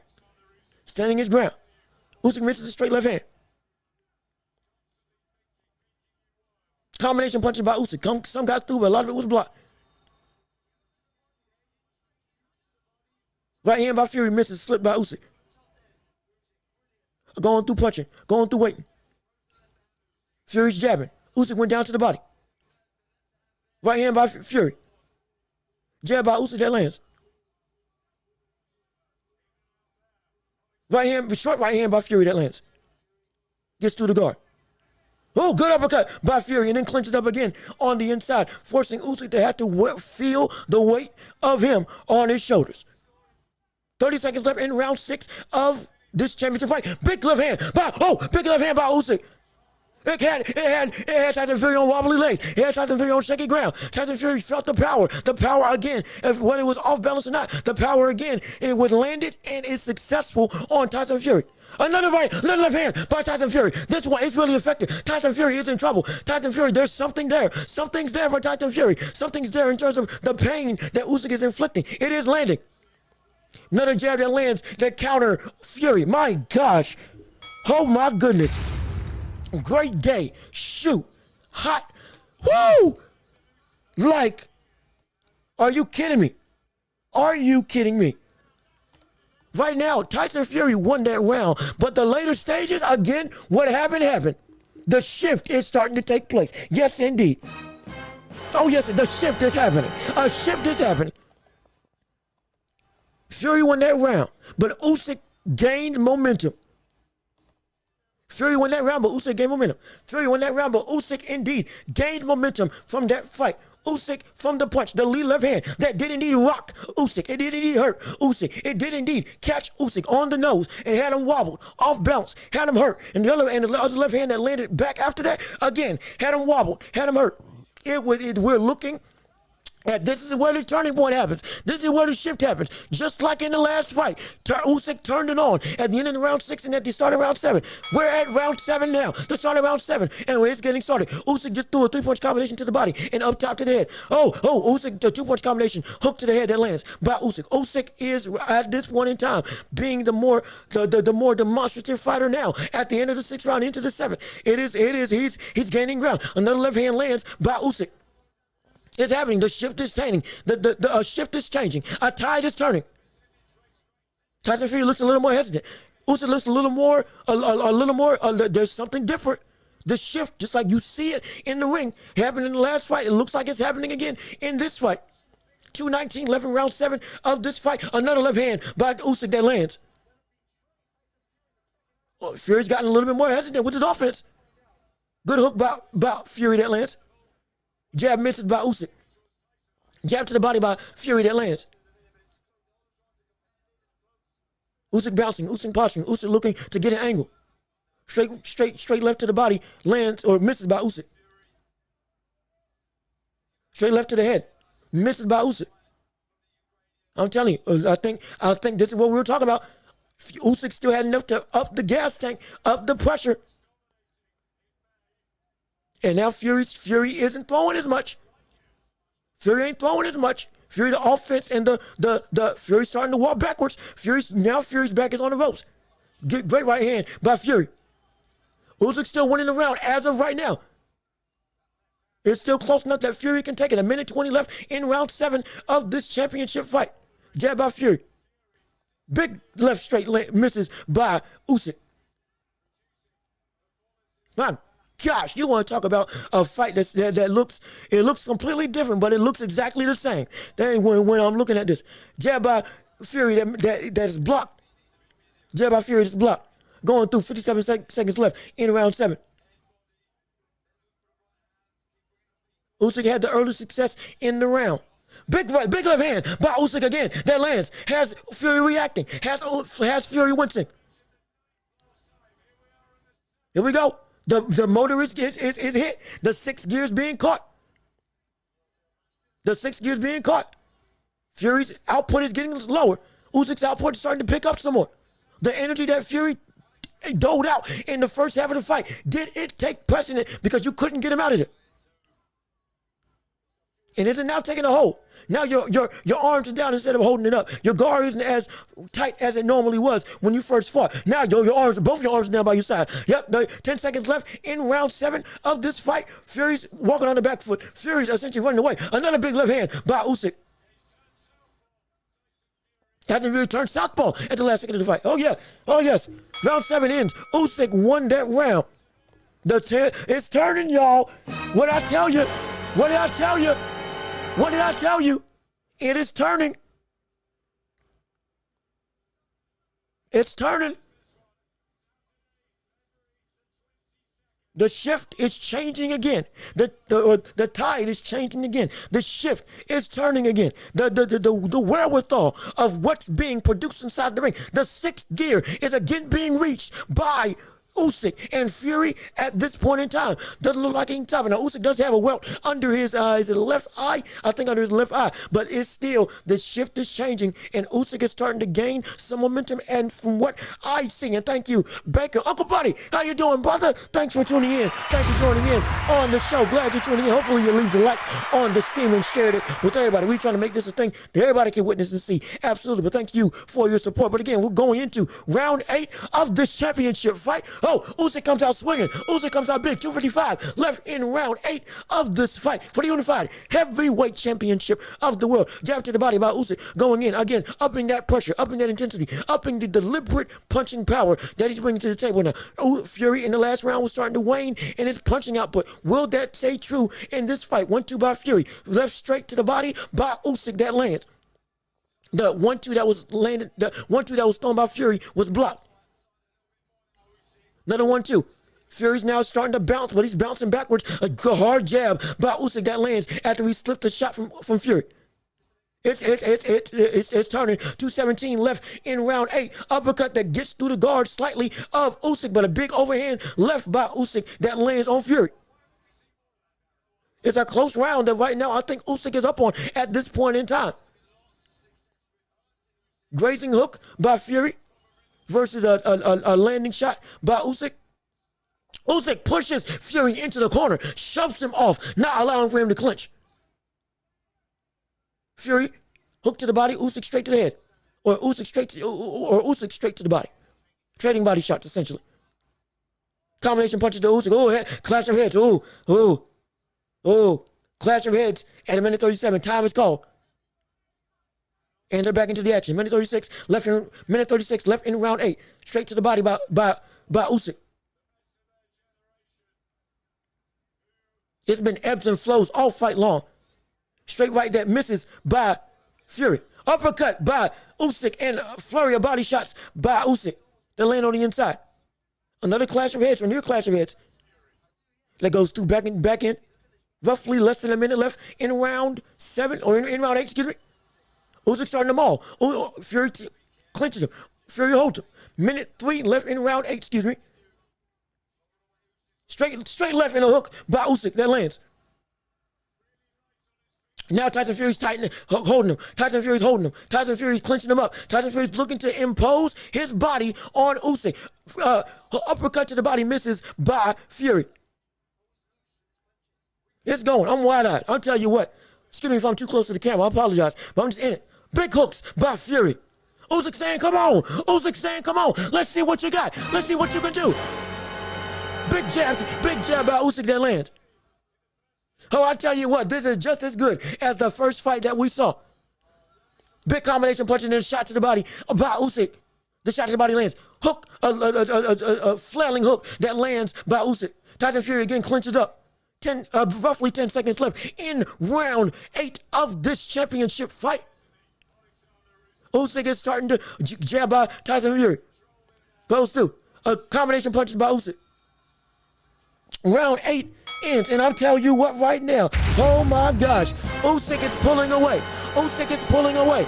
Usyk is pulling away. Usyk is the sixth gear. I told you all that I sound like a dubstep machine. The sixth gear that we laud Usyk for, that we applaud Usyk for, that continues to be able to dig deep and pull out from the depths of seemingly inescapable adversity. You go and you achieve, and you still are making your way into winning this fight. The combination punching of Usyk has become even more substantial. And everything isn't landing clean, but stuff is landing. And Fury's offense has been waning more and more and more. He looks more tired. He looks more lumbering. He looks like he wasn't dancing all fight long. Yes, he was, but he was loading up on shots. And I said, I want you to use power, but be careful when you use power, because if you use too much, you can fall into the same trap as last time. And Usyk comes out like a house on fire. And the round 9 is up right now. 2:52. Left in round 9. A big shot by Tyson Fury trying to flail to get Usyk off him. Usyk with another big punch combination. Straight right hand by Tyson Fury that backs up Usyk. It was blocked, but it's still the power was there. Jab by Usyk that lands on Fury. Uppercut by Fury. Fury's trying to throw arm punches that are still devastating and damaging, trying to keep Usyk off him. Fury's now the momentum. He's trying to get it back into his table. He's trying to throw a little more. He's trying to give some more offense to make Usyk have to worry. Good jab by Fury. Now they're back in the middle of the ring. Straight right hand by Fury. Good right hand by Fury. Now they clinch up. Fury does a little bit of dirty infighting on the inside. 2:13 left in round 9 of this championship fight. Big right hand, big uppercut to the body by Fury. Another uppercut to the body by Fury, and Fury clinches up. And Usyk rips the arm away from him and tries to get back on the inside. Big hooks to the body by Fury, excuse me. Yes, indeed, the motor's still running. Fury is throwing. Fury seems to have his own second win. Jab by Usyk that lands. This is a close round. I slightly give it to Fury because of the deliberate and landing body attack that's been able to go, as well as the arm punches that are scoring on Fury or on Usyk. Usyk with a soft shot to the body. Uppercut. He tried to throw an uppercut to the head of Usyk. Changes into a clinch mid throw. Another uppercut into a clinch, trying to clinch and wear down. This is what we wanted to see. Wanted to see it earlier. Sacrifice the early rounds so the late rounds don't come. But right now it's happening, and he's still clinching up. Right hand through the guard of Usyk. Yes, indeed, a minute left in the round. Jab right hand was blocked by Usyk. This is the round that he got rocked in. This is the round that Fury got hurt in. Round 9 is the round that Fury got knocked out in. Around this same time. We're coming on 50 seconds in the middle, or 50 seconds at the end of round 9. 45 seconds. Oh, another big shot with the left hand by Usyk. Just like that, Usyk again brings a good big shot to the body by Fury. Usyk winced at that one. 30 seconds left in round 9. 1-2 by Fury that misses. Doing his arm to flail and veer Fury or Usyk off of his game. Usyk again still attacking the body. Attacking that low, that wide, good left straight by Fury, by Usyk. Good left straight by Usyk. Big uppercut by Fury that misses. The technique starting to fail from Fury though. Oh gosh, shoot, man. Who won that one? I think that's a tough one. This is a round. This is a tough round. This might be debatable. It might be debatable. I think Fury got it because of the offense and body work was more significant, and the damaging shots and impeding Usyk to be able to throw anything with the clinch. I think that's what is won that round for me. But it's still that round, that one's up in the air. I'll be completely honest. Shoot, when I go back and rewatch this, I may just change my mind.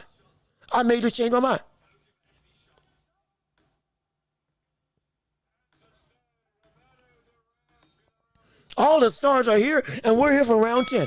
Or round 9. No, excuse me. It's round 10? It's round 9 or round 10. Which round are we in? Which round are we in? Come on. Which round are we in? Dang it. Round 10. Okay, round 10. Big uppercut by Tyson Fury. 242, 11 round 10. It's still a close fight.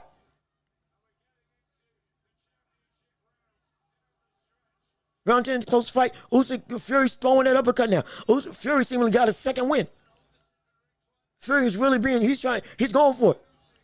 Fury is really trying to throw and land that heavy leather. Big shot to clinch up, make Usyk carry you, walk him to the corner, walk him down. 2:12 left in round 10 of this championship fight. It's anybody's game right now. This fight is too close for a lot of people to call potentially. Another mauling, trying to go and clinch up Usyk to make him carry your weight. Television, Anthony Joshua got it that Usyk is up by 1 round. Big uppercut by Tyson Fury. Big flurry by Tyson Fury. Here we go.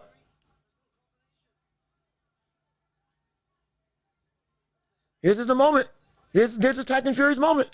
Another uppercut. The combination that rocked him the last time. The jab into the straight right. Jab into the straight left, lands by Usyk. But this time Fury takes it, and it's still trucking. Another uppercut into a clinch. Usyk trying to fight out. Usyk trying to get Fury off of him.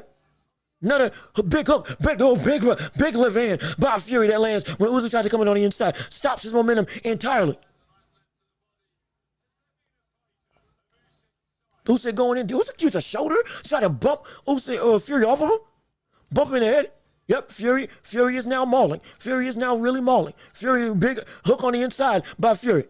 This is what we wanted him to do in the first fight. We wanted to see him go, use that weight, use that length, use that good jab by Usyk. Even still, Usyk is still landing shots that are indeed competitive, that are indeed still damaging. But Usyk again clinching to stop the pressure, clinching to stop the ability. Big left hand by Usyk. as Fury comes in on the inside. But again, Fury clinches up. Another big left hand. That rocks him there as I'm turning. Wait a minute now. Another big shot to the body by Usyk. He's starting to time Fury. He's starting to time Fury when he comes in on the inside. Another uppercut by Usyk. Another uppercut by Fury. Volume by Usyk. Fury was winning the first half of the fight. Then the last half, Usyk seemingly just took control. Oh my gosh. Shoot. This is into round 10. Who won that round? I may just have to call that Usyk landed like 5 thudding shots, all from different situations on Tyson Fury in that last 30 seconds, though Tyson Fury as a whole was winning the round. Shoot. I think Fury won that round due to impeding and clinching up and throwing shots and then stopping Usyk, similar to what he did. I think last round. The as a whole, he did win that round, but it is not without any danger. Because Usyk is coming to fight, Usyk is coming to play, and this and if anything, it might be tied up. What do I have it right now? Let's see. Fury, Fury, Fury, Fury, Fury, Fury. 1, 2, 3, 4, 5, 6. Usyk, Usyk, Usyk, Usyk. So shoot, I think I got Fury up right now.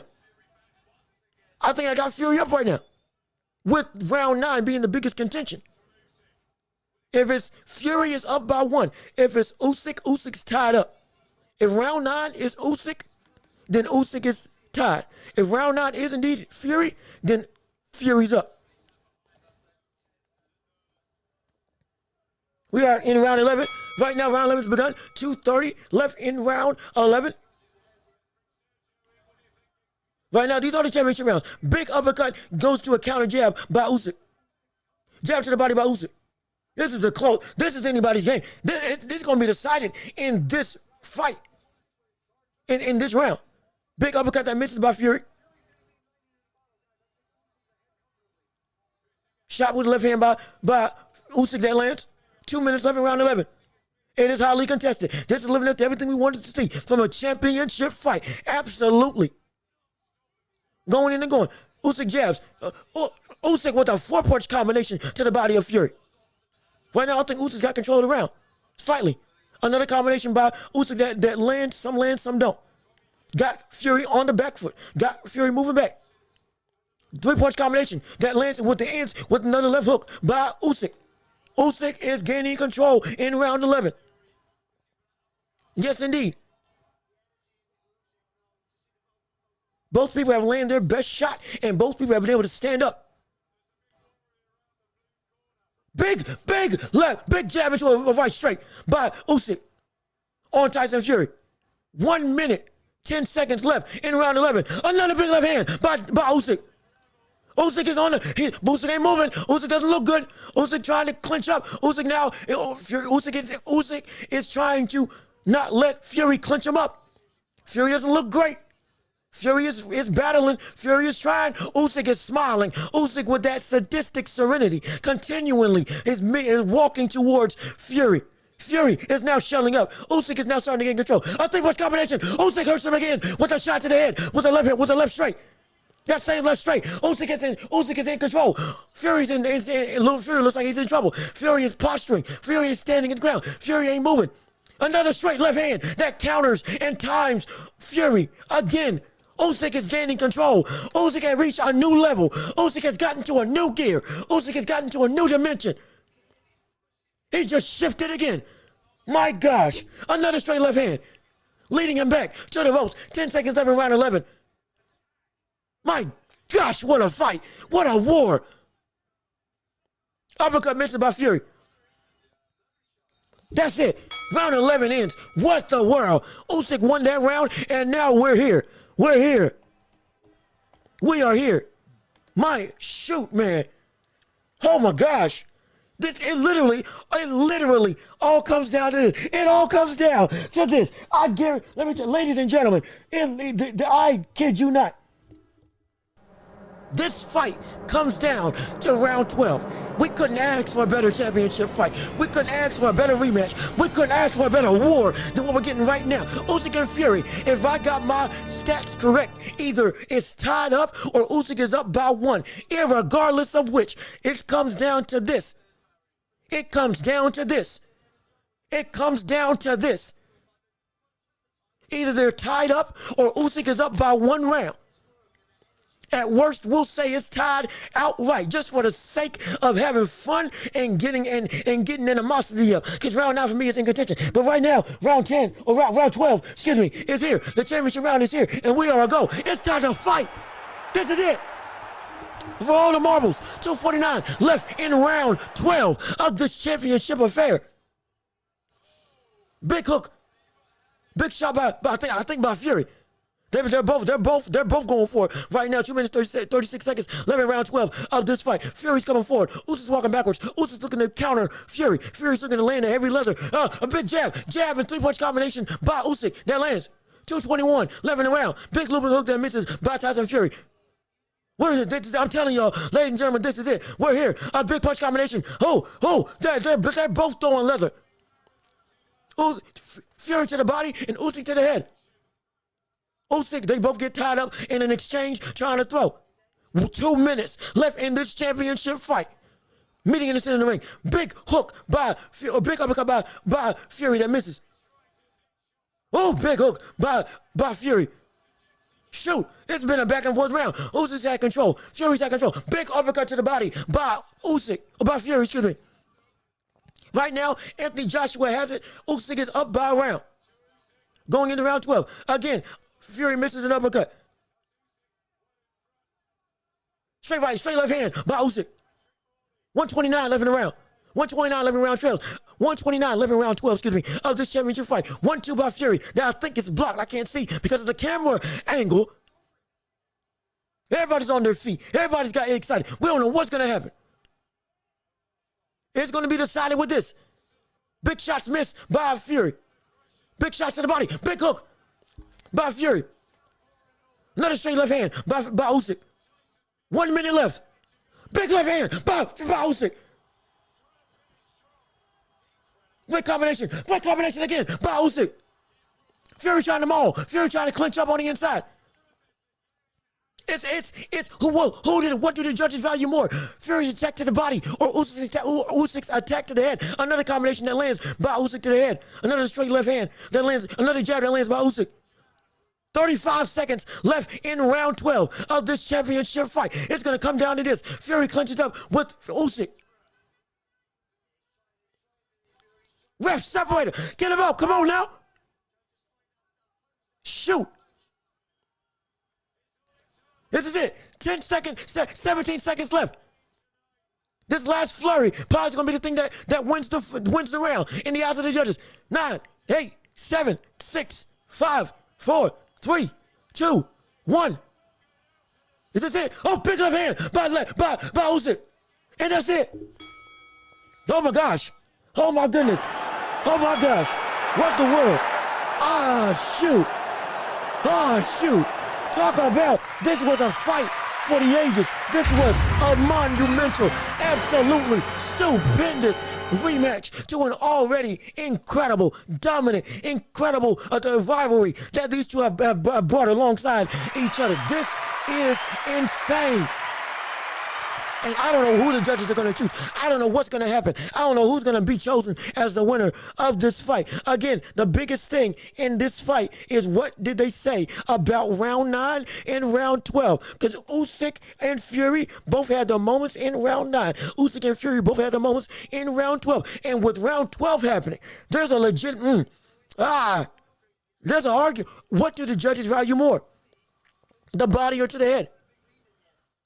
Usyk landed more clean shots to the head in round 12 that was knocking Fury back. But Usyk was landing shots to the body. That they weren't knocking them back, but they were doing damage and they were landing. But we got to be consistent. The flurry, consistent greatness beats flurries of greatness. So round 12, I got Fury. I would have to.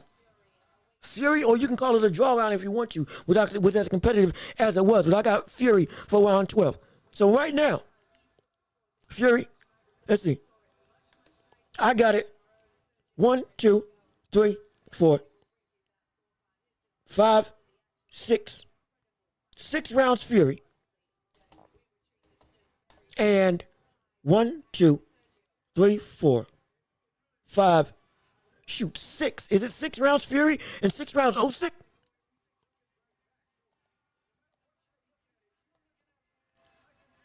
Make sure I got that right. 1, 2, 3, 4, 6.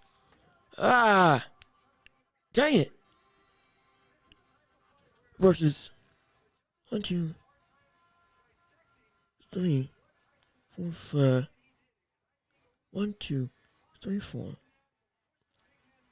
5. Shoot, I think I got it a draw. I think it's a draw. Again, what do you feel? I think it's a draw. It might be a draw. This fight was, this was more competitive than the last fight.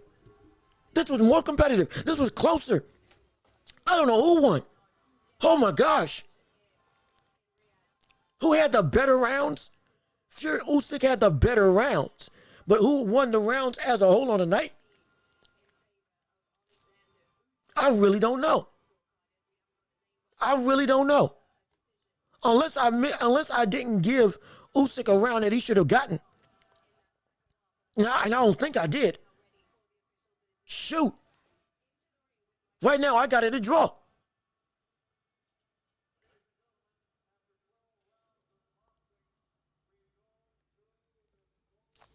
We're going to the scorecards right now.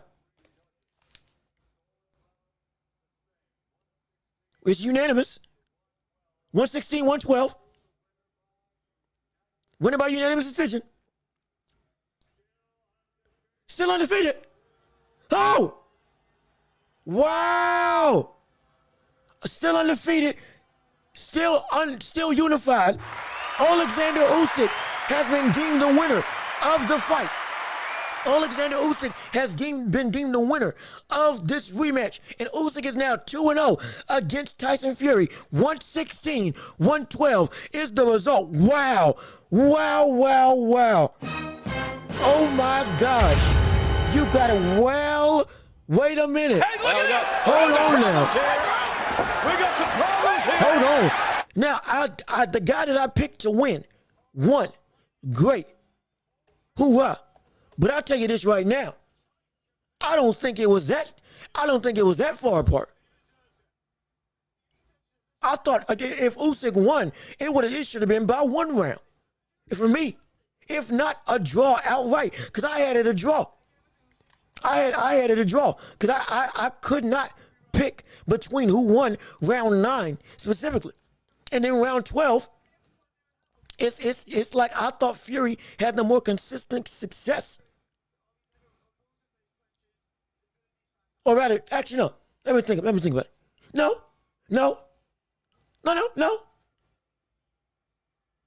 No. Fury won Usyk won round 9. Fury won round 12. But everything being added up, I had it as a draw. I don't think that see? So, for those who are just tuning in, you're and still unified heavyweight champion, Usyk is indeed the winner of the night, winner of the rematch, and has beaten Tyson Fury 2 times in a row to still be called the best heavyweight in the world and to still be called arguably pound for pound #1. But the results of the card, specifically the card as a whole, that's where the discrepancy lies.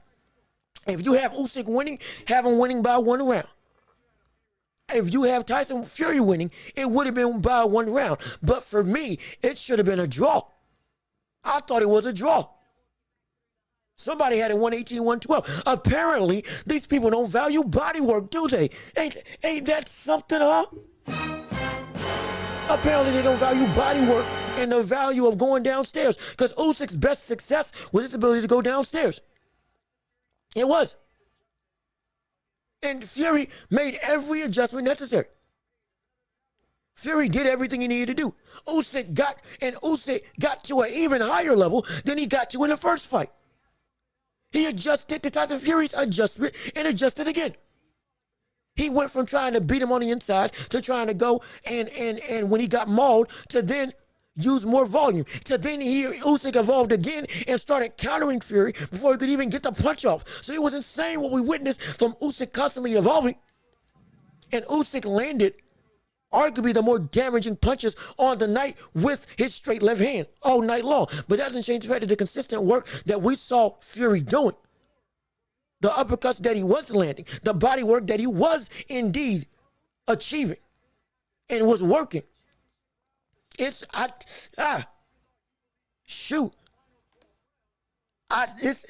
tough, man. Unless I've misjudged one of the earlier rounds, and I really don't think I did. Not trying to toot my own horn, but with all respect, I don't think I did. But shoot, this is gonna be contested. It should have been a draw. But let me hear what Usyk has to say about this fight.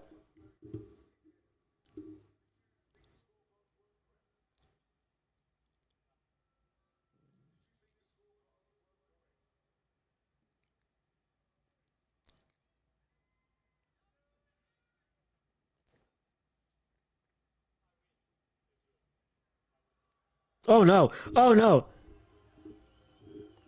Oh no! Usyk just got asked, does he think the scorecards were correct? And then he just said, well, I win. So it's, that's gonna get him. They're gonna get him. They're gonna get him for that. They definitely gonna get him for that.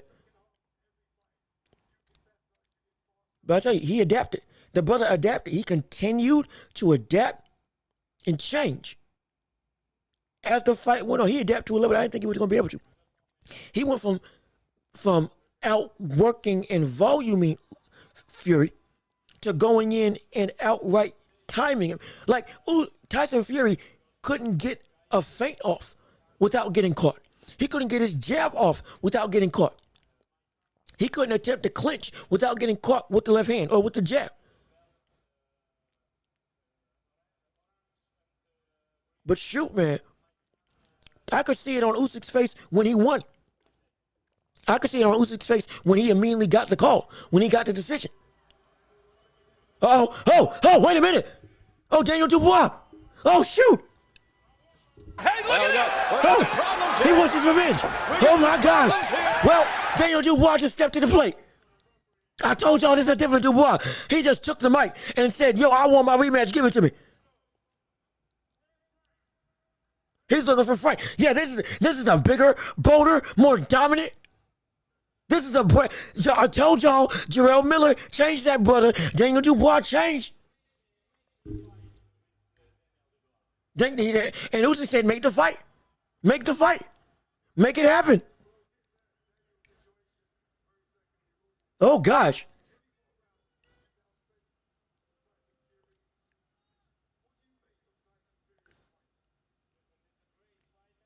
Man, shoot. Already we got something to look forward to. Already we got something to get excited about. Already we got something to get everybody up in arms. As we keep telling you all, the Dubois that we see now is not the Dubois that we knew. Oh no, it's not. My gosh. And this decision is going to be hotly contested. I can't say that Fury won, but I can say that it should have been a draw. If Usyk did win, it's by a round, not by 116, 112. The issue is, even in the win, the scorecard is the problem. The scorecard, the body attack, was that not valued by the judges? Is that not valued? Why would that not be valued by the judges? Why would that not be valued by the judges? Or was it the fact that the big shots by Usyk on Fury that was rocking and wobbling Fury, those were the things that the judges deemed as, okay, you won the round? Because they were hurting him. They were wobbling him. They were getting him in danger.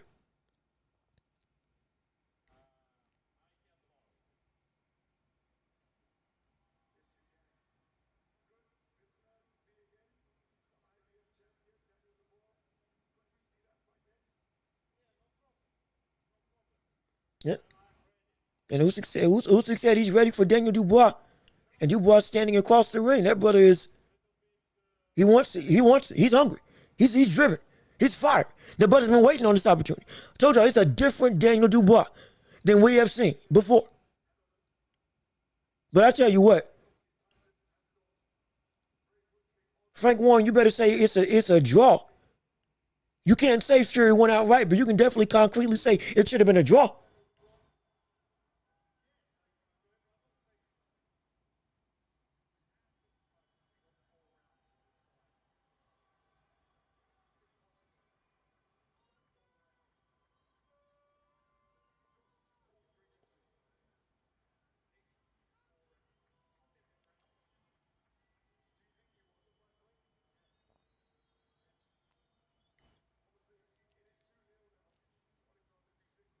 The discrepancy is the gap. It's not just that he won. Winning is like, it's shoot, man. If Usyk won, it should have been by 1 round, definitive. And I'm sorry for those who were listening. I'm watching to hear what the press conference is, or hear what the people have to say after the fight. Frank Warren says that he thinks Tyson Fury won that fight. And you at home may think that Tyson Fury won that fight. What do you think? How do you feel? What are your thoughts on this? Do you think that Usyk wrongly got the decision? I think he did enough to get the decision. I think it's the discrepancy of 116, 112. That's where the problem resides.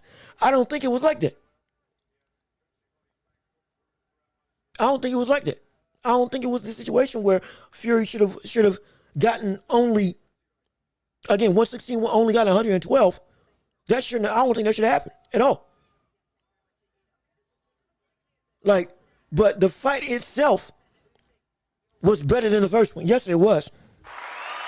The fight itself was better than the first one. The fight itself was better than the first time out. Usyk, and here are the stats. Usyk landed more. Usyk threw less. Oh. And Usyk had a higher percentage. Now, wait a minute. Hold on. That changes some things. Usyk landed more. 179 to 144. Usyk threw more. Usyk threw less. 142 to 500. Excuse me. Usyk threw less. 143 to 509. And Usyk landed at a higher percentage, landing 43% of his shots to Fury's only 28%. So, again, for the stats, we need to hear it. The numbers of the fight, Usyk landed 170-something. Fury landed 140-something. Usyk threw 400-something punches. Fury threw 500-something punches. And Usyk landed at 48%. But Fury landed at 28%. So, now, the numbers look well in favor of Usyk. But if you saw the fight, and you heard the fight like I tried to call it, it was a lot closer than what the numbers say. I'm definitive in that. And Usyk winning is not necessarily bad. If you had it as a draw, that would have been the absolute best case scenario. That's what it should have been. But, with all that being said, the issue comes from the gap in what was the scorecard. 116, 112 is not what this fight was. That was not this fight. This fight was a 114, 113 fight for either guy if it went for either way. Or it's a draw outright. It should have been. At least for me, it should have been. There's no way it should have been 115, 116, 112. It shouldn't have been. 115, 113, I can live with it. Is that the right? Is that right one? Is that right? 115, 113? I think that's the right one. Whatever it was, whichever numbers equate to a minimalistic difference between the two, that's what it should have been if it was going to be a win for Usyk. But because Usyk, you can look at it, he did do enough to win depending on how the judges judged 2 key rounds. But Usyk winning that demonstratively, it wasn't that clear cut. The first fight was more clear cut than this fight. That fight was more clear cut than what we saw tonight. This fight was better than the first fight round. this fight was even more competitive than the first fight round. It was. Tyson Fury did everything you wanted him to do. He even had a second wind of his own. Usyk elevated to an even more dynamic sixth gear than we had seen him before.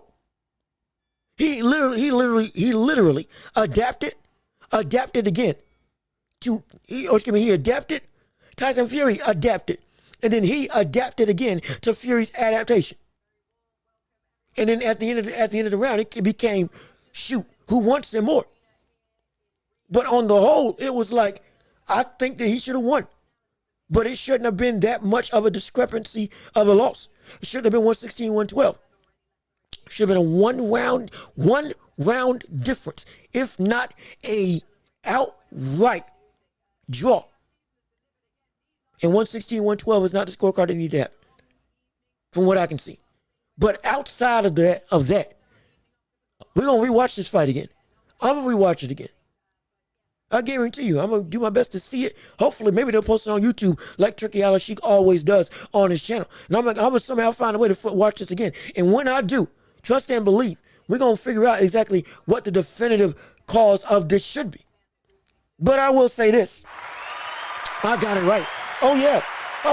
Again, I called it right. And I called it down to the decision. I said, Usyk by unanimous decision.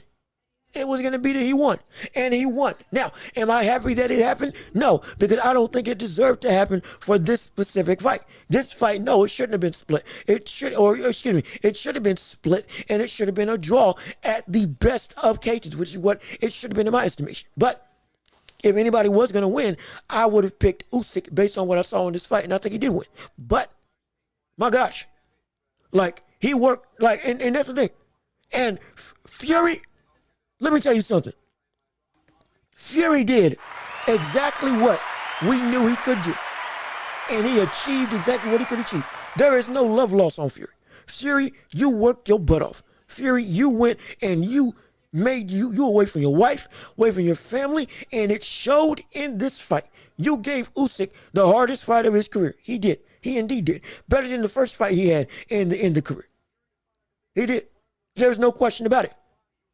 You hold your head up high. Then this fight should have been, it should have been either a draw, or if Usyk did win, it should have been only by a round. Only by a round or two. No, not two, by one round. That's it. If not a draw outright. You fought your way to a draw. And there's an argument, you can make arguments that he should have won the fight. You can make arguments he should have won the fight. For me, what this fight should have been outright was a draw. What it should have been if somebody was going to win was Usyk. And Usyk, if he did win, was only by one round. But Fury should have no shame. Fury should have no guilt. Fury should have nothing to hold his head, to hang his head on for what this fight was. He left everything out there. That brother did everything to make it the best he could be. I mean, shoot, man. Like, you want to talk about adaptation. You want to talk about Usyk going against a Fury that was more driven than ever, more hungry than ever, more determined than ever. That's what Usyk legitimately was able to conquer. But even then, did he conquer it, or did he fight it to a stalemate? That's going to be the question. And I think he fought to a stalemate. I truly think he fought to a stalemate. Truly, I think he fought to a stalemate. And I think it should have been a draw. And 116, 112 for this fight is way too egregious for a decision that should have happened. Like, shoot. All three judges saw it the same way. Nobody had it 114, 113 going either way. Nobody. I could see one person doing that. I could see one person not having that ability. Or one person having it 116, 112. But two, or excuse me, let alone all three. I don't know about that. I don't know about that at all. But it was ebbs and flows all fight long. Every round was a different fight, essentially. Fury went from loading up to mauling to clinching to throwing volume. Usyk went from attacking the body to now doing one shots to the head and then mixing it up in combinations and then bum rushing Fury. And then Fury adapted by throwing the right hand, by clinching up even more, by working on the inside, by attacking the body and throwing heavy leather downstairs when round 9 and beyond came about. Doing the same thing he did to Deontay Wilder in full capacity. He did everything we wanted him to do. He may have did it a little bit out of order that I would have liked, but he did everything we wanted him to do. He did everything. And to a degree, it speaks to the test, not to a degree, objectively, speaks to the testament that Usyk is as a fighter. A testament to him. There's no question. It's a testament that he was able to overcome this. He was able to adapt to what seemingly nobody's been able to adapt to when it comes to Tyson Fury on the second time round with anybody. That just doesn't happen. This Tyson Fury was built to beat Usyk. It was. The last Tyson Fury had the capacity to. This Tyson Fury had the ability to. This Tyson Fury was built to beat him. It was built to do it. It was built to take him out. His style was built to take him out. He landed more flush shots on Usyk than we had seen. He attacked the body more than we had seen in the past. He was landing on Usyk and doing great work. He was not letting Usyk control the fight. He did everything in his power to make this happen. And if he loses, I understand. But to lose in this type of fashion, to where a fight that should have been close, and that was indeed close, turned out to be a fight that was seen as 116 to 112 of all scorecards, I don't think that's right. I don't think that's right. 114, 113 on every scorecard, I can agree with. A draw on every scorecard. 116, 112, 114, 113, and then a draw, I can live with that. But this, I don't care if the guy that I won, or I don't care if the guy that I wanted to win won. We're all about, we are unbiased here. What should have happened is that this fight was a draw. This fight was worthy of a draw. Because it's hard, I got to rewatch the fight to see who exactly won outright. But I'll tell you this on the whole, nah. It shouldn't have been this much of a gap between who won and who lost. It shouldn't have been. Even in a win, there's a right way to win. This wasn't the right way to win. Usyk won. If anybody did win this fight, Usyk was the right guy. I picked Usyk to win. Yes, I did, by unanimous decision. But it wasn't no 16-12. It wasn't no 116, 112. It was 114, 113. One round apart, if not a draw outright. If not a draw outright. Outright, it should have been a draw. The best decision should have been a draw for this fight. For me. And that's me saying I wanted Usyk to win. Nah, this should have been a draw. In the best case scenario, it should have been a draw. And whoever won, even if it was Fury who won, it shouldn't have been no 116, 112 for either person. Nah. The fight was great. If anybody was to win, I think the right person won. But what it should have been a draw. Because on my scorecard, it was too close for me to be able to differentiate. It's 6 rounds apiece. Going back and forth tit for tat in the first half. And then one pulling away one moment, 2 rounds at a time. Another person pulling away, another moment, 2 rounds at a time. And then coming back at the end of the fight, splitting the rounds. But this is what we have now. Cruiserweight champion. Undisputed heavyweight champion. Now unified, still undefeated heavyweight champion. And toppling Tyson Fury. Beating Tyson Fury. And so with all that, now, there's only one thing to say. Based on the result. Because again, while I said that at best it should have been a draw, I kept on saying, if anybody should have won, it should have been Usyk by a round. And Usyk did win by a round. Usyk won by unanimous decision. So with all that being put into play, we had to call it like we see it as right now. With the result of this fight and the implications that have been put on this fight, officially, we can say that not only is Usyk at this point in time the best heavyweight in the world, but also is unequivocally, pound for pound, number one. He's reclaimed the throne. He's back on top. Oh, yes, indeed. You ain't got to, some people may like it, some people may hate it, but for me,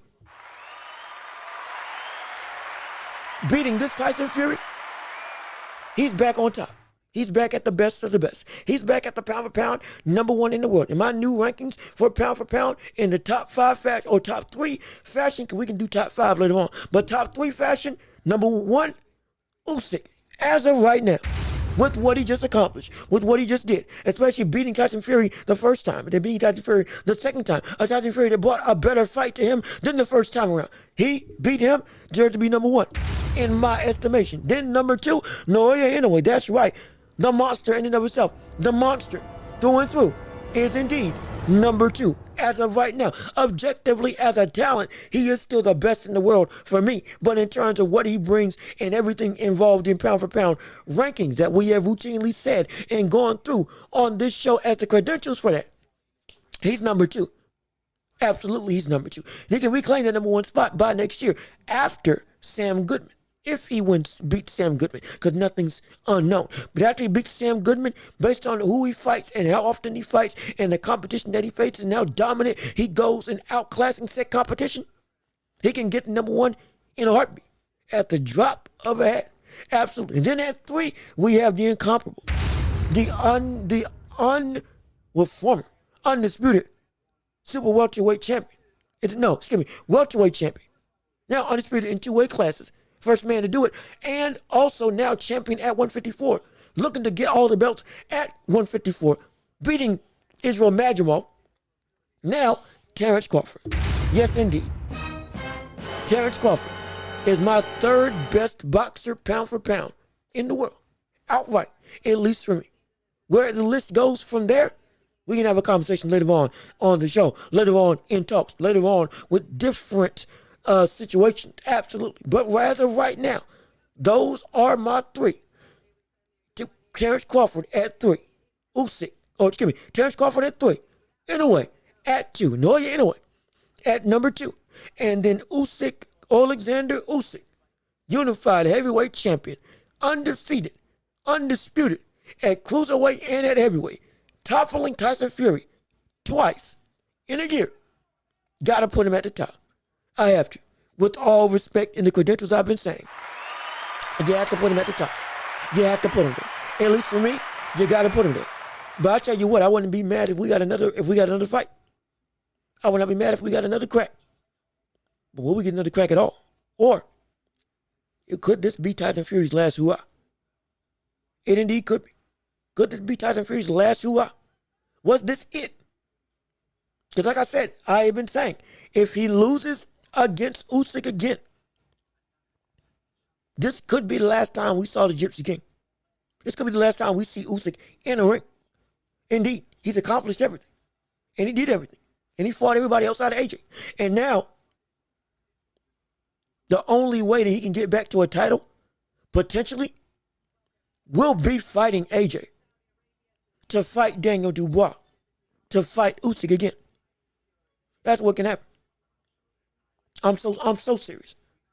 The roulette for who's going to face Usyk now is most likely Daniel Dubois first, and then Fury and AJ. With AJ having to fight Fury, and the winner of that facing off either against Dubois, because when Dubois gets his rematch, he'll be right back in the tussle, right back at the top,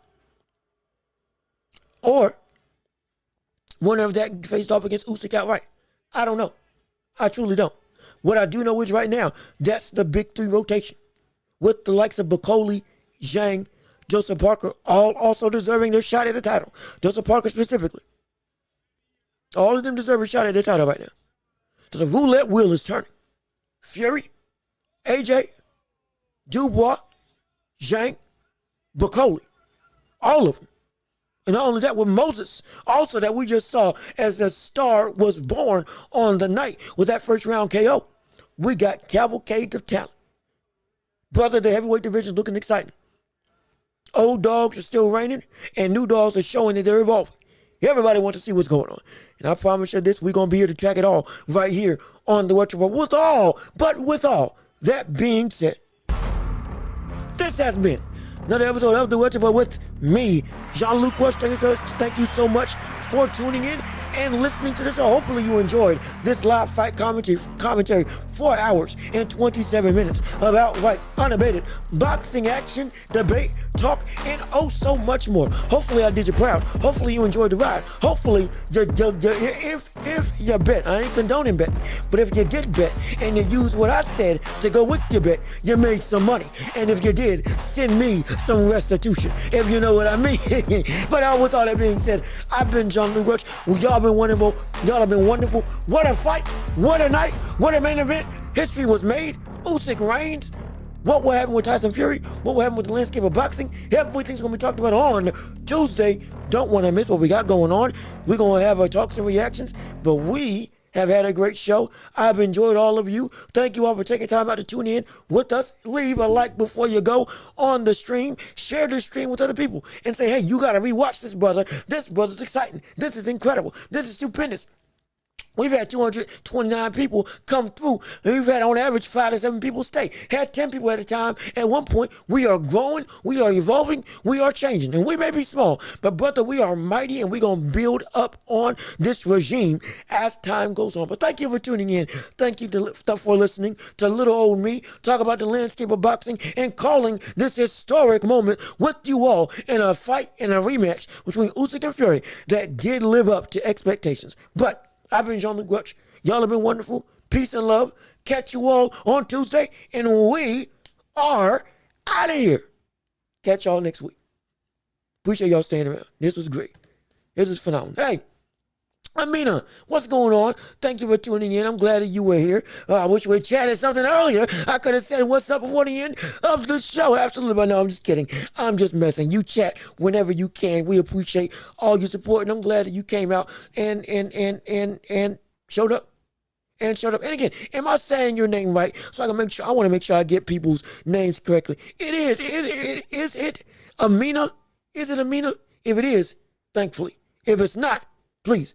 Saying, oh gosh, I'm sorry. Hopefully I'm saying that right. But yeah, my boy. Oh, so you were watching the stream and you. Okay, I was saying that right. Appreciate it. Thank you very much. I'm glad y'all were here. Glad we're coming to support. Oh man, y'all were here. Oh, we coming through now. Oh, we coming to the woodwork. Oh, okay. So I'm saying it right. I'm saying it right. Okay. Well, thank you, Amina, for coming in and showing up. I greatly appreciate it. David, what's going on? Glad you're here. Glad you showed up. Glad you had us in mind for tuning into the stream. Oh, you're saying Fury was robbed. Oh, man, Saudi fixed the fight through those judges, and I will give you this. Though 116, 112, that card should not have been. Objectively, that was wrong. I'll tell you this right now. I'm unabated in that. That was the wrong scorecard for that for the win. Absolutely. Now, I will say I had this fight as a draw at best. What it should have been was a draw. For me, I had a 6-6 either way. If I did have somebody winning this fight, it was for me Usyk, but it was only by 1 round if either side did win this fight. But objectively, even if Usyk did win, I'm going to go rewatch the fight. I'm going to make sure I verify whether or not my feelings are correct or not. Because again, we're watching this in real time. We could all say that we could all see this now, but in hindsight, it could be something completely different. But as of right now, what it should have been was a draw, concretely, outright. If somebody wants to win, Usyk being the victor, I am not upset at. But what I am upset at is the 116, 112 scorecard. That's laughable. That's stupid and ridiculous. There is no way that he should have had that big of a discrepancy. There is no way that Usyk was up that far. And the whole of the fight, he was gaining ground. Don't get me wrong. There was a time when he was separating, but Fury got back. Fury with that body attack, with the mauling, with the ability to clinch up and attack and then make Usyk not be able to attack and then force Usyk to win rounds at the end of the round instead of controlling the whole. Then it should have been nah. In the words of LA Knight, nah. There's no way in the world that it should have been that he should have won. None. Or rather, that he should have won at that big of a discrepancy. It should have been a draw outright. That should have been, for me, that should have been what transpired. I had Usyk up. All the clean work he landed on Usyk. Fury was much more solid with the extra weight. Yes, he was. And see, Usyk had the more popping punches. Yes. And we went through the punch stats of what happened. Usyk did land, I believe, 140 something to 120 something on for Fury. Yeah, Usyk landed 148, 149, somewhere around 140 range to. Did I say that right? Usyk landed 140 to 148 punches to Usyk. No, I'm saying that wrong. I'm so sorry. I'm getting tongue-tied. Hold on. Let me get something to drink so I can give you all the proper stats. Give me 1 second. I've been talking all night, so excuse me if I'm messing up. But Usyk landed roughly 148 to 140 punches. Fury, based on stats, CompuBox, Fury landed 128. Based on CompuBox stats, Usyk threw roughly 460 to 480 punches. Fury threw 508 to 510. Usyk landed at 48%. Fury landed at 28%. That's what the stats, if that's what they showed as the CompuBox stats for the fight. That's what the stats showed. Now, what I said also immediately after, the stats don't tell the story as a whole on what the fight is. You would see that and say, oh yeah, Usyk should have won outright, but no. No. There was the work that Fury did was in the clinch into the body.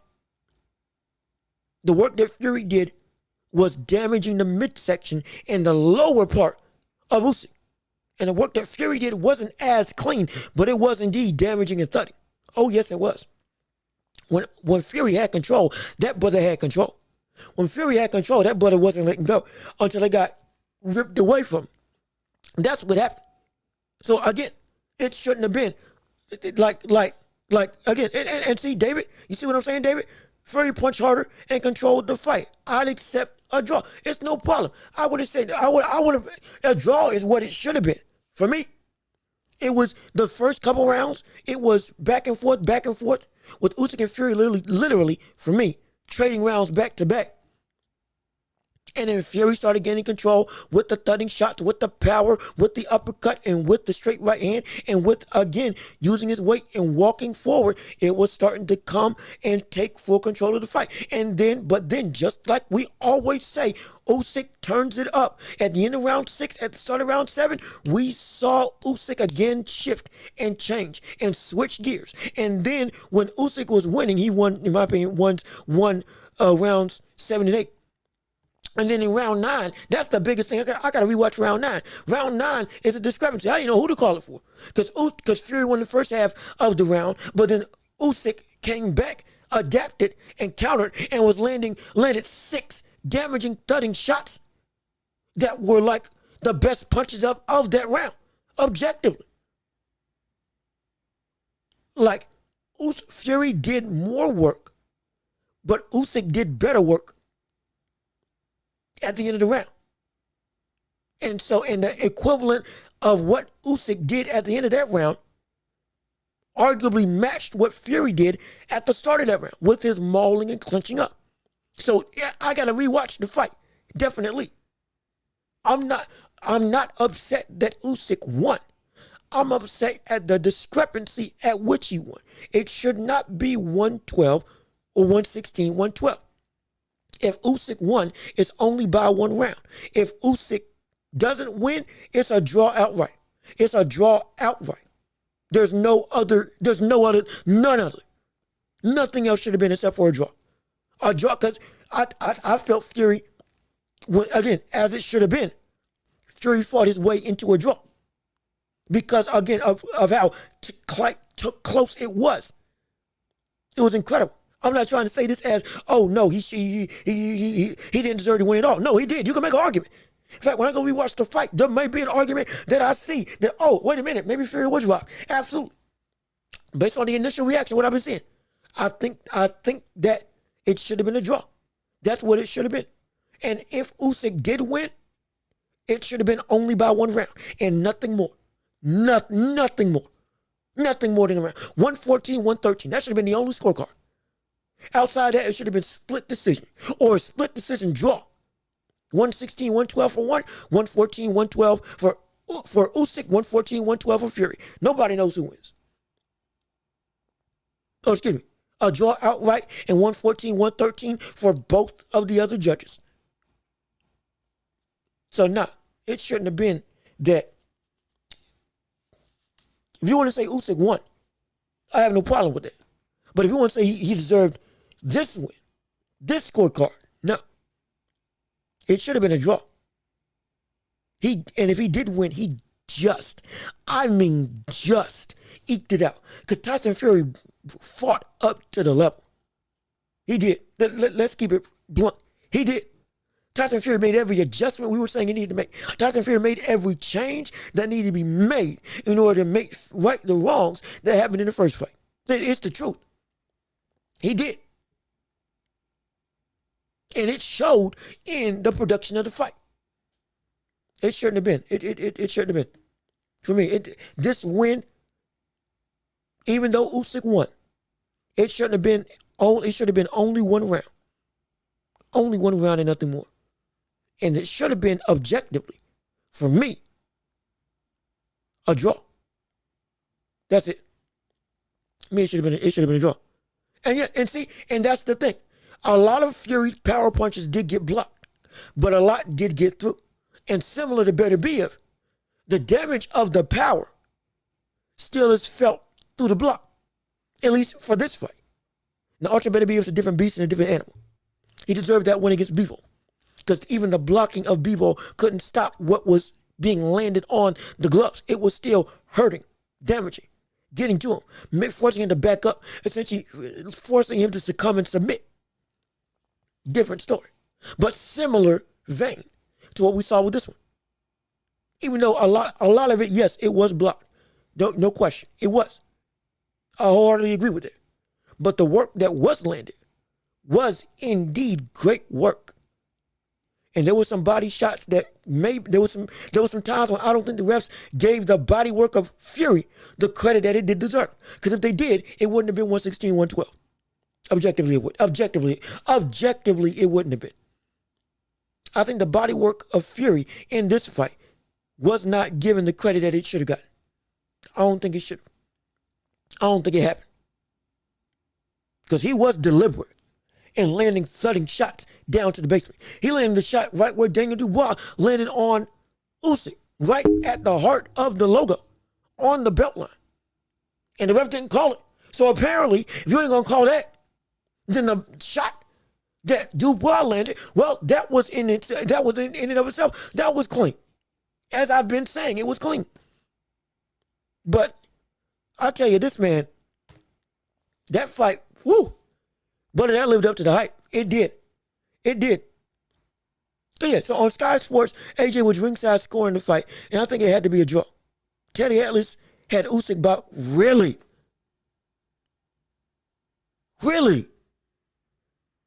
So AJ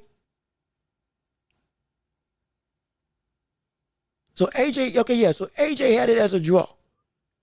You think I can't remember, because I think I was watching the one where AJ was the person doing the whatchamacallit, unofficial scorecard. So he had it as a draw. Those first couple rounds, I think he was completely wrong. The first 4 rounds, I think he had it completely wrong as to who won what. But he had it as a draw at the end of the day. But Teddy Atlas had Usyk by 4. Wow.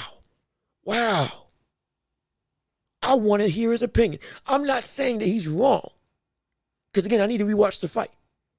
But I do think that he's wrong. You get what I'm saying? I'm not saying that he's wrong, but I am saying he's wrong, because I don't think that it should have been that. Again, 4 rounds. I did not see that as a fight that was that much of a in control affair for Usyk. No way. There's no way. But I respect Teddy Atlas, because I know what his eye looks for. He's one of the people that I looked to when I was trying to understand what this boxing game is about. His podcast, his interviews, all that stuff. Listening to him, feeding and learning what his knowledge is, so I can come and be prepared when I'm talking. And I can further understand what I need to know about the sport as a whole. Because he's been in a vein that I've never been in. He understands stuff that I never understand. So you take from the legends and the knowledgeable ones that indeed are pushing the sport forward and have indeed paid their dues and are standing the test of time in their knowledge, which he has and has always been. He's respected for a reason, not just because of his name. His opinion is indeed valid and rooted in substance. So you can't not take away from what he sees. But at the same time, I don't agree. With all respect, I don't agree. But yeah, but Usyk never visibly hurt Fury. Fury was throwing heavy body shots. Judges don't count body shots. Well, they're wrong. And they should. If they don't, that's a problem. That's a bold-faced problem. That's an outright problem. That is an outright problem. And to a degree, that's a problem in and of itself because they counted it when Devin Haney was going up against Lomachenko. They counted Devin Haney's body's work when he was going up against Lomachenko, which was valid, but they didn't count Lomachenko's inside work when he was fighting against Devin Haney. That's why I think it was a close decision that was wrong, but even still. In this fight, if they didn't count it, yeah, that's a major problem. That's a major problem. Because if they did, it wouldn't have been this much of a big discrepancy of who won. For me, objectively, it wouldn't have. But yes, okay, yeah, so yeah, AJ had it a draw. Teddy had it 112, 116, just as the judges. Wow. Yeah, I can't wait to see what his reasoning is. I would love to hear why he had it the way that he had it. Because it's going to be interesting to see. That Dubois versus Usyk fight was another fixed fight, in my opinion. Now, again, the ref called it low. I can't say it's fixed because Usyk knocked him out. Like, even if it was fixed, Dubois could have gotten up, and he didn't get up. And so he got knocked out clean, and he got outboxed for the majority of the fight. But that knockdown should have been a knockdown. In fact, the ref didn't let that knockdown go. Now, that's a problem. That's the issue. We've already covered that on a past show. We covered that on a past episode. We covered that on a past podcast. You can go back and look at it right now. Oh, we've been covering this for a long time. We got track records. Oh, we go and we pinpoint other things that happen. Absolutely. And so I'm not going to say that's a fixed fight, but the ref messed up. Ref messed up big time. At minimum, that should have been a 10 count.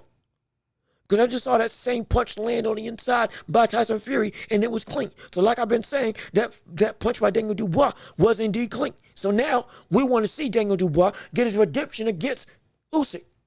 We want to see it. Especially this Daniel Dubois. The Dubois that's now outspoken. The Dubois that is running rampant on everybody in the heavyweight division. That ain't afraid of nobody. This Daniel Dubois, you're doggone right. We want to see a rematch.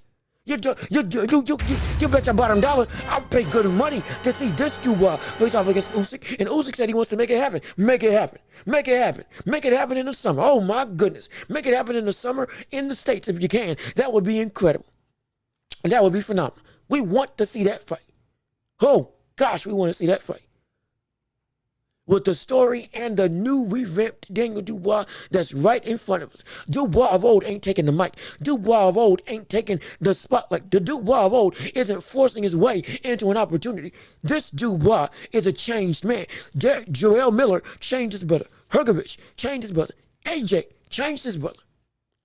He got changed for the better. My gosh, this brother, for the undisputed title, you're doggone right I want to see it. Oh, I want to see what this brings to play. This is gonna be that fight. Already, I'm excited. I'm excited for that fight. That's gonna be spectacular. Absolutely. Teddy said he gave Usyk round 6 to 11 and gave Fury round 12. Really, round 6 to 11? Round 6 to 11? 6 to 11? Really? Because I had Fury round 6, Usyk round 7, Usyk round 8. Up in the air between round 9 for Fury and Usyk. And then round 10, Fury. Round 11, Usyk. Round 12, Fury. I gotta think.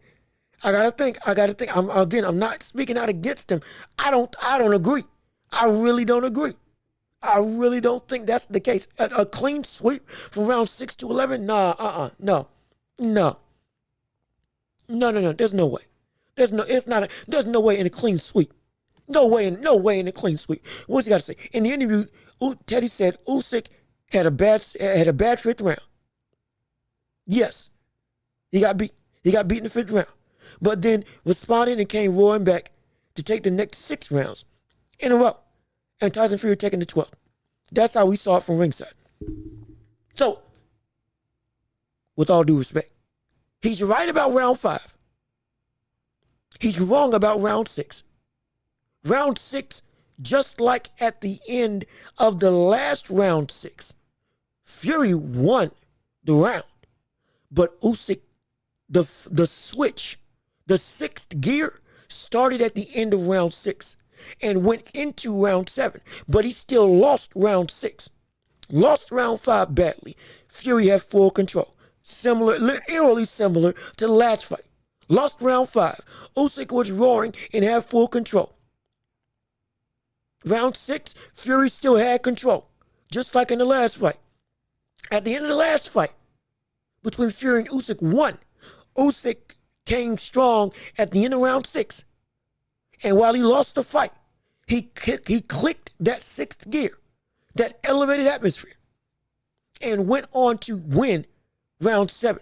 And in that one, he was cleaning through 7 through whatever. Cool. This one, the same thing happened.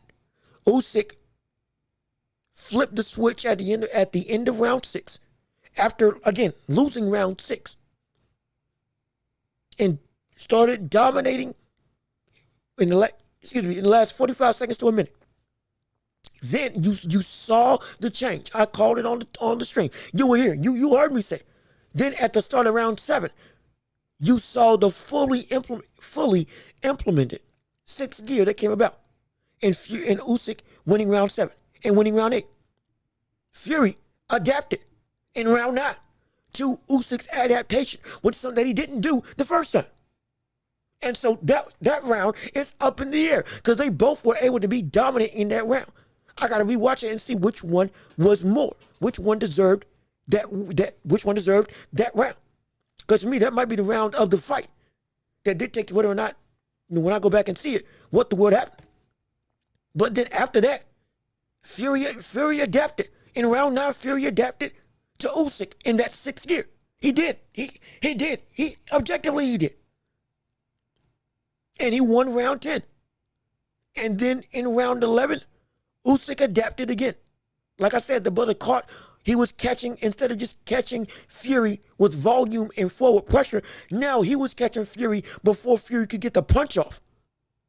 He was timing, he got his timing down to the point, at one point in time, he got to a state in round, it was either round 10 or 11, in the round 10, I think it was round 11, where he was catching Fury in the middle of Fury throwing a shot to where it stopped Fury in his tracks. Like full blown, before Fury was getting ready to throw a jab. Usyk timed it perfectly. And Fury couldn't do anything except for stop punching. Like freeze almost. And be like, oh shoot, oh my gosh. He did that like 3 times from what I saw in the round. And then at that point in time, it was a back and forth between 11 and 12. Usyk won round 11, Fury won round 12. So the vantage point may have been different. It may have dictated what he saw, which is, again, we're looking at it from a television perspective. We get a more clearer sense. But it is tough for me to say that it was even from that vantage point, that it was a clean sweep, that Usyk won all 6, or won round 6 through 11. And the only thing Fury won was round 12 in the second half of the fight. It is hard for me to say that as legitimate, with respect to the reasoning. And I can understand the reasoning. But, I mean, shoot. I don't think that's right. With all due respect, I don't think that's right. And Teddy Atlas knows what to look for. He does. I don't think that's right. But let's see. Hold on. It's pulling up. Hold on. Wait a minute. Okay, here we go. So, Amina, what else you got to say? Frank Warren, Bob Arum, and Oscar De La Hoya had Fury winning by round 3 or more. Round 1, 2, and 3, understandable. Excuse me. Not by round 3, by 3 rounds or more. Eddie Hearn had it as a draw. Warren and Arum are biased to Fury. Yeah. They're gonna be that. You can't Warren and Hearn. Warren and Arum, excuse me, yeah. They're gonna say that their guy should have won. Their guy was robbed, this, that, and the third. Understandable. We get that. But objectively, this fight, but the commotion surrounding this fight, oh my gosh. Like, this shows you just how great this fight was. This shows you just how much better this fight was than the last fight. And the last fight was stupendous. Like, the last fight was incredible. Last fight was one of the better undisputed championship fights that we've seen in boxing history for heavyweights. And this fight was even closer, even more competitive, and even more action-packed. Like, what these people put on display is going to be talked about forever. It adds to Fury's legacy of the fights that he had with Deontay Wilder, and it adds to Usyk's legacy as he had dominant performance. He outclassed everybody. Outclassed AJ. Outclassed Dubois. Outclassed AJ again. Has outclassed any reputable opponent that you put in his way. He's been on tear ever since cruiserweight. Now, when faced off against his literal biggest adversary, was able to still come through twice, even when his adversary became better, and put on, regardless of the result, put on a fight for the ages both times. Like, it's a testament to their talent and ability, and it's gonna be a staple of their legacy. Oh, mark my words, it's gonna be a staple of their legacy. A staple of their legacy and what they are. If anything, for Tyson Fury, this makes us ask, why didn't you fight Usyk sooner if these are the types of performances you were going to put up against him? You were acting like you were scared. However, you were going about and running, but these are the fights that you put up against Usyk. Why in the world were you afraid? Why in the world did you give us the runaround? Why in the world did you constantly not opt? Genuinely. Why in the world did you constantly not opt or continue to go on a run from the test that we all wanted to see? Why did you do that? Why did you make it happen? Why did you intend on forcing a fight that earlier on, shoot, if you were younger, who knows what may happen? This is a Fury that we were all saying, the Fury, the first time from a Fury as the old Fury perspective, was the best Fury we had seen since Klitschko. And now this Fury performed even better than that Fury. And the biggest thing about you was age. That was the biggest concern. And now, but if you just went out and outright fought him, instead of fighting Derek Chisora, instead of fighting Dillian White, instead of fighting Derek Chisora again, like, who knows what type of performance you could have won. You could have potentially won definitively one of those fights if these fights at this stage in your career are this close. Like, oh my gosh. But that's a whole nother conversation.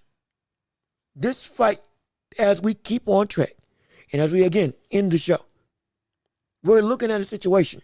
This fight's going to be hotly contested. Oh, expect think pieces left, right, and center. Expect everybody to be up in arms about everything. And I promise you, it's going to be a war. There's going to be two sides of the fence. Fury was robbed. Usyk got the right decision. The objective truth, it should have been a draw irregardless. This fight was too close to not be a draw. This fight was the very fact that we got two extreme ends of the spectrum for everybody shows that 116 at minimum, 116, 112 ain't the right decision. If Usyk winning is the right decision, okay, that's fine. But it shouldn't have been 116, 112. That's preposterous. Should have been a draw or one round difference between the two of Usyk and or Fury, whoever you feel is the winner, is the rightful winner. I think Usyk won by the skin, by the skin of his teeth. The brother won. Because Usyk came to play. 1 round difference was the only thing. That was it. That was the only thing. Outside of that, it's a draw. It's a draw. It's a draw. If Usyk wins, it's only 1 round. If that doesn't happen, it's a draw outright. Because as of right now, I can't definitively say that Fury won. But I can show enough say that brother didn't do enough, that brother did enough not to lose. Not just from an effort standpoint, from a production standpoint. That brother did enough not to lose this fight. He did enough not to get, he did enough to be 31-1-2. 2 draws. Wilder and Usyk. For me. That's what it should have been. But I tell you what, this is going to be, everybody's going to be talking about this fight. Everybody is going to be wanting to see what people have to say. But let's see, Fury could meet with Joshua, with Ruiz, with Zhang. Yeah, and see, here's the thing. There are names galore. He's still right in the middle of the pack. He said, and let's be perfectly frank. To a degree, that is true. To a degree, that is true. There's been a lot of people that he's been avoided. Now, there's a lot of people that weren't up to that level. Again, Pulev was already done away with and was way in the back of the line for a fight in any capacity, especially after getting knocked out by AJ. Dubois earned his right to get back into the fray, but Dubois had already been put out by Usyk and by Joe Joyce before that. Hrgovic got beat. Hrgovic was still on the come up, and beating Zhang, I think that Zhang was robbed genuinely in that fight. But beating Zhang was the first step up. And if he had fought against and beaten Dubois, yeah, absolutely. Now you're in line for the shot. Justin Parker got beat by Joe Joyce before having his resurgence. Yeah, Justin Parker got beat by AJ and Joe Joyce, knocked out by AJ and Joe Joyce. So he was working his way up all this time. Beating Zhang recently, that was the biggest thing that put him on the map as to, give this brother a shot. Absolutely. Zhang had been high, had been avoided, and was on the cusp of deserving that shot after getting, no, not even on the cusp. He had aproposly, or he had objectively deserved that shot after knocking out Joe Joyce twice, beating him by TKO first fight, and then knocking him out in what I would deem as one of the knockouts of the year, the second time around. And arguably, he still should have had that opportunity if he didn't then go and lose to Joseph Parker. Win a fight he should have had. And let's be perfectly honest. If the stamina was better on Zhang and he'd be willing to push the pace more, brother would have won that fight. He would have. He would have won that fight. But he took his foot off the gas because he was tired. Everything he's got at his disposal, we talked about it earlier on this show, the gas tank of people, it ain't good enough. For most heavyweights, even with heavyweights that are multifaceted, like with Zhang. I love Zhang. Zhang is one of my favorite heavyweights to date, right now. I love that brother. And I want to see him, even at the age of 40, get a shot at a title legitimately before it's no longer, before he is no longer able to produce like he can produce right now. He's a threat to every heavyweight in the world. Usyk, Fury, AJ, Dubois, don't matter. He can beat everybody in the heavyweight division. There is not a man that he can't beat. But the issue is, he beats himself because he ain't got the stamina, even if he gets the upper hand to be able to do what he needs to do. He would have beaten Hrgovic definitively if he didn't get tired. And even tired, he beat him. But he didn't get the right decision. When it should have been, he got the decision. And so, that's a whole nother conversation. But he can fight, but Ruiz doesn't deserve a shot because if you saw him versus Miller, he fought his way out of being in contention of a competitive heavyweight. He willingly let himself go to not be able to be in contention for a heavyweight title. He willingly, he's out the question. And Joshua is again at the back of the line, just like with Tyson Fury. So if anything, the fights that make sense right now are Fury and AJ. That's literally the fight that makes sense. Fury and AJ. AJ lost to Dubois. Dubois getting a shot at Usyk. AJ versus Fury. Winner then takes on the winner of Usyk versus Dubois. Because that whole roulette is at the cusp of being at the top. Or Fury versus Fury versus AJ, whenever that faces off against Joseph Parker, excuse me. Whenever that faces off against Joseph Parker. Because Joseph Parker beating Zhang is right now at the rightful contender of being one of the top 5 heavyweights in the world. It's Usyk, Fury, Dubois, Joseph Parker. Because Joseph Parker has just been on a tear these past couple of months during Riyadh season. He outclassed Deontay Wilder and then beat Zhili Zhang. And Zhang, Big Bang Zhang, was on a run of his own, looking to get one more win, and I'm in contention for a mandatory. So yeah, Fury and the best in what should be, Fury and AJ face off against each other. The winner of Fury and AJ, they face off against Joseph Parker. That winner then gets a shot at the title between the winner of Usyk and Dubois. That's what I would do to make all things fair for me anyway. Wilder is not a proven boxer. He only fought Fury. Now I'll say this: Wilder, he did beat King Kong Ortiz twice. Now, context: King Kong Ortiz at that point in time was in the same vein as Zhili Zhang at that point in time. I remember this. I was in college. I watched this in the classroom. It was Zhili Zhang again was avoided by a lot of people. Is avoided still by a lot of people up until he couldn't be avoided anymore. Luis King Kong Ortiz was avoided by lots of the heavyweight division. Many of the heavyweight division didn't want to fight that brother, even at the advanced age at that point in time. But due to him getting a shot or Wilder giving him a shot, because he did indeed deserve it. Luis King Kong Ortiz did indeed deserve a shot. And he showed that Luis was elite. He was elite. And then he was beating him. And then in a competitive fight, then he got beat with one shot to change the difference. The right hand and the uppercut. Boom, boom. Gone. Knocked out.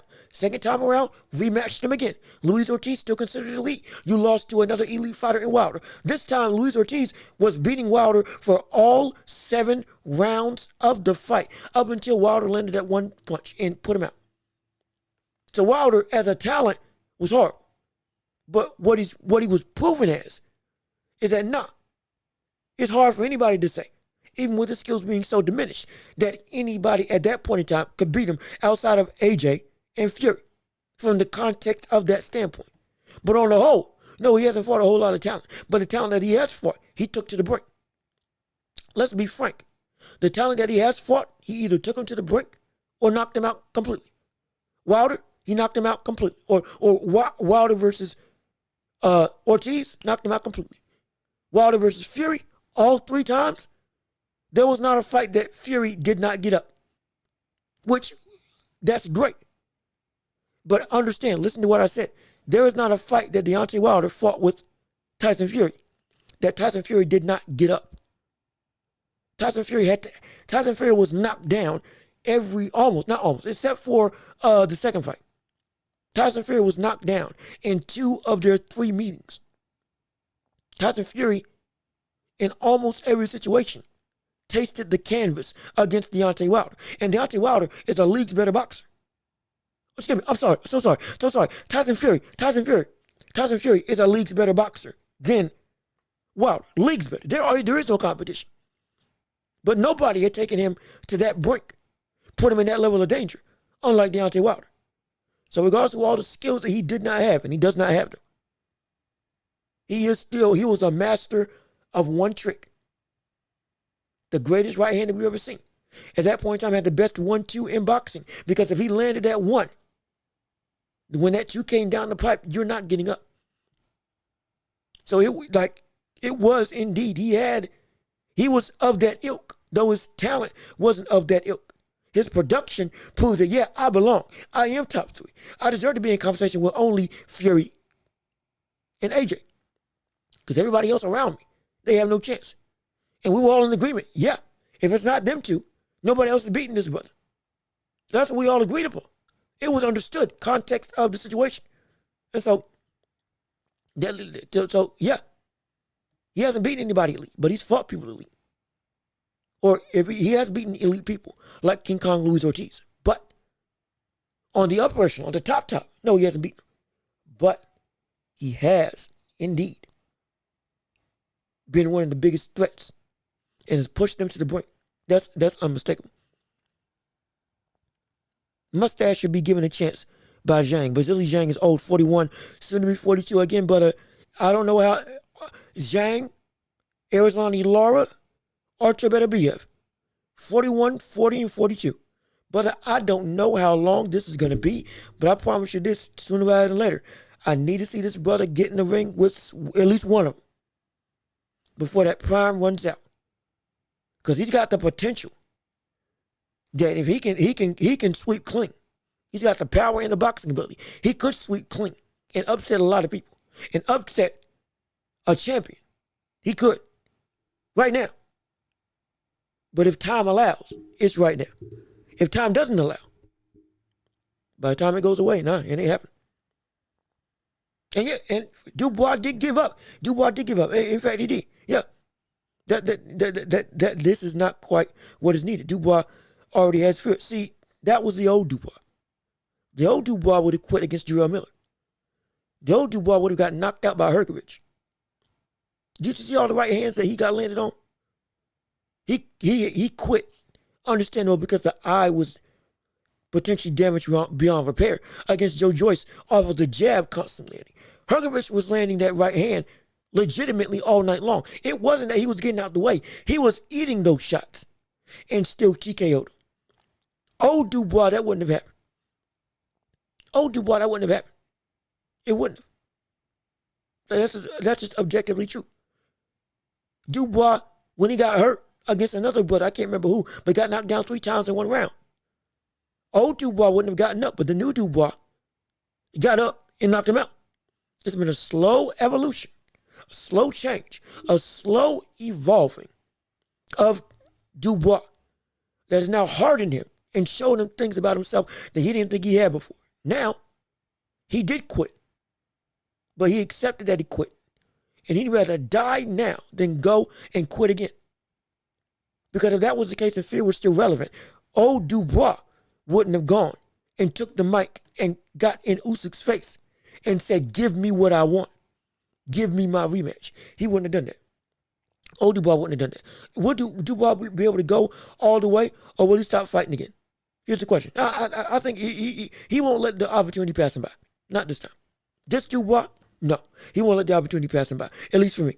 Let's see. What do you think about Moses Itama?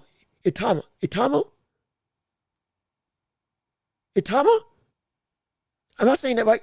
What do I think of Moses Itama? Apparently Moses sparred Dubois at only 16 and got the better of him in sparring. Shane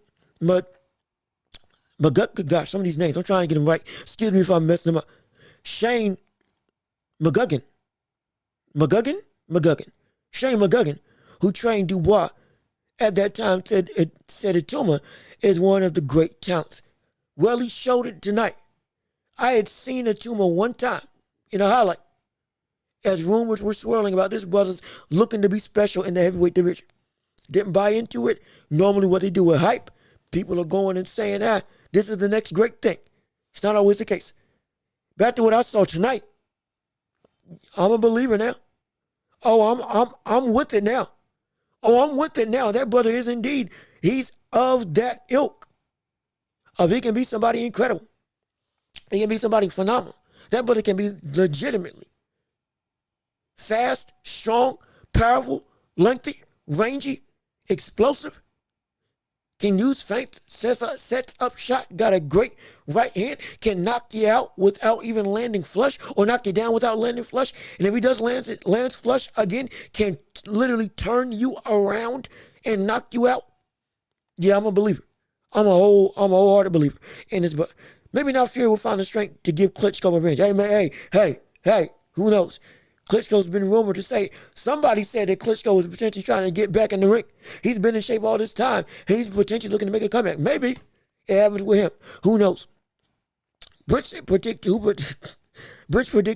ready to beat Mike Tyson record. See, nah, we ain't gonna say that. We ain't gonna go that far. Itama is great. Don't get me wrong. Moses is great. Moses can part a lot of Red Seas in terms of pulling separation from his opponents. Absolutely. But no, he ain't no Mike Tyson. He ain't no Mike Tyson at all. No. This is the weight leaks, untouchable. That's not even a conversation. He ain't nowhere near that. But I will say this. The ceiling is high. The ceiling is high for this brother. And I'm going to keep in tune with him. I'm going to keep following him because I want to see what he brings to the table. Absolutely. I definitely want to see what he brings to the table. Needless to say, Klitschko is old. Fury, he is old. I'll tell you that. Be an easy payday. Fury will happily take that for the money and the power. And just outright and beat up non-boxers. Well, if anything, Klitschko is one of the definitions of a boxer puncher. He's just so fundamental and flat-footed. If you can move like Tyson Fury, you have the ability to beat him, especially if you can match that size. So yeah, he'll be willing to take him on, no doubt in my mind, if that happens. But it's probably all in jest. That probably ain't gonna transpire. But hey, Moses has been getting quicker, has been getting the better of a Coley, Dubois, AJ. Oh, wait a minute, hold on. Moses has been getting better, getting the better of a Coley, Dubois, AJ, Fury in sparring. In the UK, he's regarded as being the best heavyweight talent of the last 30 years. Wow. Wow. Really? If all this is true, yeah, I'm going to definitely keep my eye on this brother. I'm going to keep my eye on what he's got going on. Moses is going straight from school to boxing in the gym. Uniform 15, 16. Oh, okay. So he's been beating up top 10 level world talents in sparring. That's what trainers say. So he's been doing this for a minute. And it's been his mentality and his MO to get better. This is his life. And he's been doing it well. Again, and learning and sparring with some of the best. And in some situations, getting the best of them or pushing them to the brink. Okay. All right. I'll wait to see what he's got to bring. I'll wait to see it. Again, the performance has me hyped enough. The performance has me high on what this brother can do. No question. Absolutely. Absolutely. So I'm excited. Oh, mark my words. Mark my words, I'm excited. And God guarantee you this. The more we will keep up to the best of my ability. I'll keep up with him. I'll keep in line with what he's got going on. Because right now, he is of the next generation of that new regime with USYK and Fury going out at some point in time. The transition of the landscape, the people, the essentially tilling of the soil of the heavyweight landscape. I promise you this. If he's what the hype is about him, it will show up. It will. Objectively, it will. It'll show up. And we'll be here to talk about it all. He will rise to the top if he can get there. And I don't doubt he can get there. I'm going to watch it rise to see if it bodes true. I can't wait to see it. Absolutely. But again, now officially, we are at 5 hours and 15 minutes of this stream. I think it's about time to call it quits and knock it down because this has been a great night of boxing. This has been a great night of fighting as a whole. And I'm so glad you all joined in for the ride. So officially, we're about to head out of here. We've got 331 people come through on the stream. And y'all, average of 5 to 7, has stayed true to what we got going on right here on the show. Thank you for sticking around all this time. Thank you for tuning in all this time. And this has been another rendition, another live stream, another live commentary of The Welch Report with me, Jean-Luc Welch. Thank you so much for all your love and support to the show. Keep on liking the stream. Keep on sending it to everybody that you can, making it so it's bigger and grander than we've ever seen before. We'll keep on making the show better. We'll keep on adapting and changing. And we will be back on Tuesday to talk about all this stuff. Because we're going to have a lot to talk about. Not just in boxing, but in NBA as well. Peace and love. We are out of here. That's right. Break the chains. Break the streams. Enjoy your weekends. Enjoy the night. Now that we got time to actually enjoy the night, we ain't up till 10, 11, 12 at night. Not like we normally are for these things. And so now, hey, we in a life of luxury. Oh, yeah. Get some sleep, get some rest. I'm about to eat. And I'm going to see y'all on Tuesday. Next week's going to be, action-packed. Tell a friend, tell a family. Tell everybody you know. Tune into this show. They ain't going to miss what we got going on Tuesday. Oh, yes, indeed. I can't wait for it. But peace and love. We out of here. I'll see y'all next week.